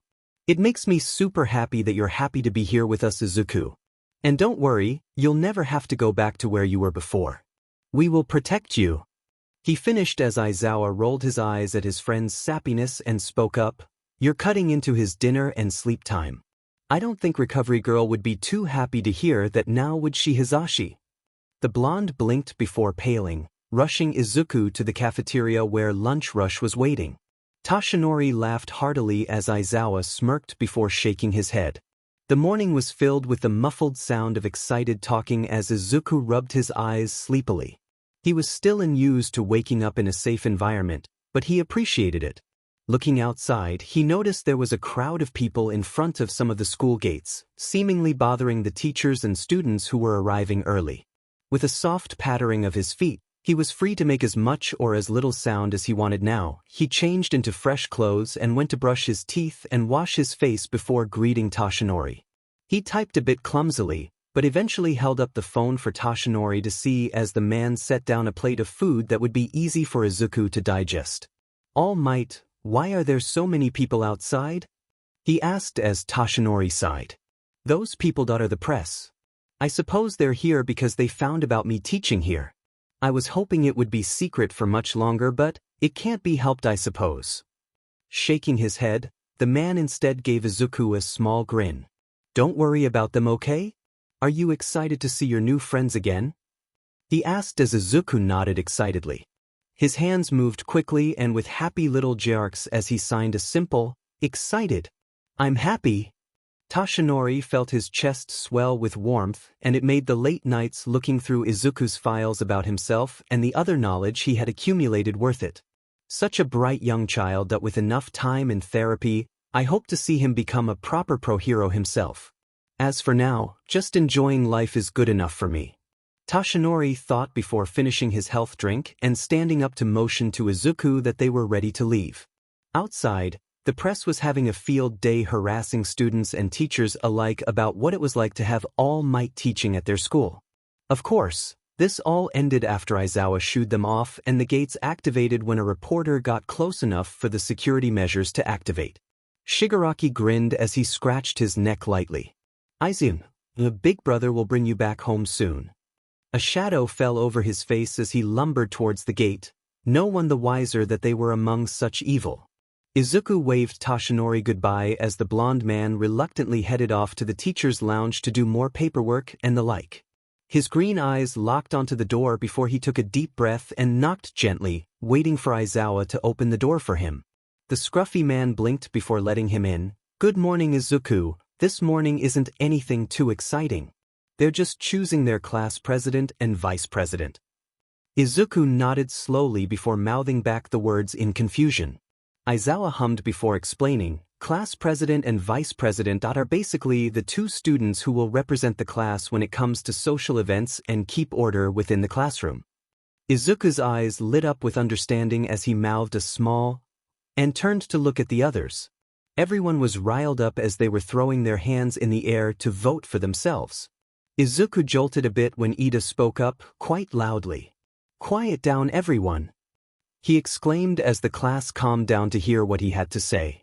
Leading the many is a task of heavy responsibility, but ambition does not equate to ability. Ida started as Izuku stared at him, shaking slightly as he suddenly latched onto Aizawa's sleeve, making the black-haired man look at him in concern. With a hushed voice, he whispered, Izuki, to which Izuku shook his head very slightly, before typing out something on his phone and deleting it multiple times before he had something he was satisfied with showing Aizawa. That Ida-san's words reminded me of what Sensei used to preach to Shigaraki-san. It read, making Aizawa sigh, realizing that the depth of Izuku's trauma really pervaded every aspect of his life. He whispered back again, Are you okay? Do you need to go outside for a moment? Izuku paused, fidgeting before looking back up at Aizawa and shaking his head. His hands moved slowly and carefully, signing, I'm okay. Want to be here? The tired man gave him a serious look before nodding. All right, just don't push your limits, okay, Izuku? Zoning back into the conversation, Aizawa just barely heard Ida ask, Will you allow this, Aizawa-sensei? To which he promptly responded, Whatever, just make it quick. I want to sleep. And they all sweat dropped at his nonchalance. Within minutes, the voting was done and the results were Yaoyorozu with 3 votes and Kirishima with 2. Ida looked defeated as he muttered, 0 votes that I thought as much. This is the harsh reality of this sacred office. Yaoyorozu's sweat dropped as she asked, So you voted for someone else? Izuku thought it was quite funny, but noble of Ida to have voted for someone else, despite very clearly wanting one of the positions. Izuku moved over to Kirishima first, to congratulate him as the class finally noticed his presence and welcomed him. Kirishima sent a bright smile his way as he said, "Izuku, how are you today, lil bro?" Izuku flinched a little at the nickname, which they all noticed but didn't comment on as Kirishima gained a concerned look. Izuku reassured them with a slight smile before he pulled out his phone to start typing. "Congrats, Kirishima-san. Aizawa-sensei said vice president is a really important role." Laughing face. Izuku held the phone steady as Kirishima grinned, slightly embarrassed but mostly proud as he replied, "Ah, thanks buddy. I just hope I can do a decent job as VP. I'm glad Yaoyorozu-san is our prez though, she seems perfect for the job." Izuku nodded as he turned to waved happily at Bakugo, Kaminari, Jiru, and Tsu. Bakugo clicked his tongue before greeting back. "You're looking dim and happy today, nerd. What's got you so dim and bubbly?" Izuku typed something really quickly before showing Bakugo, who blinked before a deadpan expression showed on his face and he had to cover his eyes with his hand before turning away. Izuku blinked as he wondered why his old childhood friend would react so strangely. Kirishima and the others wanted to know as well, so they peered at the message, "I missed you all so much. It's only been a night, but I didn't want to say goodbye yesterday. I love everyone here. It is so nice and warm and safe and I really love being here." 3 less than 3 inch. They too suddenly understood why Bakugo had to turn his face away, since they all clutched their chests and turned their faces away to cry at the pure response. Izuku panicked as he didn't understand why they were so quiet after his message. Uraraka and Ida coming to his rescue as they came over to say hello. "Izuku, you're looking as cute as ever today." Uraraka compliment which made Izuku blush again before hiding his face. "Izuku-san, welcome back again. We are going to eat lunch in the cafeteria today. I know it might be much too soon for you to come with us, but the invitation is extended," Ida said as Izuku nodded, slowly unwrapping his arms as the embarrassment faded away. He looked conflicted before he typed, I want to try." They all blinked at that, not expecting for Izuku to try and move so fast, knowing what they did about his past. Ida asked again, "You don't have to feel forced, Izuku-san. We will wait for you if you need time. We want to make this a good experience for you." His eyes were unwavering but kind as Izuku looked up at him with an odd gaze. Izuku was quiet for a moment, fidgeting with his shirt before nodding again, subtly and holding the message back up again. Ida sighed but nodded. Yaoyorozu noticed this and came over before asking, "Would it make you feel better if we went as a group, Izuku-san? That way, we could sit near each other and create a safe zone for you." Izuku blinked at her suggestion before brightening up, making Yaoyorozu blush at how much she wanted to pinch his cheeks. "Yes, I think that could work." He typed before heading over to Aizawa to ask for permission. The man gave him a long stare before sighing, "I don't think this is a good idea, Izuku. How about you try walking there with them first? And if the amount of people there overwhelms you, you must immediately head back to the classroom or find me in the teacher's lounge." Izuku nodded, before hesitating. "Are you not sure it's okay for me to go? I won't if you don't want me to." Izuku typed as Aizawa felt sympathy for the poor boy. "Izuku, I nor any of the other teachers that look after you are your owners. You don't have to worry about our opinions conflicting. You're your own person, okay? I just want to make sure you're safe. But I won't stop you from doing things you want to." Izuku teared up a bit, but just nodded quietly. He signed and emphasized a heavy, "Thank you," before moving back to walk with the large group waiting for him. Aizawa simply watched them leave with tired eyes. Izuku was okay at first. The group provided familiarity and comfort for him. They were certainly a sight to see, as the other students noticed how big their group was. But more importantly, they noticed how he wasn't in uniform and began speculating about who he was. But as they neared the cafeteria, the amount of people and noise grew to make Izuku uncomfortable and his anxiety began to flare up as he abruptly stopped walking before they reached the doors. Bakugo, who was walking beside him, and Tsu, who preferred walking slowly, both noticed as they stopped first. Everyone else followed in lieu as they looked at Izuku with concern. Izuku seemed to be swallowing a lot, and his eyes kept darting around to look past the group at the strangers that seemed to enclose around him. "Izuku-san?" Yaoyorozu asked as she leaned over to catch his gaze. Izuku's lip trembled as he signed roughly, "Panic. People. A lot. Breathe, can't breathe." She looked alarmed as she looked at the others and shook her head. "Bakugo-sen, you'll take him back to the classroom?" she asked as Bakugo rolled his eyes. "Of course. I wasn't expecting the nerd to be able to go through with it, but coming this far is still pretty fing brave of him." Izuku blinked back tears at the compliment as he noticed Bakugo turn around. "You can hold on to my blazer. Come on," he said as Izuku felt bad, pausing to think for a moment before shaking his head. Bakugo blinked before angrily waiting for Izuku to type on his phone. "I don't want to cut in on your time to hang out with the others, but it's okay. I will go find Aizawa-sensei for lunch." Izuku pointed at the message very determinedly as Bakugo scrunched his brows. "Let him, nerd. I wouldn't offer if I didn't want to. Now come on. I might as well walk you to Aizawa-sensei if you don't want to come back to the classroom." Bakugo gritted out as Izuku sniffled for a moment but eventually gave him a watery smile. Turning back around to Yaoyorozu, Izuku typed, "Thank you all so much for being patient with me today, but I don't think I'm ready yet. I really want to be. But for today I walked here and did better than I thought thanks to everyone." Yaoyorozu read it to the others who smiled and gave him words of encouragement before waving him and Bakugo off. The blonde was quiet as they walked, but the silence wasn't uncomfortable to Izuku, who was just glad they were away from the source of his anxiety. They were almost to the teacher's lounge when Bakugo suddenly turned around, making Izuku squeak as he almost collided with his back. Izuku looked at him questioningly as Bakugo's expression grew heavy and conflicted. "Izukarai," he started only to have a hard time getting the words out. It looked physically painful for Bakugo to try and apologize for something Izuku didn't even know about. "Damn it. F-." Bakugo cursed as he moved away to punch one of the reinforced walls. Izuku moved to try and calm him down, only for Bakugo to turn back to him with teary eyes. "Ivy knew what your shitty dad did to you all those years ago. But I never did anything." Izuku's eyes widened as he took a step back, waiting for Bakugo to continue. The blonde gripped his hair tightly with one hand as he looked at Izuku with a distressed gaze. "I knew that I saw him. I saw him beat you and almost kill you this one time, and I didn't say anything because he Bakugo choked up as Izuku began to also tear up at how out of character it was for Bakugo to reveal his true thoughts and emotions.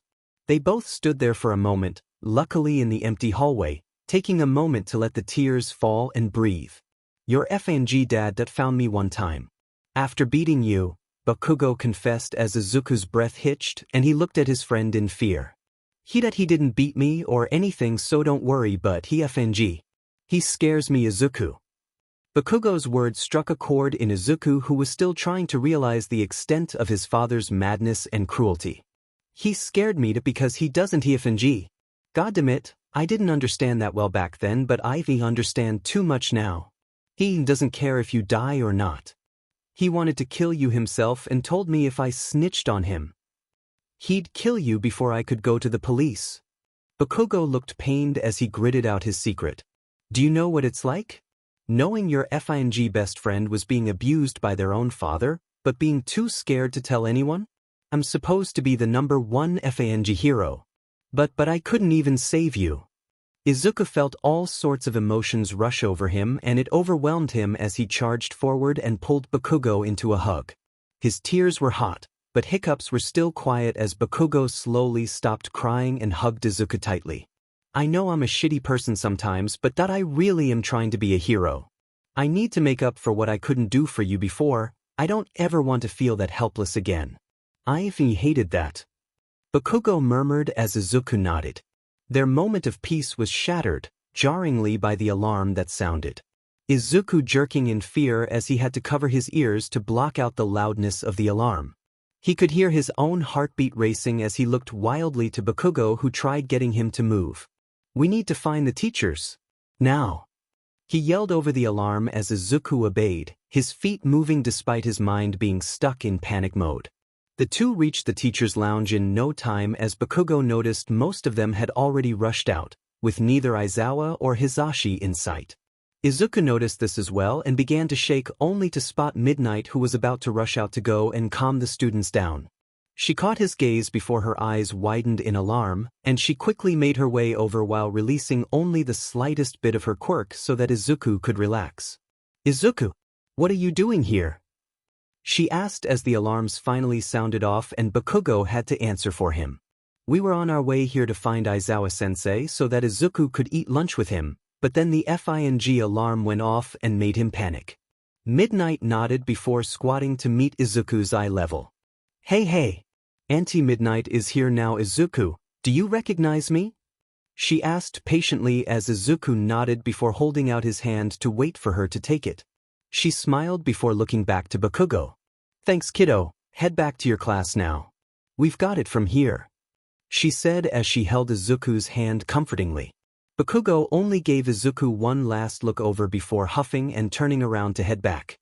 "See you later, Izuku," he said as Midnight looked approvingly at him before she spoke to Izuku. "Let's go find Scruffy and Cockatiel, okay?" she joked as Izuku nodded before mouthing the name, All Might? To which Midnight sighed before explaining, "He's on Hero Patrol right now, since he's not scheduled for class duties today." Izuku nodded, a bit disappointed but understood since All Might was in high demand. The two of them were joined by Snipe, 13 and Nizu, which gave Izuku more comfort seeing as how he learned they were safe. "Ah, young Izuku. I'm glad to see you're with Namuri-sen. Although I wish the circumstances were better," Nizu said in his usual voice. Izuku nodded before tilting his head over to see what happened to the gate, only to widen his eyes and grip Midnight's hand almost painfully as he noticed the damage. He was trembling violently as Midnight and the other teachers grew alarmed. "Izuku?" 13 asked as Izuku's vision became shaky as he took in the sheer amount of dust and crumbling matter that used to be the gate. He was familiar with Shigaraki's quirk. Very familiar. He gripped his right arm as a phantom pain suddenly ran through it, and surveyed the signs of Shigaraki's work. Rationally, he knew there was a chance that maybe it was someone else, with a different kind of disintegration or decay quirk. But he was forced to have it used on him and has experienced firsthand what the quirk did. He would never forget what it looked like to see something or someone be killed by Shigaraki's quirk. And he couldn't breathe. His breaths were coming out too fast and black spots were coming in and out of his vision as his gaze remained hyper-focused on the remains of the gate and knowledge that it wasn't safe here anymore. "Shigaraki knows he's here. Shigaraki was here." Izuku jolted as he clamped his hands down tightly on the arms that were connected to the hands that suddenly landed on his shoulders. "Izuku." Aizawa spoke in monotone as Izuku's hearing snapped to focus on his familiar voice. His eyes were unfocused and he was babbling incoherently as Aizawa continued. "Izuku, breathe just I am okay? Out." Izuku nodded jerkily as he let his trembling hands be held gently back. Aizawa, who waited patiently for him to calm down and gather his bearings. Izuku in one last shaky breath before the fog that draped over his mind cleared away enough for him to remember where he was. He looked around and only saw the other teachers, looking at him concerned as he started crying. "Shigaraki isn't here, he can't hurt me here, I'm safe." He repeated the words like a mantra in his mind. Aizawa gathered him into his arms as he asked, "What's wrong, Izuku? What is scaring you?" Izuku sniffled for a moment before typing in his phone. I think it's Shigaraki-san's work. The way the gate is crumbling reminds me just like how his quirk works on objects." Aizawa looked alarmed as he relayed the information to the others who began speculating. Nizu spoke up first. "It certainly would make sense if this is both a declaration of war and retaliation for rescuing Izuku from their control. All Might and the police will have to be notified of this. In the meantime, we will have to quickly reinstall another security measure and see if there is anything missing at all from the school." Nizu turned back to Izuku. "Izuku, is there anything you know about Shigaraki that you could tell us? It would greatly help us." Izuku was quiet for a moment before nodding reluctantly. still shifting his eyes around like Shigaraki would pop out to hurt him if he said anything. Shigaraki-san is obsessed with All Might. He really hates All Might to the point that he and Sensei made the numus. If anything is missing, it would be stuff concerning anything All Might is involved with. Izuku typed as Nizu nodded. The only thing that's coming up with All Might in it is the training field trip we are going to have at US. You don't suppose they would be daring and foolish enough to attack during then, would they? Aizawa mentioned as Nizu hummed. This Shigaraki seems highly intelligent, but reckless due to his bloodlust. It's highly likely Aizawa-kun. Aizawa gained a dark look at that. Then the field trip is cancelled. I'm not going to risk any of my students if the league decided to show up. Have the police take their place instead. Might as well kill two birds with one stone. The others seem to agree, only for Snipe to notice a piece of paper sticking out from under the ash and subtly picking it up to read it, only to quietly whisper to Nizu. Nizu-san, read this. The rat-mouse-bear principal blinked before taking the paper in both of his paws and gaining a strained look. Nodding, he handed it back to Snipe, who pocketed it. Nizu motioned for Aizawa and Hizashi to bring Izuku back to his secure room, and the two shared a look before nodding. After the three of them left, all the other teachers turned to Nizu, who motioned for Snipe to share the letter. Midnight was shaking in anger by the time she finished as they all grew grim. Hello, dear heroes. I suppose asking how you all are doing wouldn't amuse you, now would it? Anyhow, as my precious son has probably already surmised, we are going to be attacking the USJ the same day you have planned for the children's field trip. How exciting! To see the terror in their eyes and the sensation of power as helplessness washes over them. Now, don't go canceling our plans because my boss will be very, very angry. I might say, angry enough to go after your precious students' families. And I know how very precious family is. In fact, I am broken-hearted to learn that you all have taken my adorable and obedient son from me. How could you do such a thing? I thought you were supposed to be heroes. I jest, of course, he means less to me than a piece of tissue stuck on my shoe, but he is certainly useful to a certain boss of mine, and I would appreciate it if you could return the useless brat back to them. If you refuse, well, I'll be taking him back anyway. And who is he to refuse his concerned, loving father? Sincerely, Midoriya Hisashi. P.S. I would love it if you were to let little Izuku know that his big, bad daddy is coming back for him, but knowing you heroes, you probably won't. Alas, a man can only dream. What are we going to do, Nizu-san? The police and pro-heroes we have on hand can only be spread out so thin. We have to make sure there are enough people watching over the rest of the school, and now with the threat of them attacking the students' families? Vlad asked before punching the wall in frustration. Nizu was silent for a moment before looking to where Aizawa and Hizashi had gone off with Izuku. I have an idea, but no one is going to like it. Aizawa's expression was just as murderous as everyone had expected it to be, and even more frightening was Toshinori's, which they hadn't seen too much of before. Absolutely not. You may be the principal and have an intelligence quirk, but I refuse to knowingly send my students, 14 to 15-year-old children, into such a dangerous situation. Monitored or not. Aizawa gritted out as he stood up to move out of the room. I agree. You know exactly what they did to Izuku, Nizu-san. I don't feel comfortable having any of the children near them. We can gather the students and their families here at UD if that's a safer alternative, but Toshinori tried to reason, only for Nizu to speak up and make both of them pause. And what will you do if the fight is brought here? Where hundreds of other children and people learn and work? While I am confident our students could work together and take on small-time villains by themselves, what sort of security would that inspire in them? Nizu asked as Aizawa clenched his fists. We've already seen the proof that Shigaraki can not only get past our defenses, but slipped in with no one knowing any better. We already have proof that Midoriya Hisashi had planned for us, finding out about their intentions and going far enough to blackmail us. Nizu pointed out, only for Hisashi to speak up next in his serious, but loud voice. Nizu-san, I understand those concerns, but I think I speak for all of us here when we say that none of us will ever be comfortable with the idea of putting our students in danger just to potentially capture villains. There had to be another way. He argued as Vlad put up a hand to catch their attention. While Hizashi-san voiced my personal opinion that I do agree with Nizu that the most efficient way to see the threat we are facing and nip it in the bud would be to follow along with the field trip. Just as the others reared up to argue back, Vlad continued. We can bring their families here as an excuse to tour the campus and see what Urare has to offer. That way we don't have to spread our forces thin and we can still watch over the other students. The police available can be split with protecting the school and being on call for any sign of villain activity at USJ. The main point is that they're after All Might, and it might be best to have everyone prepared and knowing what to expect rather than changing the situation and waiting to see the villain's reactions. Vlad finished as Snipe sighed. Vlad has a point. We have to go with the options that give us the most control over both what we can do and what we can expect from their own reactions.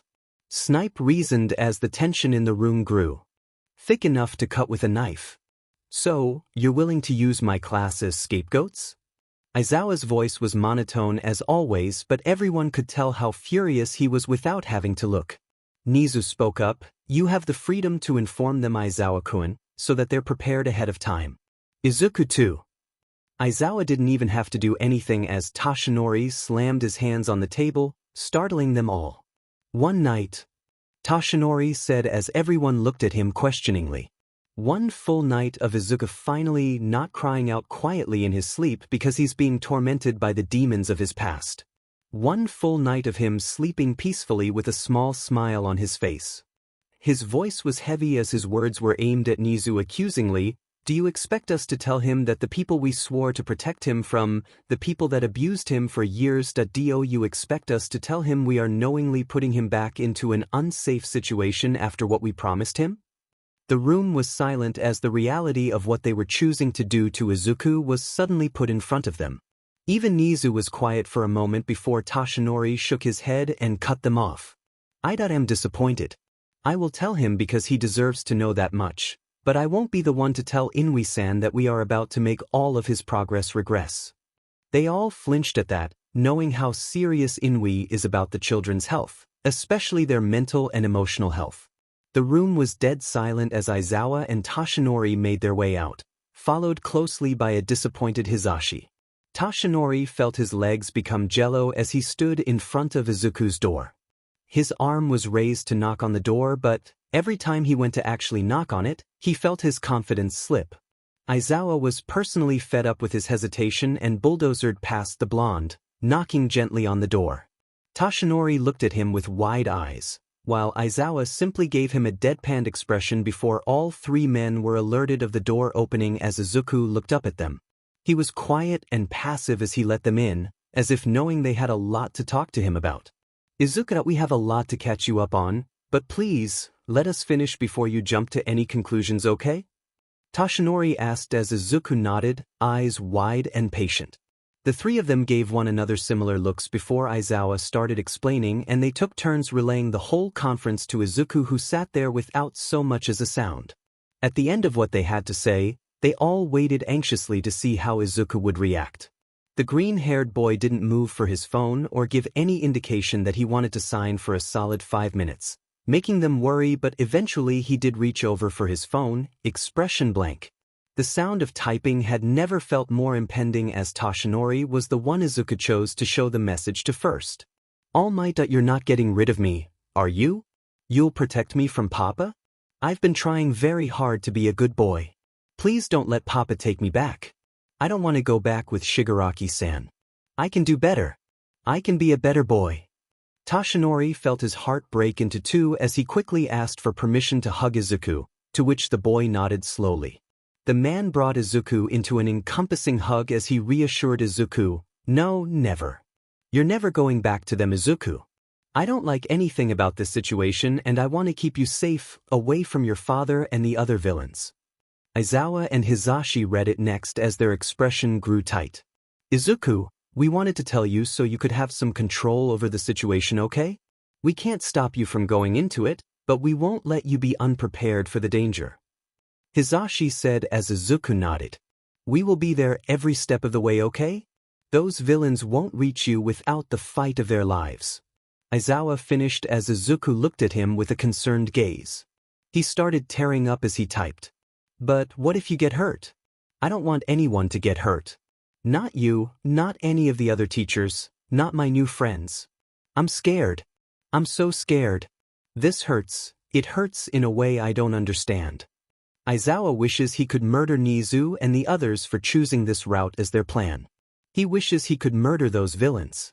But instead, he wipes away Izuku's tears as he responds. I'm sorry. I'm so sorry, Izuku. I'm sorry we're making you have to be strong for us. And the boy bursts out into tears, his hiccups much louder, but still quiet compared to many of the vocal criers Aizawa knows. If I ever get my hands on Midoriya Hisashi, that he's a dead man. They all thought as Izuku cried through the night, never really falling asleep, but that was fine because none of them could go to sleep with such heavy thoughts. The plan was to have the students' families be informed of the situation and brought to the school for their protection. At first, they were hesitant to reveal the truth in fear that the parents would object to their children heading headfirst into danger, but Nizu thought it over and stated that honesty was the top priority since it would be better to face opposition from the start than betraying the family's trust. Needless to say, no one was excited about this, and while the families agreed, they were holding UA to an insane standard to protect their children. Which was reasonable. From there, half of the ProHero staff would remain at UA to protect the student body and families from any potential attack, along with half of the police force Tsukachi could gather up in such a short amount of time and on such a shaky basis. The rest of the ProHeroes would be accompanying Eraserhead, 13 and the students to the USJ facility along with the other half of the police force. Their group contained Eraserhead, 13, Midnight, Present Mike, Snipe, Ectoplasm and of course All Might himself. They would be safeguarding the students and spring into action at any sign of the villain's attack. The best outcome is that the villains follow through with their plans and they could detain them before any serious fighting happens. However, the unknown brutality of the Nomu Izuku had detailed to them set them on edge. All Might's waning strength wasn't a surprise to them and they were afraid of the possibility that there would be more than one monstrosity in the attack. Conveying this to Class 1A, however, didn't go quite so smoothly. What? That's the best plan you could come up with? Bakugo exclaimed before Mitsuki smacked his head at the disrespectful tone he was using with Aizawa, who detailed the situation to them. The families had all gathered into the large classroom Nizu had set aside for the situation so that everyone could listen to the game plan all at once without feeling suffocated. Katsuki, don't be so rude. You should know this wasn't a decision they made so easily. She bit back as Bakugo bared his teeth at her. I agree with Bakugo. Is there not a quirk user who could make an illusionary mock class of us to go in our stead? Ida asked as Nizu shook his head slightly. We have already tried to ask someone we found through the police, but they said that even their quirk, as realistic as it would look, could not mimic everyone's natural behaviors nor talk. This would be a red flag to the highly intelligent villains who could then react in a manner we cannot expect or control. The principal replied as Ida frowned but nodded. And the reason you cannot just keep us here is because they might launch an assault on the whole school and more lives would be in danger? How troubling. Yaoyorozu said as a concerned look appeared on her face. Her parents had declined the offer to come to UA since they had a repertoire of guards at their services, so they had little concern of being attacked themselves. The only reason they had let their daughter go through with this was that they valued the experience she could get out of it. As loving as they were, Yaoyorozu had to admit her parents, or in fact, her whole family were extremists. Their bar for her was set so high, she couldn't breathe sometimes back when it was mainly her at home. Coming to UA actually helped her relax a bit and socialize with regular peers. They also had an unshakable faith in All Might, which she knew was unhealthy, but she was glad to still be able to participate rather than being hidden away in some room. Todoroki, on a similar hand, was practically forced to go by his father. Endeavor couldn't join himself since his presence on the mission would probably alert the public to something amiss. Also, as much as he wanted Shudo to show off his superior abilities, the man couldn't stand to even think about working together with All Might. Not to mention, his regular patrols were too important to leave to just his interns. But he did expect Shudo to observe the man he will one day surpass. Shudo felt sickened, but not surprised at his father's lack of concern to his own well-being. Fuyumi, his older sister, would be safe at their house while Natsuo was off at college far away enough that Shudo believes the villains wouldn't go to lengths to chase after him. Ida was the only other student whose family wasn't there since they too came from a proud line of pro-heroes. Tensei was the only one to show up, and that was to aid in protecting the school in case there was an attack. The rest of the class had their families come in, even Uraraka, who had been concerned about her family missing a day of work, but the school had reassured her they were compensating any of the working adults for their time and cooperation. Bakugo's eye twitched as he gritted his teeth. And what about Izuku? Where's he at? Kirishima and Kaminari, who stood closer to the explosive blonde, also furrowed their brows. They had just realized the shorter boy was nowhere in sight. Neither was All Might, now that they took a moment to calm down and observe the room. Izuku's fine, he's waiting to board the bus with all of you, but having this many people together made him nervous. In a way that he feels guilty. Aizawa confessed as Kirishima quirked an eyebrow in confusion. Guilty? It's not like he wants the villains to attack us. None of this is his fault, he said, only for Bakugo to scoff, clearly knowing what Izuku was thinking. I should have effing known. He's trying to place the guilt on himself for his shitty dad being part of the villain's side. Bakugo muttered as Mitsuki and Masaru frowned. I still can't believe Hisashi had been hiding how horrible of a person he is. We used to be such good friends when Inko was still alive. Mitsuki spoke up, only to shake her head regretfully afterward. I guess you never know how much of someone is their true self. Bakugo narrowed his eyes as his fists shook in anger. After a few seconds, he looked back up to Aizawa. I still don't like this plan, and I'm only gonna stop giving you shit about it cause I know you're not that type of teacher. But don't think I'm happy with letting Izuku confront his dad again, he growled as Aizawa kept his expression neutral. Kaminari seemed uncomfortable, fidgeting before he spoke up. These villains, are they the same ones who had been experimenting on Izuku? His voice was quiet and not at all confident like his usual self. His mother placed a reassuring hand on his shoulder. Aizawa closed his eyes as he sighed. Opening them back up, he responded, Yes, and if that scares you, it's all right, Kaminari. You can always take the option of staying back here at school since you're not one of their main targets. Kaminari winced, remembering the sheer terror that he experienced through Izuku, before determination lit the fire back in his eyes, and he shook his head. No, I'll be there. If Izuku has to go through all of this, he'll need all the support he can get. Aizawa nodded approvingly as Hisashi moved to the front of the class to do a rundown of the procedures and what they could expect from today. The students stood in front of their families, some proud, others embarrassed, and the remaining nonchalantly. This was the first time they had shown off their hero outfits, and despite the encroaching danger, they shared a moment to bond over this occasion. There was nothing more encouraging to see than their children look so mature and heading down the path they've worked so hard to reach. The students waved off their families as they headed towards the bus, which was hidden in a place that was hard for any of the other classes to see. The mission was still supposed to be kept secret from anyone outside of Class 1A, their families, teachers, and police after all. Bakugo walked ahead of everyone else, impatient to see Izuku again as the green-haired boy appeared in his sights as he neared the bus. All Might was there too, towering over his childhood friend as Bakugo noticed just how small Izuku actually looked. He gritted his teeth. He hated it. He hated how beaten down Izuku looked. I'll kill that BSRD, I'll kill Izuku's shitrag of a SPRM donor, he thought as he refused to call Midoriya Hisashi Izuku's father anymore. That title wasn't something Hisashi deserved, he should mean nothing to Izuku. Oi, Izuku! He called out as the boy in question jumped a bit, being previously preoccupied with All Might.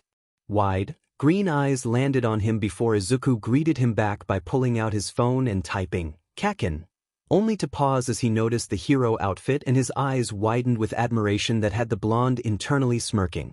Izuku stepped a bit closer before he observed all the elements to the costume before meeting Bakugo's eyes with a very impressed gaze. You look just like a proper hero, Kaken, that just like you always dreamed of when we were younger. He held up the phone steadily, but then his eyes glazed over for a moment, as if he were reminiscing over his memories. Bakugo coughed, bringing Izuku's focus back into reality as he muttered, What do you mean look like? I'm already on my way to becoming one nerd. Izuku blinked before smiling. Still not a pro yet, Kaken, there's still a long way to go. So for now, looking like one is still good. Izuku typed as Bakugo reared up playfully, only for Kirishima to show up and pull him into a side hug as the redhead spoke up excitedly. "Oh, what do you think, Izuku? We look pretty cool in our outfits, don't we?" Kirishima asked as he grinned widely, making Izuku grin as well from his energy. The green-haired boy nodded, before complimenting Kirishima as the rest of the group finally came to a stop in front of the bus. Ida was yelling something about getting into lines and being organized before Kirishima told him to chill out. Yaoyorozu was doing last-minute equipment checks and a head count before everyone was determined to be as ready as they would ever be, and they started boarding the bus. Since there was limited space, it was determined that only Aizawa and 13 would drive and accompany the students on the bus, since they still wanted to give a crash course lesson on rescue work and safety in the face of unforeseen situations. Every moment they had to teach the students, they took, because the knowledge could come in handy. All Might was voted out due to his sheer size. It would have been a safety hazard to have him crowd up the bus. The other teachers had agreed to follow closely behind in 2 vans anyway, so it wasn't much of an issue. Tsuyu looked at Izuku, who hadn't said a word during the first few minutes of their ride, before noticing how everyone else was also quiet. A few concerned gazes were thrown his way, but no one actually wanted to say anything. And so, she took the opportunity to break the ice instead. "Izuku, I generally say what's on my mind." She started as he looked to her questioningly. He took out his phone in case he needed to respond to anything she said. "Yes, Ajui-san? Call me Tsuyu, but I was wondering that you're our age, right?" she asked as Izuku nodded. "Then, now that you've been rescued, are you interested in becoming a hero too, Ribbit?" Everyone was a bit curious at this, as they either leaned in to read Izuku's response or glanced at him. Izuku took a moment to process the question, but his hands remained idle as he looked a bit lost. His mouth opened by reflex, but he didn't make a sound as he shut it tightly again. His thumbs hovered over the screen before he finally started typing something, but even then, they could hear that he kept deleting his words as the typing sounds filled the bus. Eventually, Izuku furrowed his brows at what he typed before showing it to Tsuyu. She said nothing at first as her wide eyes took in his answer before she read it aloud. "I don't know. I always thought I would live out my life back in those labs and die there. I don't know if I can be a hero. I don't know if anyone needs a hero like me." The air became solemn as the teens all seemed to bite back their instinctive responses. They didn't know firsthand what Izuku went through, and they definitely couldn't understand how messed up his mentality was. So what would have been obvious to say to anyone else who was doubting if they could become heroes, they had to think about saying to him. Kaminari was really the only one who understood a bit as his grip on his pants tightened. "Izuku, I think it's okay if you don't want or don't know if you want to be a hero yet. You've been fighting your whole life, and that's only going to keep happening as a hero. You shouldn't have to shoulder the responsibilities of looking out for everyone." Izuku looked at him with surprised and grateful eyes as Kirishima spoke up next. "Yeah dude, I agree, but I also think it should be less about if someone needs you. Being a hero shouldn't have to always be about putting others before yourself. Just, if someone does need help, you'll be willing to lend a hand." Izuku went quiet at that as he reflected on his own rescue and the emotions and changes it brought along with it. He didn't call for All Might and the others to rescue him. He didn't ask for them to go through so much to try and keep him safe. The heroes could have easily put him under police custody and let the police department place him in an orphanage or something similar. But instead, they took him in. They returned a warmth to him that made his bones ache and muscles churn with happiness he hadn't felt in years. Izuku closed his eyes. Both arguments were valid. He was only 14 years old, and he needed time to be reacquainted with society again. But that he didn't want to run from his problems. He didn't want to hide. Kaminari had said it, he had been fighting all of his life.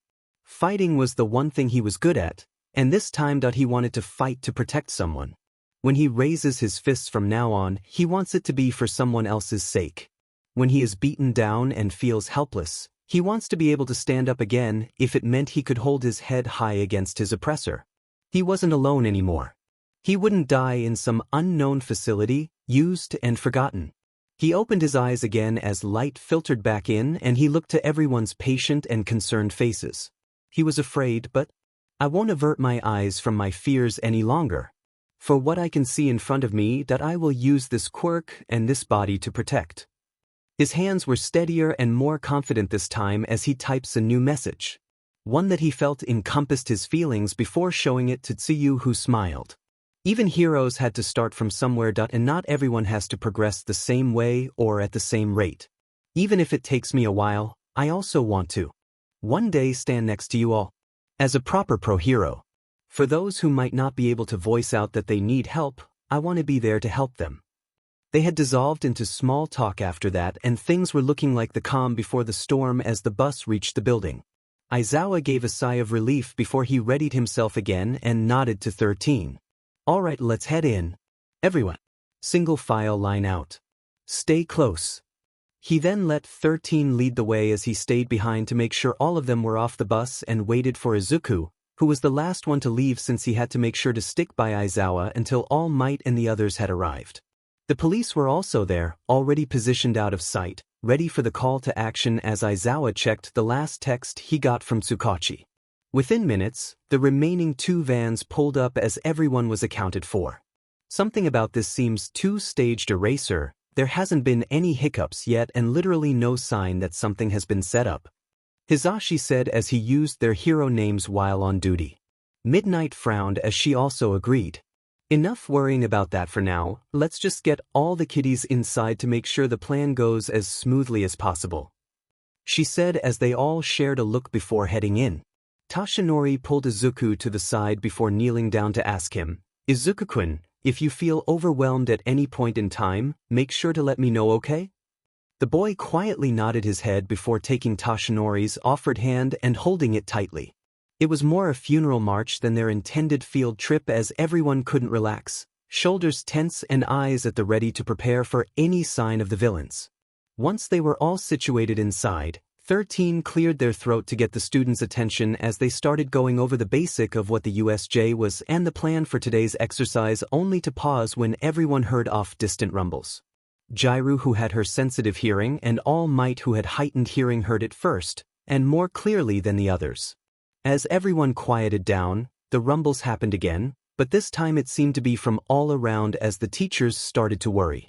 Aizawa pulled out his phone to call Tsukachi when a strange, whooshing sound alerted him that something was happening.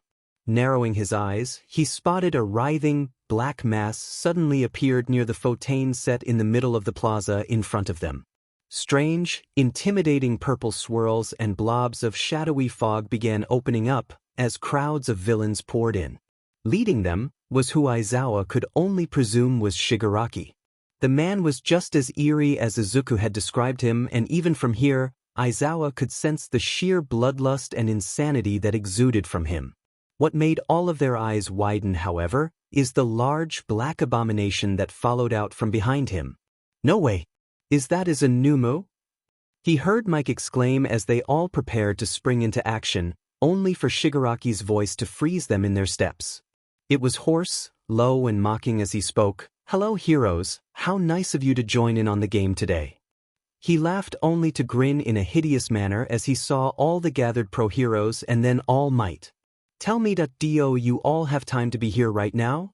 It seems unfair to have such a large party for this boss fight, that's why. He trailed off as several more warp portals opened to different parts of the near neighborhoods in the city and revealed the source of the rumbling they had all heard earlier. Everyone's eyes widened in horror as the visage of flames and chaos reigned in the streets. Buildings appeared to have been blown up with some caught ablaze and others crumbling. What have you done? All Might demanded as Shigaraki's grin only grew more insane.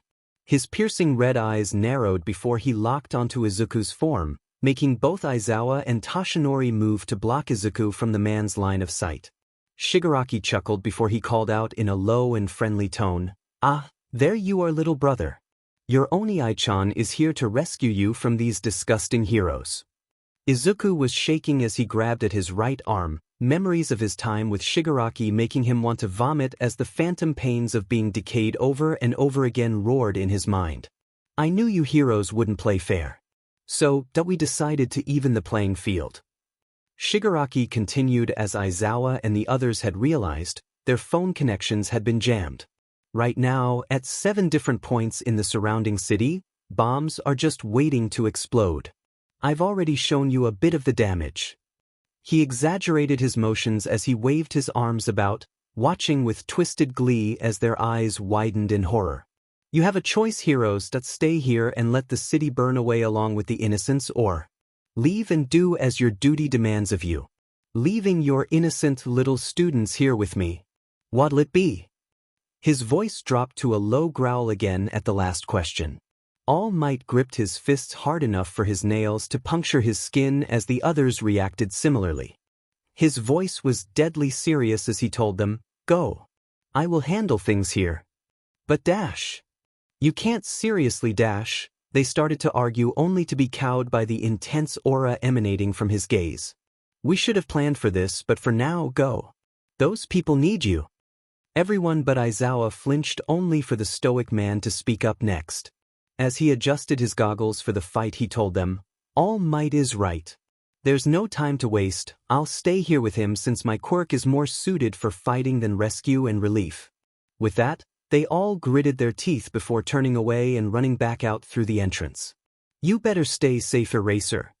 Mike yelled one last time as they shared a look and Aizawa nodded, before watching the other leave in a hurry. "Come on, kiddos, we have to get you all out of here as well." The blonde man yelled one more time as they moved to follow him, only to get cut off by a thick wall of shadowy fog. Mike jumped back cautiously, away from the doors just as the fog moved to shut him out and lock the students in.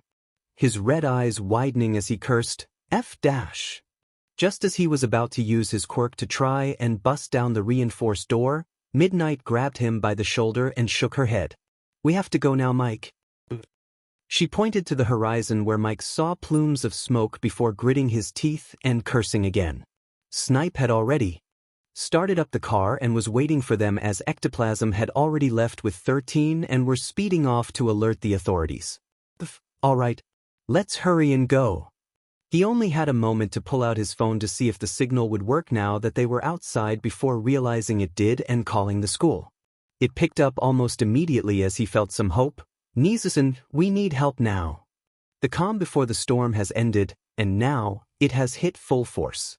Inside the USJ, All Might and Eraserhead cursed as they saw how the shadowy fog blocked their students from escaping, before it started to slowly gather together and form into a humanoid shape. "My apologies, but I cannot let you children escape.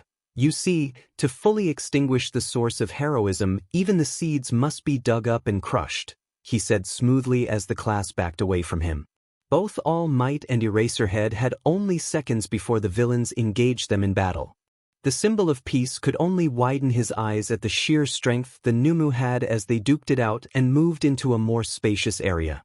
Eraserhead, on the other hand, threw himself into action as he moved gracefully, taking out as many of the nearby enemies with his skills. "Sheet.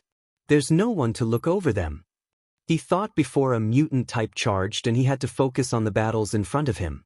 Izuku was shaking as he was huddled up in the middle of the class, each of them wearing conflicting expressions as they were approached by the strange shadow man Izuku had never seen before, and then Shigaraki. "Hello, Midoriya Izuku. It's a pleasure to be acquainted with you finally. Shigaraki and Sensei have both told me so much about you. You may call me Kurojuri. We are here to bring you back to where you belong," he said, only for Bakugo to curse and charge at him. "Like hell you are. Die you bastard." The blonde could only widen his eyes when the man dispersed and reformed elsewhere, leaving him to have to roughly stop his own momentum and turn around to see where Kurojiri had moved. "Ah, that's right, where are our manners? We are the League of Villains. Forgive our audacity, but today we've come here to you at a high school, this bastion of heroism." Kurojiri began as Izuku's ears fell deaf with the sound of thundering static at his next few words. "To end the life of All Might, the symbol of peace." Izuku's head snapped up as his eyes couldn't focus. No, it can't be it, and oh, no, and no. His head started to pound as the rush of blood and his shortened breath alerted him that he was about to enter another panic attack. Kill All Might? It's not possible. He knows it is. Not someone like All Might. Shigaraki had always made his intentions to kill All Might very clear. Shuji noticed he was about to break down as the larger boy widened his eyes before gathering Izuku into his arms. Izuku, stay with us. We need you to be focused right now. Can you do that? He whispered loudly as Izuku looked at him with such lost and scared eyes Shuji felt like he could cry. His throat closed up as he shook his head. He tried mouthing out the words, "I don't know," only to fail. Surprisingly, it was Todoroki that caught Izuku's attention as the boy laid a cold hand against Izuku's forehead before staring straight into his eyes. Izuku, breathed in and out, slowly. You need to push it down. Push down the fear. We need you now. They need you to be able to help us now. His voice was neutral and steady despite the situation as he gestured to Eraserhead and All Might who were still fighting, and Izuku inhaled sharply. They can't fight like that forever. They need help. We need to get help. We need to fight. Like a switch in his mind, the word finally triggered the boost he needed to snap out of his funk and nod his head. Shuji gave him a look before placing him down. Izuku shivered, but he gripped his jacket before looking up and making eye contact with Shigaraki, who was waiting patiently. Finally, I almost couldn't stop myself from going over and killing one of your little friends to get you to snap out of it, little brother. Izuku said nothing but swallowed before glaring at Shigaraki in anger, making the man cackle with glee. That's right, Izuku. Hate me. Despise me. You're no better than us anyway. Kirishima and Bakugo had taken the initiative to attack as they aimed their attacks at Shigaraki and Kurojairi, only to be thwarted again when the taller man opened up a portal and sent them through and being launched a few meters away, falling onto their buttes. Izuku shot forward, only to be held back by Ida, who was quicker to notice and react. Don't. There's no telling what they'll do to you, Izuku. He exclaimed as Shigaraki chuckled before ordering Kurojairi to disperse all of them. Enough of the unskippable cutscene dialogue. I'm dying to fight you again, Izuku. And then, their world exploded into a shroud of darkness. When the fog cleared up, Izuku noticed most of his classmates had disappeared, teleported to a different location. The only ones left in the area were Koda, Kirishima, Ida, Ashido, and Oyama. Izuku only had a moment's notice before his instincts kicked in and he avoided a dangerous piercing attack that would have skewered him otherwise. His hands wrapping around the point before he did a quick and brutal turnaround as he sent his knee into the villain's face, shattering his nose from where his knee made contact. The man's horn retracted as he screamed in pain, Izuku following up his attack with a harsh hit to the throat, making the villain choke before stumbling backward in pain. Izuku's eyes were opened wide, unblinking as they hyper-focused and took in everything. He breathed out and then he moved. Aim to hurt. Hit to disable. Fight to key dash. Izuku snapped back slightly in self-hatred at the thought as he downed 3 more villains during that time. Just as he launched himself forward to continue his aggressive onslaught, a familiar pale hand reached out to grab him at the corner of his peripheral vision. He lurched back into the left as Shigaraki grabbed thin air, laughing as his one uncovered eye glared down at Izuku. I see you haven't gotten dull yet, I'm glad. He said with a fake fondness that had Izuku covering his ears. He had believed in those empty praises and soft voice before. Never again. He wouldn't be fooled by Shigaraki ever again. And suddenly, the man was in his face as his deadly hands reached out at Izuku. We could play family again. Izuku threw his meanest uppercut that Shigaraki barely avoided catching the full impact of as his cheek stung from where it had grazed. Izuku was trembling with rage as he glared hatefully at Shigaraki, and then he spoke. No. You will never be my family. And then his fists were flying as he put his all into fighting Shigaraki. Ida and the others had taken care of the few villains left behind after Izuku's surprising attack on them. None of them had expected the small and kind-looking boy to move so efficiently and attack so brutally. It made sense with what they knew about him, but seeing him in action was totally different. Kurojairi, however, stunted their attempts to help him as he separated the group from Shigaraki's fight with their friend. It would be rude to interrupt a family reunion. Now, at the ready. I will be your opponent. he said before falling into a stance. Ida grimaced before yelling out, "Don't split up. We will have to take him on together," and then charged forward with his speed, hoping to land a hit on the man's body, only to widen his eyes when the fog wrapped around his leg and then with some momentum, sent him flying into a nearby pillar. He coughed as the impact rattled his teeth, but he had to ignore it and get back up and into the fight. Ashido, Kaminari and Aoyama all took their turns at shooting their mid-ranged attacks at him, only to be defeated by their own lack of experience fighting with others. Their attacks more often than not passed through or by Kurogyari and near hit one another as he toyed with them. After a moment the man seemed to run out of his amusement as he threw Kirishima with his quirk, making him collide into Kuda, who caught him, but made the two of them fall backward. "Shigaraki-san.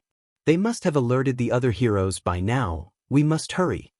He will be here soon as well," Kurogyari said before warping in between Izuku and Shigaraki and grabbing onto the both of them. Kirishima and Kaminari widened their eyes as they launched forward to grab Izuku, only to fail as the last thing they saw was Shigaraki decay the ends of his hair, revealing the brand that spoke of how they viewed Izuku. And then the three were gone. Aizawa was out of breath as the number of enemies had surely gone down, but he was still outnumbered as they didn't really give him a moment to breathe. At this point, his fighting was going on autopilot and letting his body's trained reactions take care of most of the work. Glancing off to the side, he noticed All Might was still brawling with the Numa. "Sheet, he only has a limit of 3 hours, and that's when he's not faced with an opponent that can match him. Please let Hizashi and the others have contacted help," he thought as he downed a few more villains. Everything froze, however, when the familiar warp gates opened up and spit out the man from earlier and Shigaraki, who was holding Izuku by the throat. "Eraserhead. You're still alive?" Shigaraki grumbled as he waved off the other villains who backed down. Aizawa took that moment to breathe as his muscles burned and eyes strained. He tried not to show it, but Shigaraki's sharp observation skills picked up on it. He grinned maliciously. "Tired, Eraserhead? You're not made to fight so many villains at once now, are you?" Shigaraki taunted as he gripped Izuku's face and made the boy look at Aizawa. His heart broke at the sheer concern shining in Izuku's eyes as he felt his rage grow and growled out, "Let him go." His capture weapon was at the ready as he fell back into a stance, ready to attack at a moment's notice. Shigaraki only continued to grin as he threw Izuku down, as per Aizawa's request, only to stomp hard on the boy's back. But Izuku didn't let out much of a sound, if any at all, despite the pain. "Still broken, huh? I guess I really did a number on you before, little brother. You stopped liking to talk after I decayed your throat that one time." Shigaraki confessed as Aizawa shot forward and activated his quirk, his capture weapons thrown out to hit Shigaraki, only for the other man to dodge the brunt of it and jump backward to avoid the next barrage of attacks Aizawa was more than ready to send at him. He was normally a calm and collected man, especially when it came to fighting. But hearing how nonchalant Shigaraki treated a mere child, it made his blood boil. Izuku was just as innocent and undeserving of his suffering as any of his other students. He called out to the boy quietly, "Izuku, stand up. Can I trust you to cover my back? We can fight together and find an opening to retreat." Izuku looked up with pained but determined eyes as he nodded. His voice was still a shock to Aizawa, who knew he didn't like to use it. "Permission that I need your permission to fight with my quirk," he whispered as Aizawa inhaled sharply, before Shigaraki and Kurogyari engaged in combat with him one more time. With a heavy heart, but steady voice he called out, "Izuku, you are hereby given permission by the pro-hero Eraserhead to protect and fight with your quirk against all enemies." Shigaraki's eyes widened before he jumped back quickly, only to get thrown away by some invisible force as Izuku picked himself up and coughed out a bit of blood. His eyes were dark as he answered back, "Understood, Aizawa-sensei." And then Aizawa was taken by surprise as Izuku lifted his arms and sent the other villains flying as well, before they crashed and became embedded in the concrete of the plaza. All that was running through his mind as his quirk activated was to make an opening, to widen the distance between the enemies and the two of them so that there was some breathing room to plan out what to do next. So, the moment the villains had pushed forward with the intent to hurt Izuku and Aizawa, his quirk pushed back. It wasn't exactly wind, more of a telekinetic power, reminiscent of the time Izuku had gotten them out of the burning facility. This was also the first quirk to come to mind to fight against multiple enemies at once. He couldn't choose a more specialized ability in case their variety of quirks worked against him. It's time for them to taste their own medicine, Izuku thought before he moved back to stand by Aizawa's side. Shigaraki wheezed as he frowned and then yelled, "Kurogyri!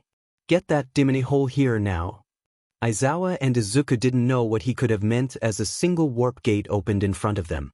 A sickly sweet and masculine voice began chuckling before speaking out from the darkness as all of Izuku's bravado and determination suddenly disappeared as he stared back into that twisting, nauseating portal and saw a familiar face emerge from it. "Your thuggishness is more suited for the so-called low-level cannon fodder you hire, Shigaraki Tamura. You'd best learn some manners and collect yourself into a more respectable villain." Aizawa moved to pull Izuku behind him as his larger body acted as a wall between Izuku and the man in front of them. He could feel Izuku tremble as his fists suddenly grabbed onto his shirt, shaking violently as he stood stock still. "Ah, what's wrong, Izuku? Aren't you happy to see your daddy? I've missed you so much." Hisashi grinned as he intentionally stared into Aizawa's eyes as he said this, knowing the pro-hero hated him. His eyes were almost like slits as he smiled cruelly. "Enough playing around, Izuku. You know what happens to bad boys, don't you? Let me remind you what's at stake."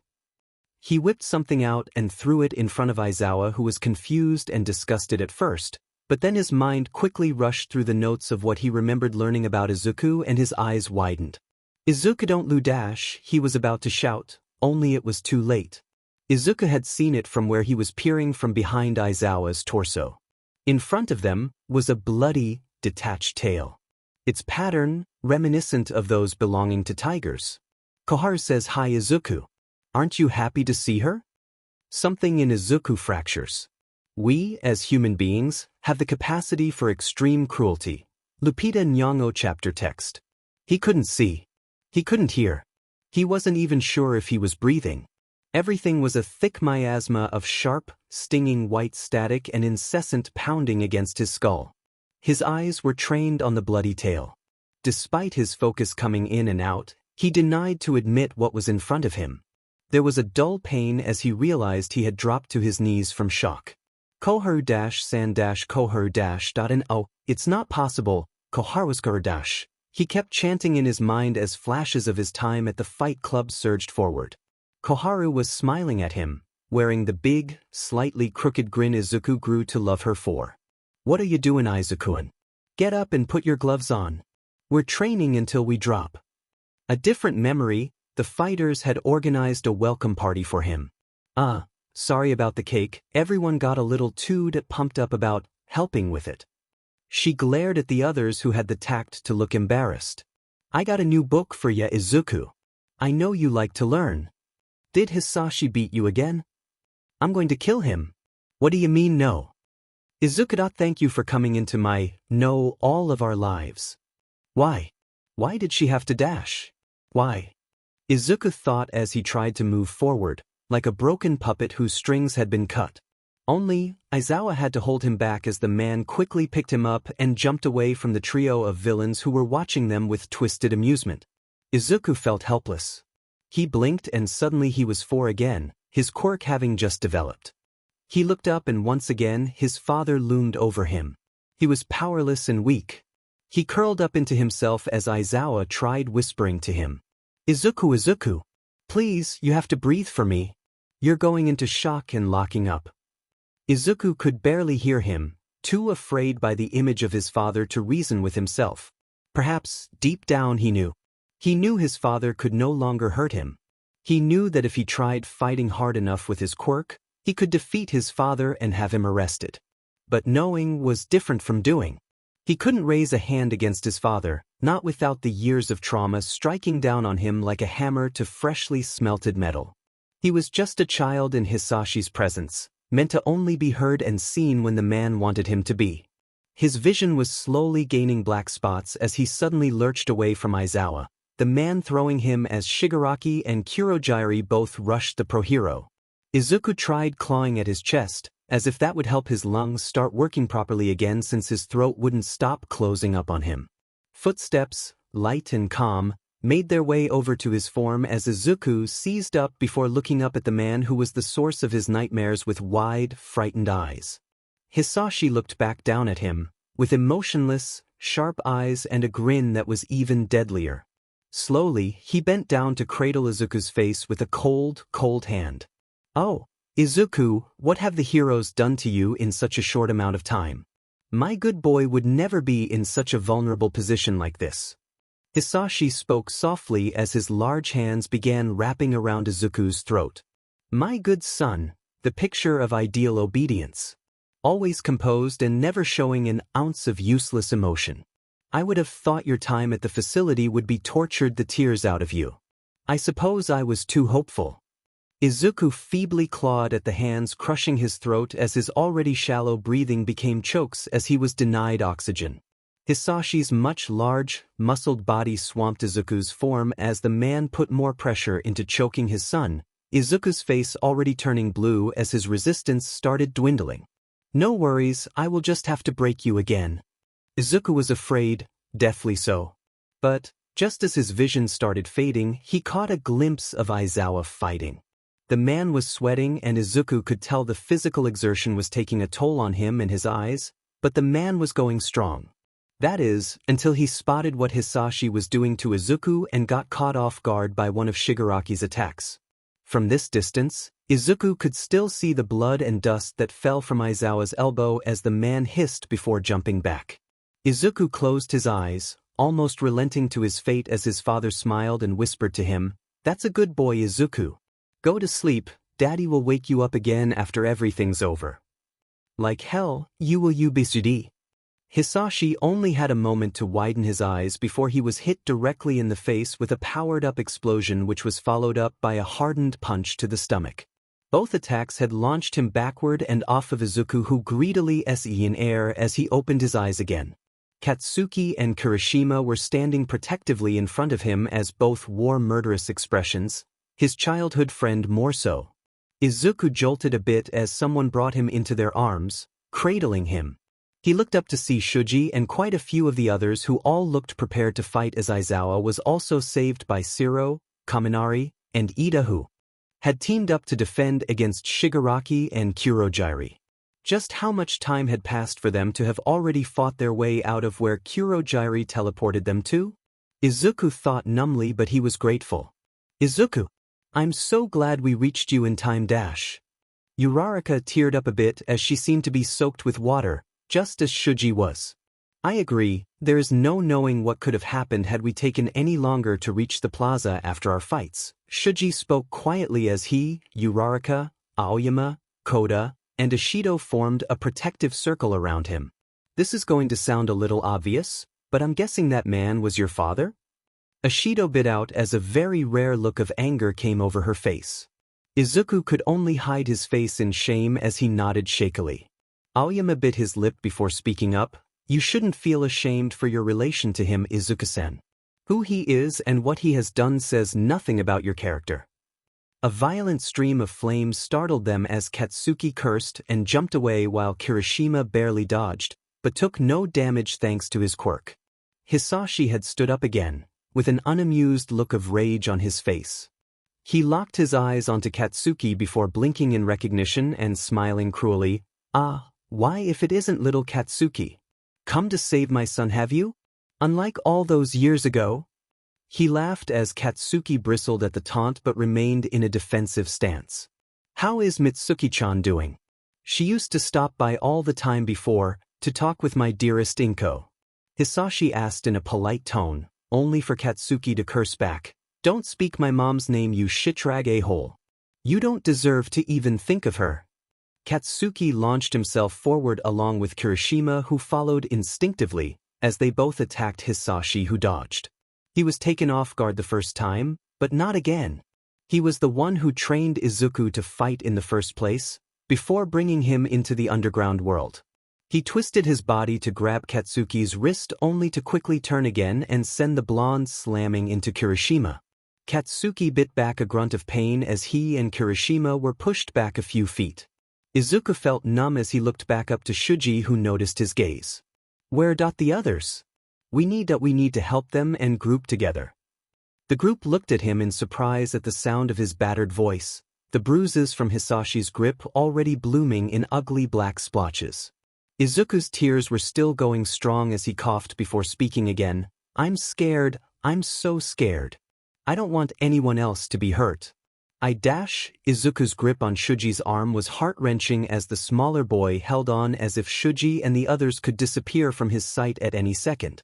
However, before anyone could say anything, Shigaraki's yell of anger was heard. Enough! Kurojirai, bring Noma back here. His low, raspy voice ordered as Kurojirai nodded, creating a warp gate large enough for the creature to jump through as All Might's exclamation of surprise was cut off as they all stared at the beast in fear. Aizawa barked out, "Get back!" to the students before the Nomu attacked him. Its speed and strength massively overshadowed Aizawa as the creature grabbed a hold of the man's arm and twisted.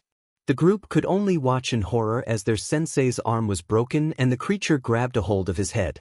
And then, the Nomu crushed it into the pavement, blood bursting like a macabre firework as Aizawa choked on a scream of pain. That's right, hero, I'm not the boss here." Shigaraki spoke condescendingly as he got up and dusted himself off. Shigaraki took a look at the Nomu before grinning madly, the sight making a few of them shudder in fear. The fact that Nomu hasn't been beaten and All Might is still on the other side of the facility, the rumors are true. He's been weakened. He's been nerfed. He laughed as all of their eyes widened. "We are running out of time, Shigaraki-san. I would recommend wrapping things up soon, before the reinforcements arrive." Kurojirai warned as Shigaraki frowned from behind the hand on his face. He took a moment to survey the damage before sighing. "I guess it'll be game over for now, but before we leave, why not leave some dead kids for them to find?" Shigaraki was fast, as he reached his hand out to grab a hold of Kaminari, who was frozen in fear at the bloodlust rolling off of the man. However, Ida was faster as he moved to push Kaminari away, only to fall into the line of fire himself. There was a second, where everyone held their breaths before all 5 fingers grabbed his neck, only to do nothing. "You really are a pretty cool guy, Eraserhead." Izuku looked in horror as the man who looked like he was on the last few seconds of consciousness glared at the villain, still fighting with all of his life to keep his students safe. The Nomu crushed his head into the ground one more time and then his movements stilled. As if to make matters worse, Izuku whipped his head around as Katsuki let out a scream of pain as Kirishima had to pull the both of them away from Hisashi, who grinned madly. "What? Can't handle a few broken fingers, brat?" The class all pulled closer together, shaking in fear and anger as the despair and hopelessness of the situation weighed down on them. A booming thud made them jolt as All Might's form appeared, but with the knowledge that his strength had dwindled, even his presence didn't inspire much hope in them at the moment. If anything, they were even more afraid they would have to watch 2 heroes die today. Toshinori knew he was in deep shit. His limit was already close to being reached as the prolonged skirmish with the Nomu led to nothing. This must be because of the shock absorption young Izuku mentioned. I know the reports detailed everything, but... His eyes glared at the mindless creature that kept sending attack after attack at him. Seeing it in person really puts it into perspective, the fear and pain they put the boy through. He thought angrily, only to blink in surprise and dread when, after a good amount of time had passed, another warp gate opened for the Nomu to go through. On the other side, he could see Aizawa's exhausted form and the terrified expressions of the children that made his blood boil. Toshinori knew that he should have fought harder for them to implement a different plan to confront the villains. His hand reached out to try and go through the gate himself, but it closed before he could do anything. Damn it! He cursed before deflating. There were no villains here. Anyway, since no one was suicidal enough to be close to his and the Nomu's duel. He felt guilty, but he really needed the breather so that he could recover just enough of his power to try and tackle that beast one last time. An eruption of ice shook and pierced through the conflagration zone nearby as his eyes widened in surprise. That ice, young Todoroki-kun? He murmured before taking a deep breath and activating his all-might form one more time. What am I doing just taking a rest? The children that must be frightened out of their minds, and I'm just standing here. It's time to show those villains, plus ultra," he said before sprinting forward, cutting through the facility and taking down any spare villains along the way as he finally reached the plaza. His rage only grew tenfold as he surveyed the scene and noticed Aizawa's brutalized form, but Bakugo's injury as well. The children were huddled together, ready to fight despite their trembling forms as he glared at Shigaraki and then Hisashi with a rage they hadn't seen before. He quickly gathered them all and commanded, "You youngsters have to take Aizawa out of here now. Get to safer grounds and wait for the reinforcements that should be coming any minute now." Katsuki resisted gritting out a rather sharp remark. "Hell no. I may look up to you, All Might, but I sure as hell am not listening to any more of your plans. I'm staying to fight." His teeth were bared as his gaze was still focused on Hisashi. Behind him, Kirishima and quite a few of the others were also adamant on staying to help fight. I do apologize for cutting into your heartwarming moment, but we would like to recover our target before we have to go, so do excuse me." Kurojairi cut in as he activated his quirk, and Shigaraki reached out from the portal and grabbed onto Izuku's form carefully. He made sure to decay the extra limb Shuji was holding him with as the taller boy reared back in pain, letting go of Izuku. Izuku looked frighteningly small.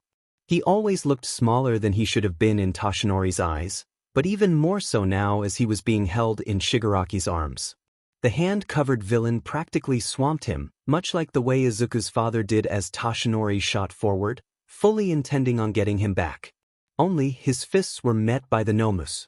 Shigaraki chuckled lowly, "If you want to really damage Nomu, you'd be better off slowly ripping him apart. Peace be why peace, not that he'll give you that chance." Toshinori cursed in his mind as the two were locked into battle once again. "Unhand young Izuku. He doesn't belong to you villains." Toshinori yelled as Shigaraki's eyes narrowed and he hugged Izuku closer to himself in a highly possessive manner. "What are you talking about, All Might? My little brother belongs rightfully to my sensei. I don't appreciate you trying to steal him from us," Shigaraki said as Hisashi rolled his eyes. "Kurojairi, open a warp gate, would you?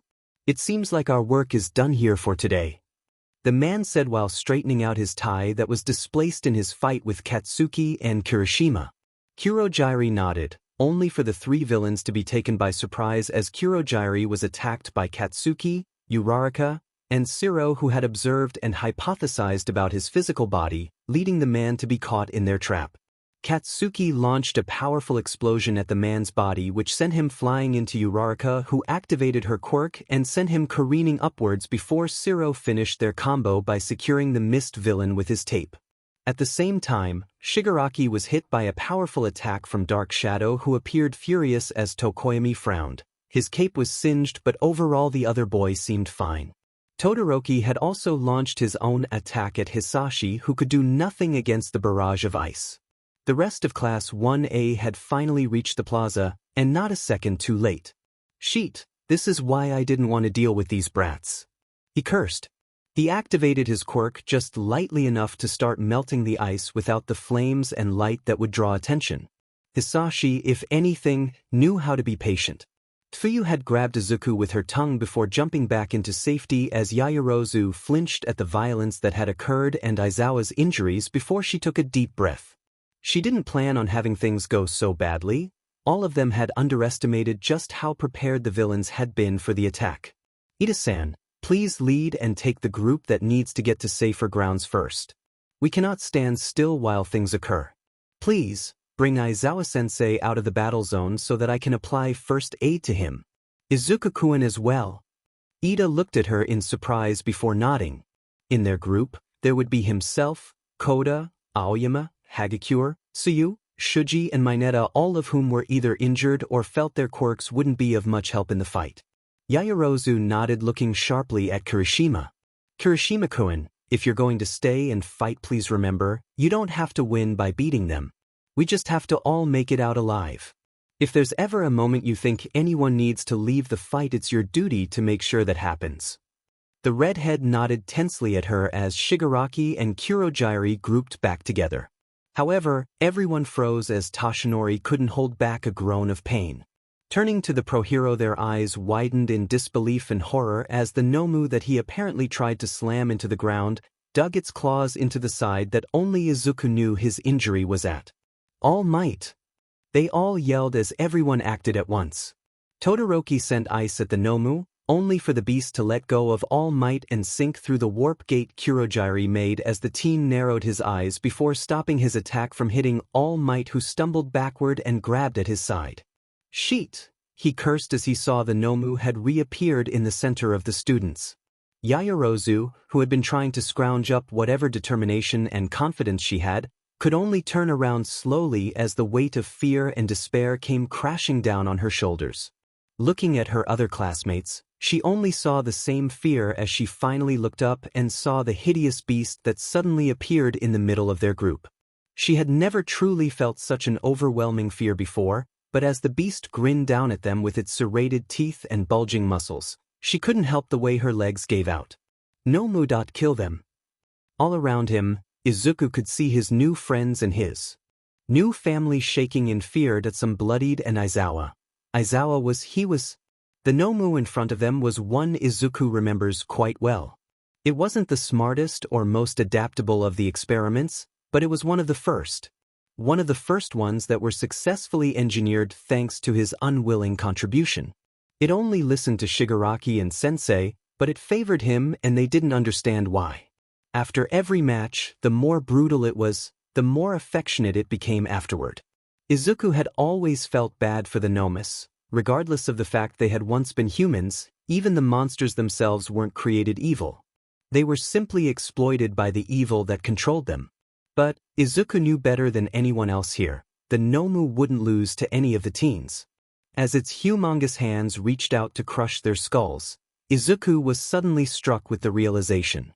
What am I doing? He thought as he began to shake. All Might appeared to be moving in slow motion as he desperately tried to reach them in time. His friends, all young and full of potential, were powerless against the beast. They could all die. These wonderful, kind and bright souls, who reached their hands out gently to him. Aizawa, who had only been kind to him since he and the other heroes rescued Izuku, that was bloody and could very well die. They could die. Just like Koharu, they could be hurt and die. Could die. Aizawa-sensei could die. There was silence as Izuku slipped out of Shuji's hold, Shigaraki noticing and commanding the Nomu to stop as everyone watched in surprise as Izuku dashed over to take a hold of Aizawa's hand. He grimaced as his chest squeezed at the lack of the man's usual warmth before he closed his eyes. Izuku bowed his head down, as if in prayer before activating his quirk. He had never tried this, he didn't know if it would work or what would happen if it did. But he valued Aizawa and the others in a way that they wouldn't approve of. Aizawa wouldn't have been hurt so severely if Izuku could have only overcome his own inaction. This was all Izuku's fault. If he hadn't been a bad child, everyone would have been spared. Aizawa-sensei, Izuku thought one last time before the recent memories of his interactions with the teachers that became his family and the grungy man's protectiveness over him secured what he was about to do. There was a glow of light as his quirk powered up, stunning everyone and in particular, the villains who had never seen this ability before. What's yours is mine and what is mine is yours. An eye for an eye, if you cannot see, then I will give you my eyes. And with that, their worlds burst into intense light and color, before dying down. And Izuku's world dissolved into darkness as he choked back screams of pain as his face felt smashed in, his arms snapped in unnatural angles and his eyes were gone. Aizawa awoke with a jolt of panic as he re-entered consciousness and realized that not only had his injuries disappeared, but the usual strain and exhaustion he felt from his eyes had also gone away. Aizawa-sensei, your injuries, Ida exclaimed before everyone realized what had happened as Aizawa stared down in horror at the sight of Izuku's body crumpling, falling down as he let out choked whimpers of pain. His injuries didn't magically disappear. Izuku took them. He took them and now he was Izuku! Aizawa exclaimed as everyone sprung into motion again, moving away from the Nomu that remained passive, most likely from Shigaraki's own stunned shock of seeing Izuku's new ability. That little brother could with that power little brother could. He began rambling as his expression morphed into a childish grin. Kurogyri. Little brother could fix sensei with that ability. He exclaimed as both Aizawa and Toshinori widened their eyes in realization. Aizawa clutched Izuku to himself before commanding the class, "Everyone needs to move out. This is an order. You are to disengage immediately." He was backed by Toshinori, who moved in between the villains and the children. "Noma. Capture Pink 002. Shigaraki commanded as he rushed forward with the beast as well, only to be blocked by Todoroki and Katsuki, whose combined attacks made him jump back cautiously. Quickly handing Izuku off to Shuji once again, Aizawa himself moved to engage in combat with Kurogyri. He couldn't let them escape when reinforcements were probably only minutes away. He wasn't sure how long he passed out for, but it couldn't have been too long. Either way, his main focus was to detain whichever villain he could, and he took in a deep breath before throwing a solid punch at Kurogyri's main body. Izuku whimpered as he couldn't even fully voice out how much pain he was in. Despite activating his quirk again after taking Aizawa's injuries onto himself, the healing could only work so fast. The sight took its toll on the students who were rushing him out of the plaza. Quite a few of them were already in tears as they bit their lips and kept forcing their feet to move forward. They had never been exposed to this level of violence and gore before. None of them were mentally or emotionally prepared to see Izuku in such a state. Things had gone south so quickly, and despite only having known Izuku for a few days, their hearts went out to him. "It's not fair, Jero." Tsuyu was crying, her eyes as big and unblinking as ever, but she was looking at Izuku the whole time. "He's our age. He shouldn't have to be in pain like this. None of us deserve to shoulder the adult's responsibilities and mistakes." She finished as they all agreed. Hagakure only had a moment's notice before she yelled out, "Watch out!" The group's eyes widened as they were split up by a stream of raging fire. Hisashi had finally gotten out of his prison and he was furious. "With Endeavor's brat busy with Shigaraki, you children stand no chance," he said before rushing them. Hisashi was skilled in hand-to-hand combat, and he was by no means lacking in strength or speed. He grabbed onto Tsuyu's tongue before swinging her and slamming her into Aoyama, whose attack went flying into Hagakure. The moment the beam hit, she yelped in pain before it bounced through her body and was sent everywhere, blinding some of the others. Hisashi had taken note of Uraraka's quirk before he kicked her harshly in the stomach, making her throw up before she was sent flying into Ishido, who caught her. Hisashi didn't waste a moment as he attacked again with his flames, making sure to drive back the last of them into a corner as Yaoyorozu and the others did their best to outlast the heat under the fireproof blanket she had quickly made. Just when Hisashi took a breath, he moved back into action as he seemingly appeared right in front of Shuji, who flinched, before covering Izuku and himself in his wings. "I am tired of playing these games, Izuku," Hisashi hissed dangerously, only to be driven back by an attack from Kaminari and then Jairu, who were the first to recover from his onslaught. "Hiding behind these children won't change what will happen, Izuku. You have a choice. You can either be a good boy and come back with Daddy, or I'll make sure each and every one of your new friends end up just like Koharu." Izuku, who had been healing slowly in Shuji's hold, seized up with irrational fear before he shook his head. "Not again, I won't be tricked. He can't hurt me anymore. He's not stronger than me. He's not."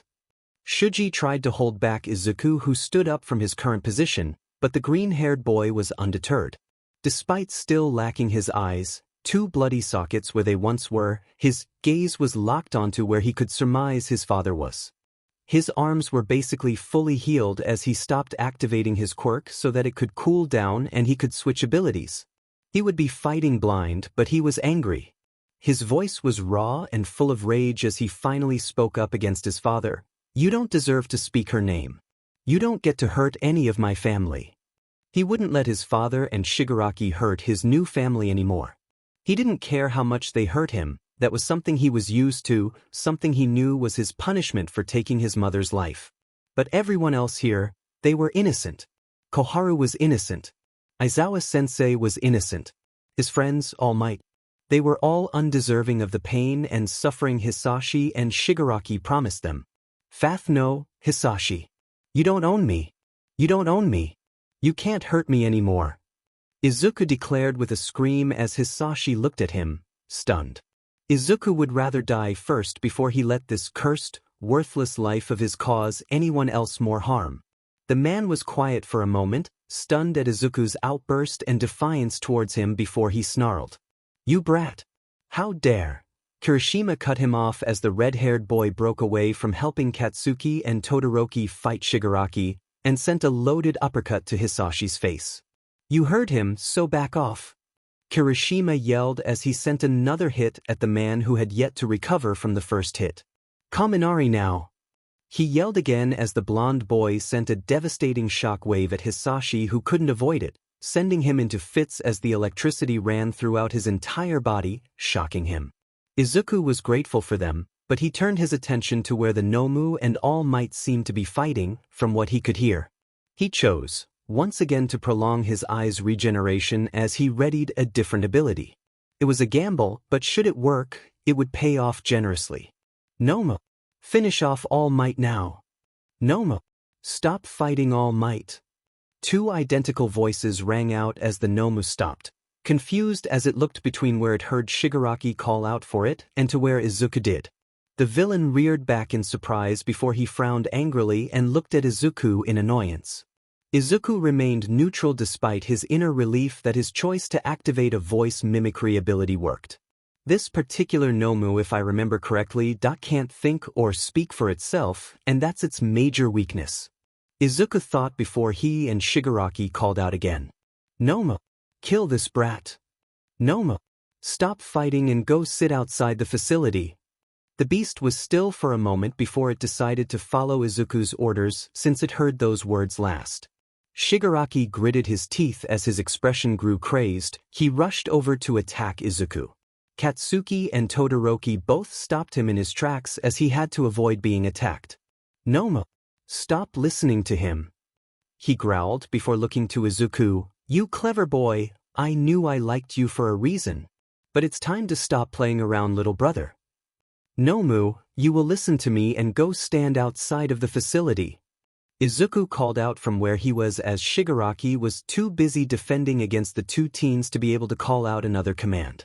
Katsuki and Todoroki, both having picked up on what was happening, increased their quantity of attacks. Hisashi roared as his pride took a blow from being pushed back by what he saw as just children. He pulled out some sort of device before pressing it and sent it flying toward Aizawa's location, the man only having a few seconds to react as he jumped back and away from the beeping device. A bomb? He thought before the device did in fact explode, but only with light and not heat as he cursed, shielding his eyes from the flash bomb. When he could open his eyes again, Kurogyari had escaped and gathered the two other villains along with the Nomo before sinking back into the new warp portals for their escape.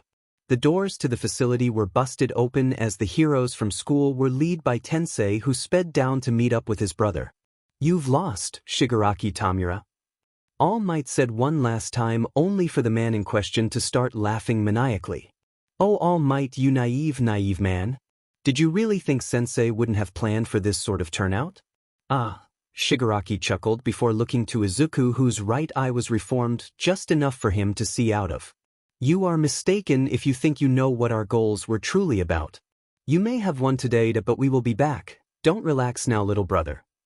Then that they were gone, and just like that the hurricane that blew through Class 1A had calmed down into a drizzle of rain. Aizawa and Toshinori both shared a look before they sighed in relief, and their shoulders sagged from the weight of exhaustion and knowledge that they had to prepare for the future. The police had quickly rushed in with the other heroes from the school and rounded up the villains who had been left behind as Recovery Girl and her team of medics rushed to help Izuku and the other students. The elderly lady shared a sharp look at Toshinori, who only nodded. "I'll make sure to stop by after everything is able to be taken care of by Tsukachi and the others." She had a frown but only responded, "I'll hold you to that then, Toshinori-kun." Nizu and Tsukachi had walked up just as she left, both wearing concerned expressions. "Are you hurt, All Might?" Tsukachi asked as Toshinori waved him off. "Not as much as I could have been.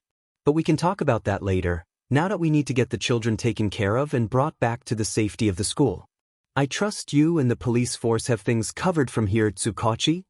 Toshinori asked lowly as he received a nod in return. What about the situation in the city? Were the others able to handle the crisis with the explosions and all? Aizawa asked sharply as he thought to Mike and the others.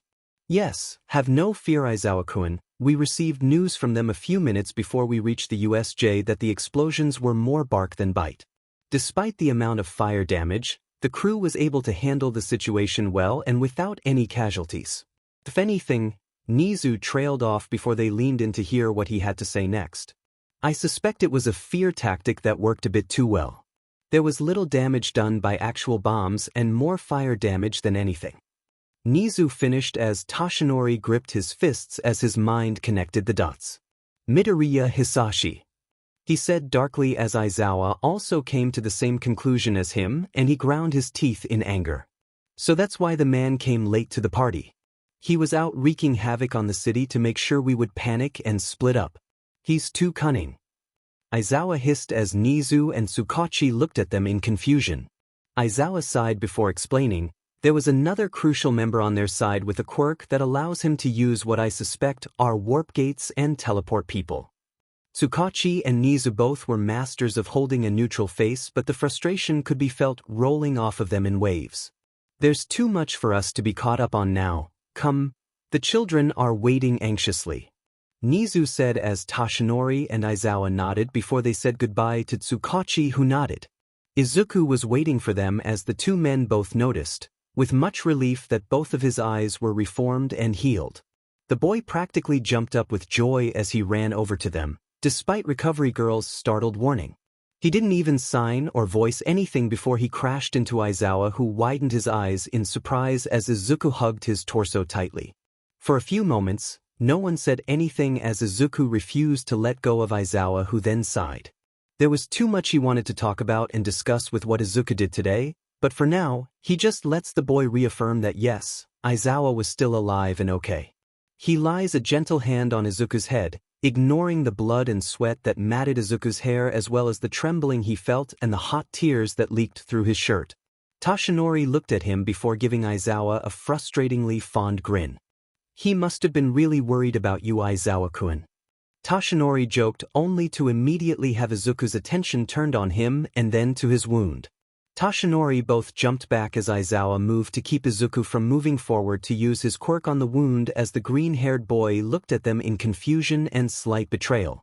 Now that he was back in a safer, more controlled environment, he felt comfortable enough to sign again. Why? He asked as Aizawa's expression became pinched.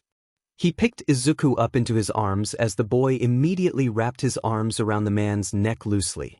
All Might will be fine after Recovery Girl helps him. You, sir, on the other hand, need to rest. You've been through too much today. Izuku was quiet before he signed again. Ko are you? His expression betrayed nothing, but Aizawa could tell he was desperate to know what happened to someone he regarded as family. Aizawa turned back around and jogged up to Tsukachi. Tsukachi! One last thing, he called out as the tall man turned around and blinked, before waving to Izuku, who waved shyly back. Yes, Eraserhead? He asked as Aizawa cut to the chase. I need to know if you can contact the Fight Club again and ask about one of their fighters. Koharu, I believe it is. Midoriya Hisashi came with a severed tiger's tail, and we need to know if she's alive or if... Aizawa trailed off as he looked to Izuku, whose head bowed down at the thought of her death. Tsukachi seemed to realize what happened before he frowned and pulled out his phone. If you could wait just a second, then Eraserhead. I'll call Akechi-san now. The grungy man nodded as he and Izuku waited. Tsukachi didn't have to wait long as Akechi almost immediately picked up. Tsukachi? This isn't really a good time dash. Akechi-san, was one of your fighters, a woman by the name Koharu, recently attacked? He cut off the crime boss, who froze before responding darkly. So you know this was Hisashi's doing? Akechi's voice promised revenge, and pain returned tenfold as Tsukachi replied. Yes, he has apparently joined a league of villains who attacked the USJ facility to declare war against all might and heroes, but also to kidnap Izuku back. Tsukachi quickly explained as Akechi cursed. A fear tactic, and a powerful one at that. I can only imagine the hell he put Izuku through. Put me on speaker, Tsukachi. Akechi requested as the man agreed to it. Izuku, are you there? Akechi asked as Aizawa responded for him.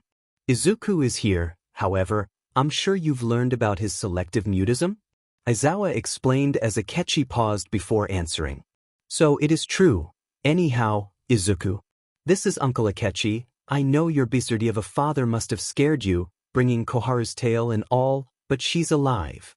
He said as those last 3 words seemed to bring the life back into Izuku's eyes as he suddenly realized he had been holding his breath. His eyes were flooded with tears as he hid his face into Aizawa's shoulder, overcome with relief and joy. She's been hurt very badly, but she's alive and I'm sure she'd love to see you again after things die down. We all miss you, Green Bean. Everyone here isn't going to rest until we bring your father to justice the legal way or not. Akechi finished as Tsukachi coughed awkwardly. My apologies, Tsukachi, forgot you're technically on the legal side and all. Probably best if I stop talking about doing illegal things, huh? Akechi laughed as Aizawa looked at Tsukachi deadpanned. Tsukachi sighed before responding, well, that's all we really needed to hear right now.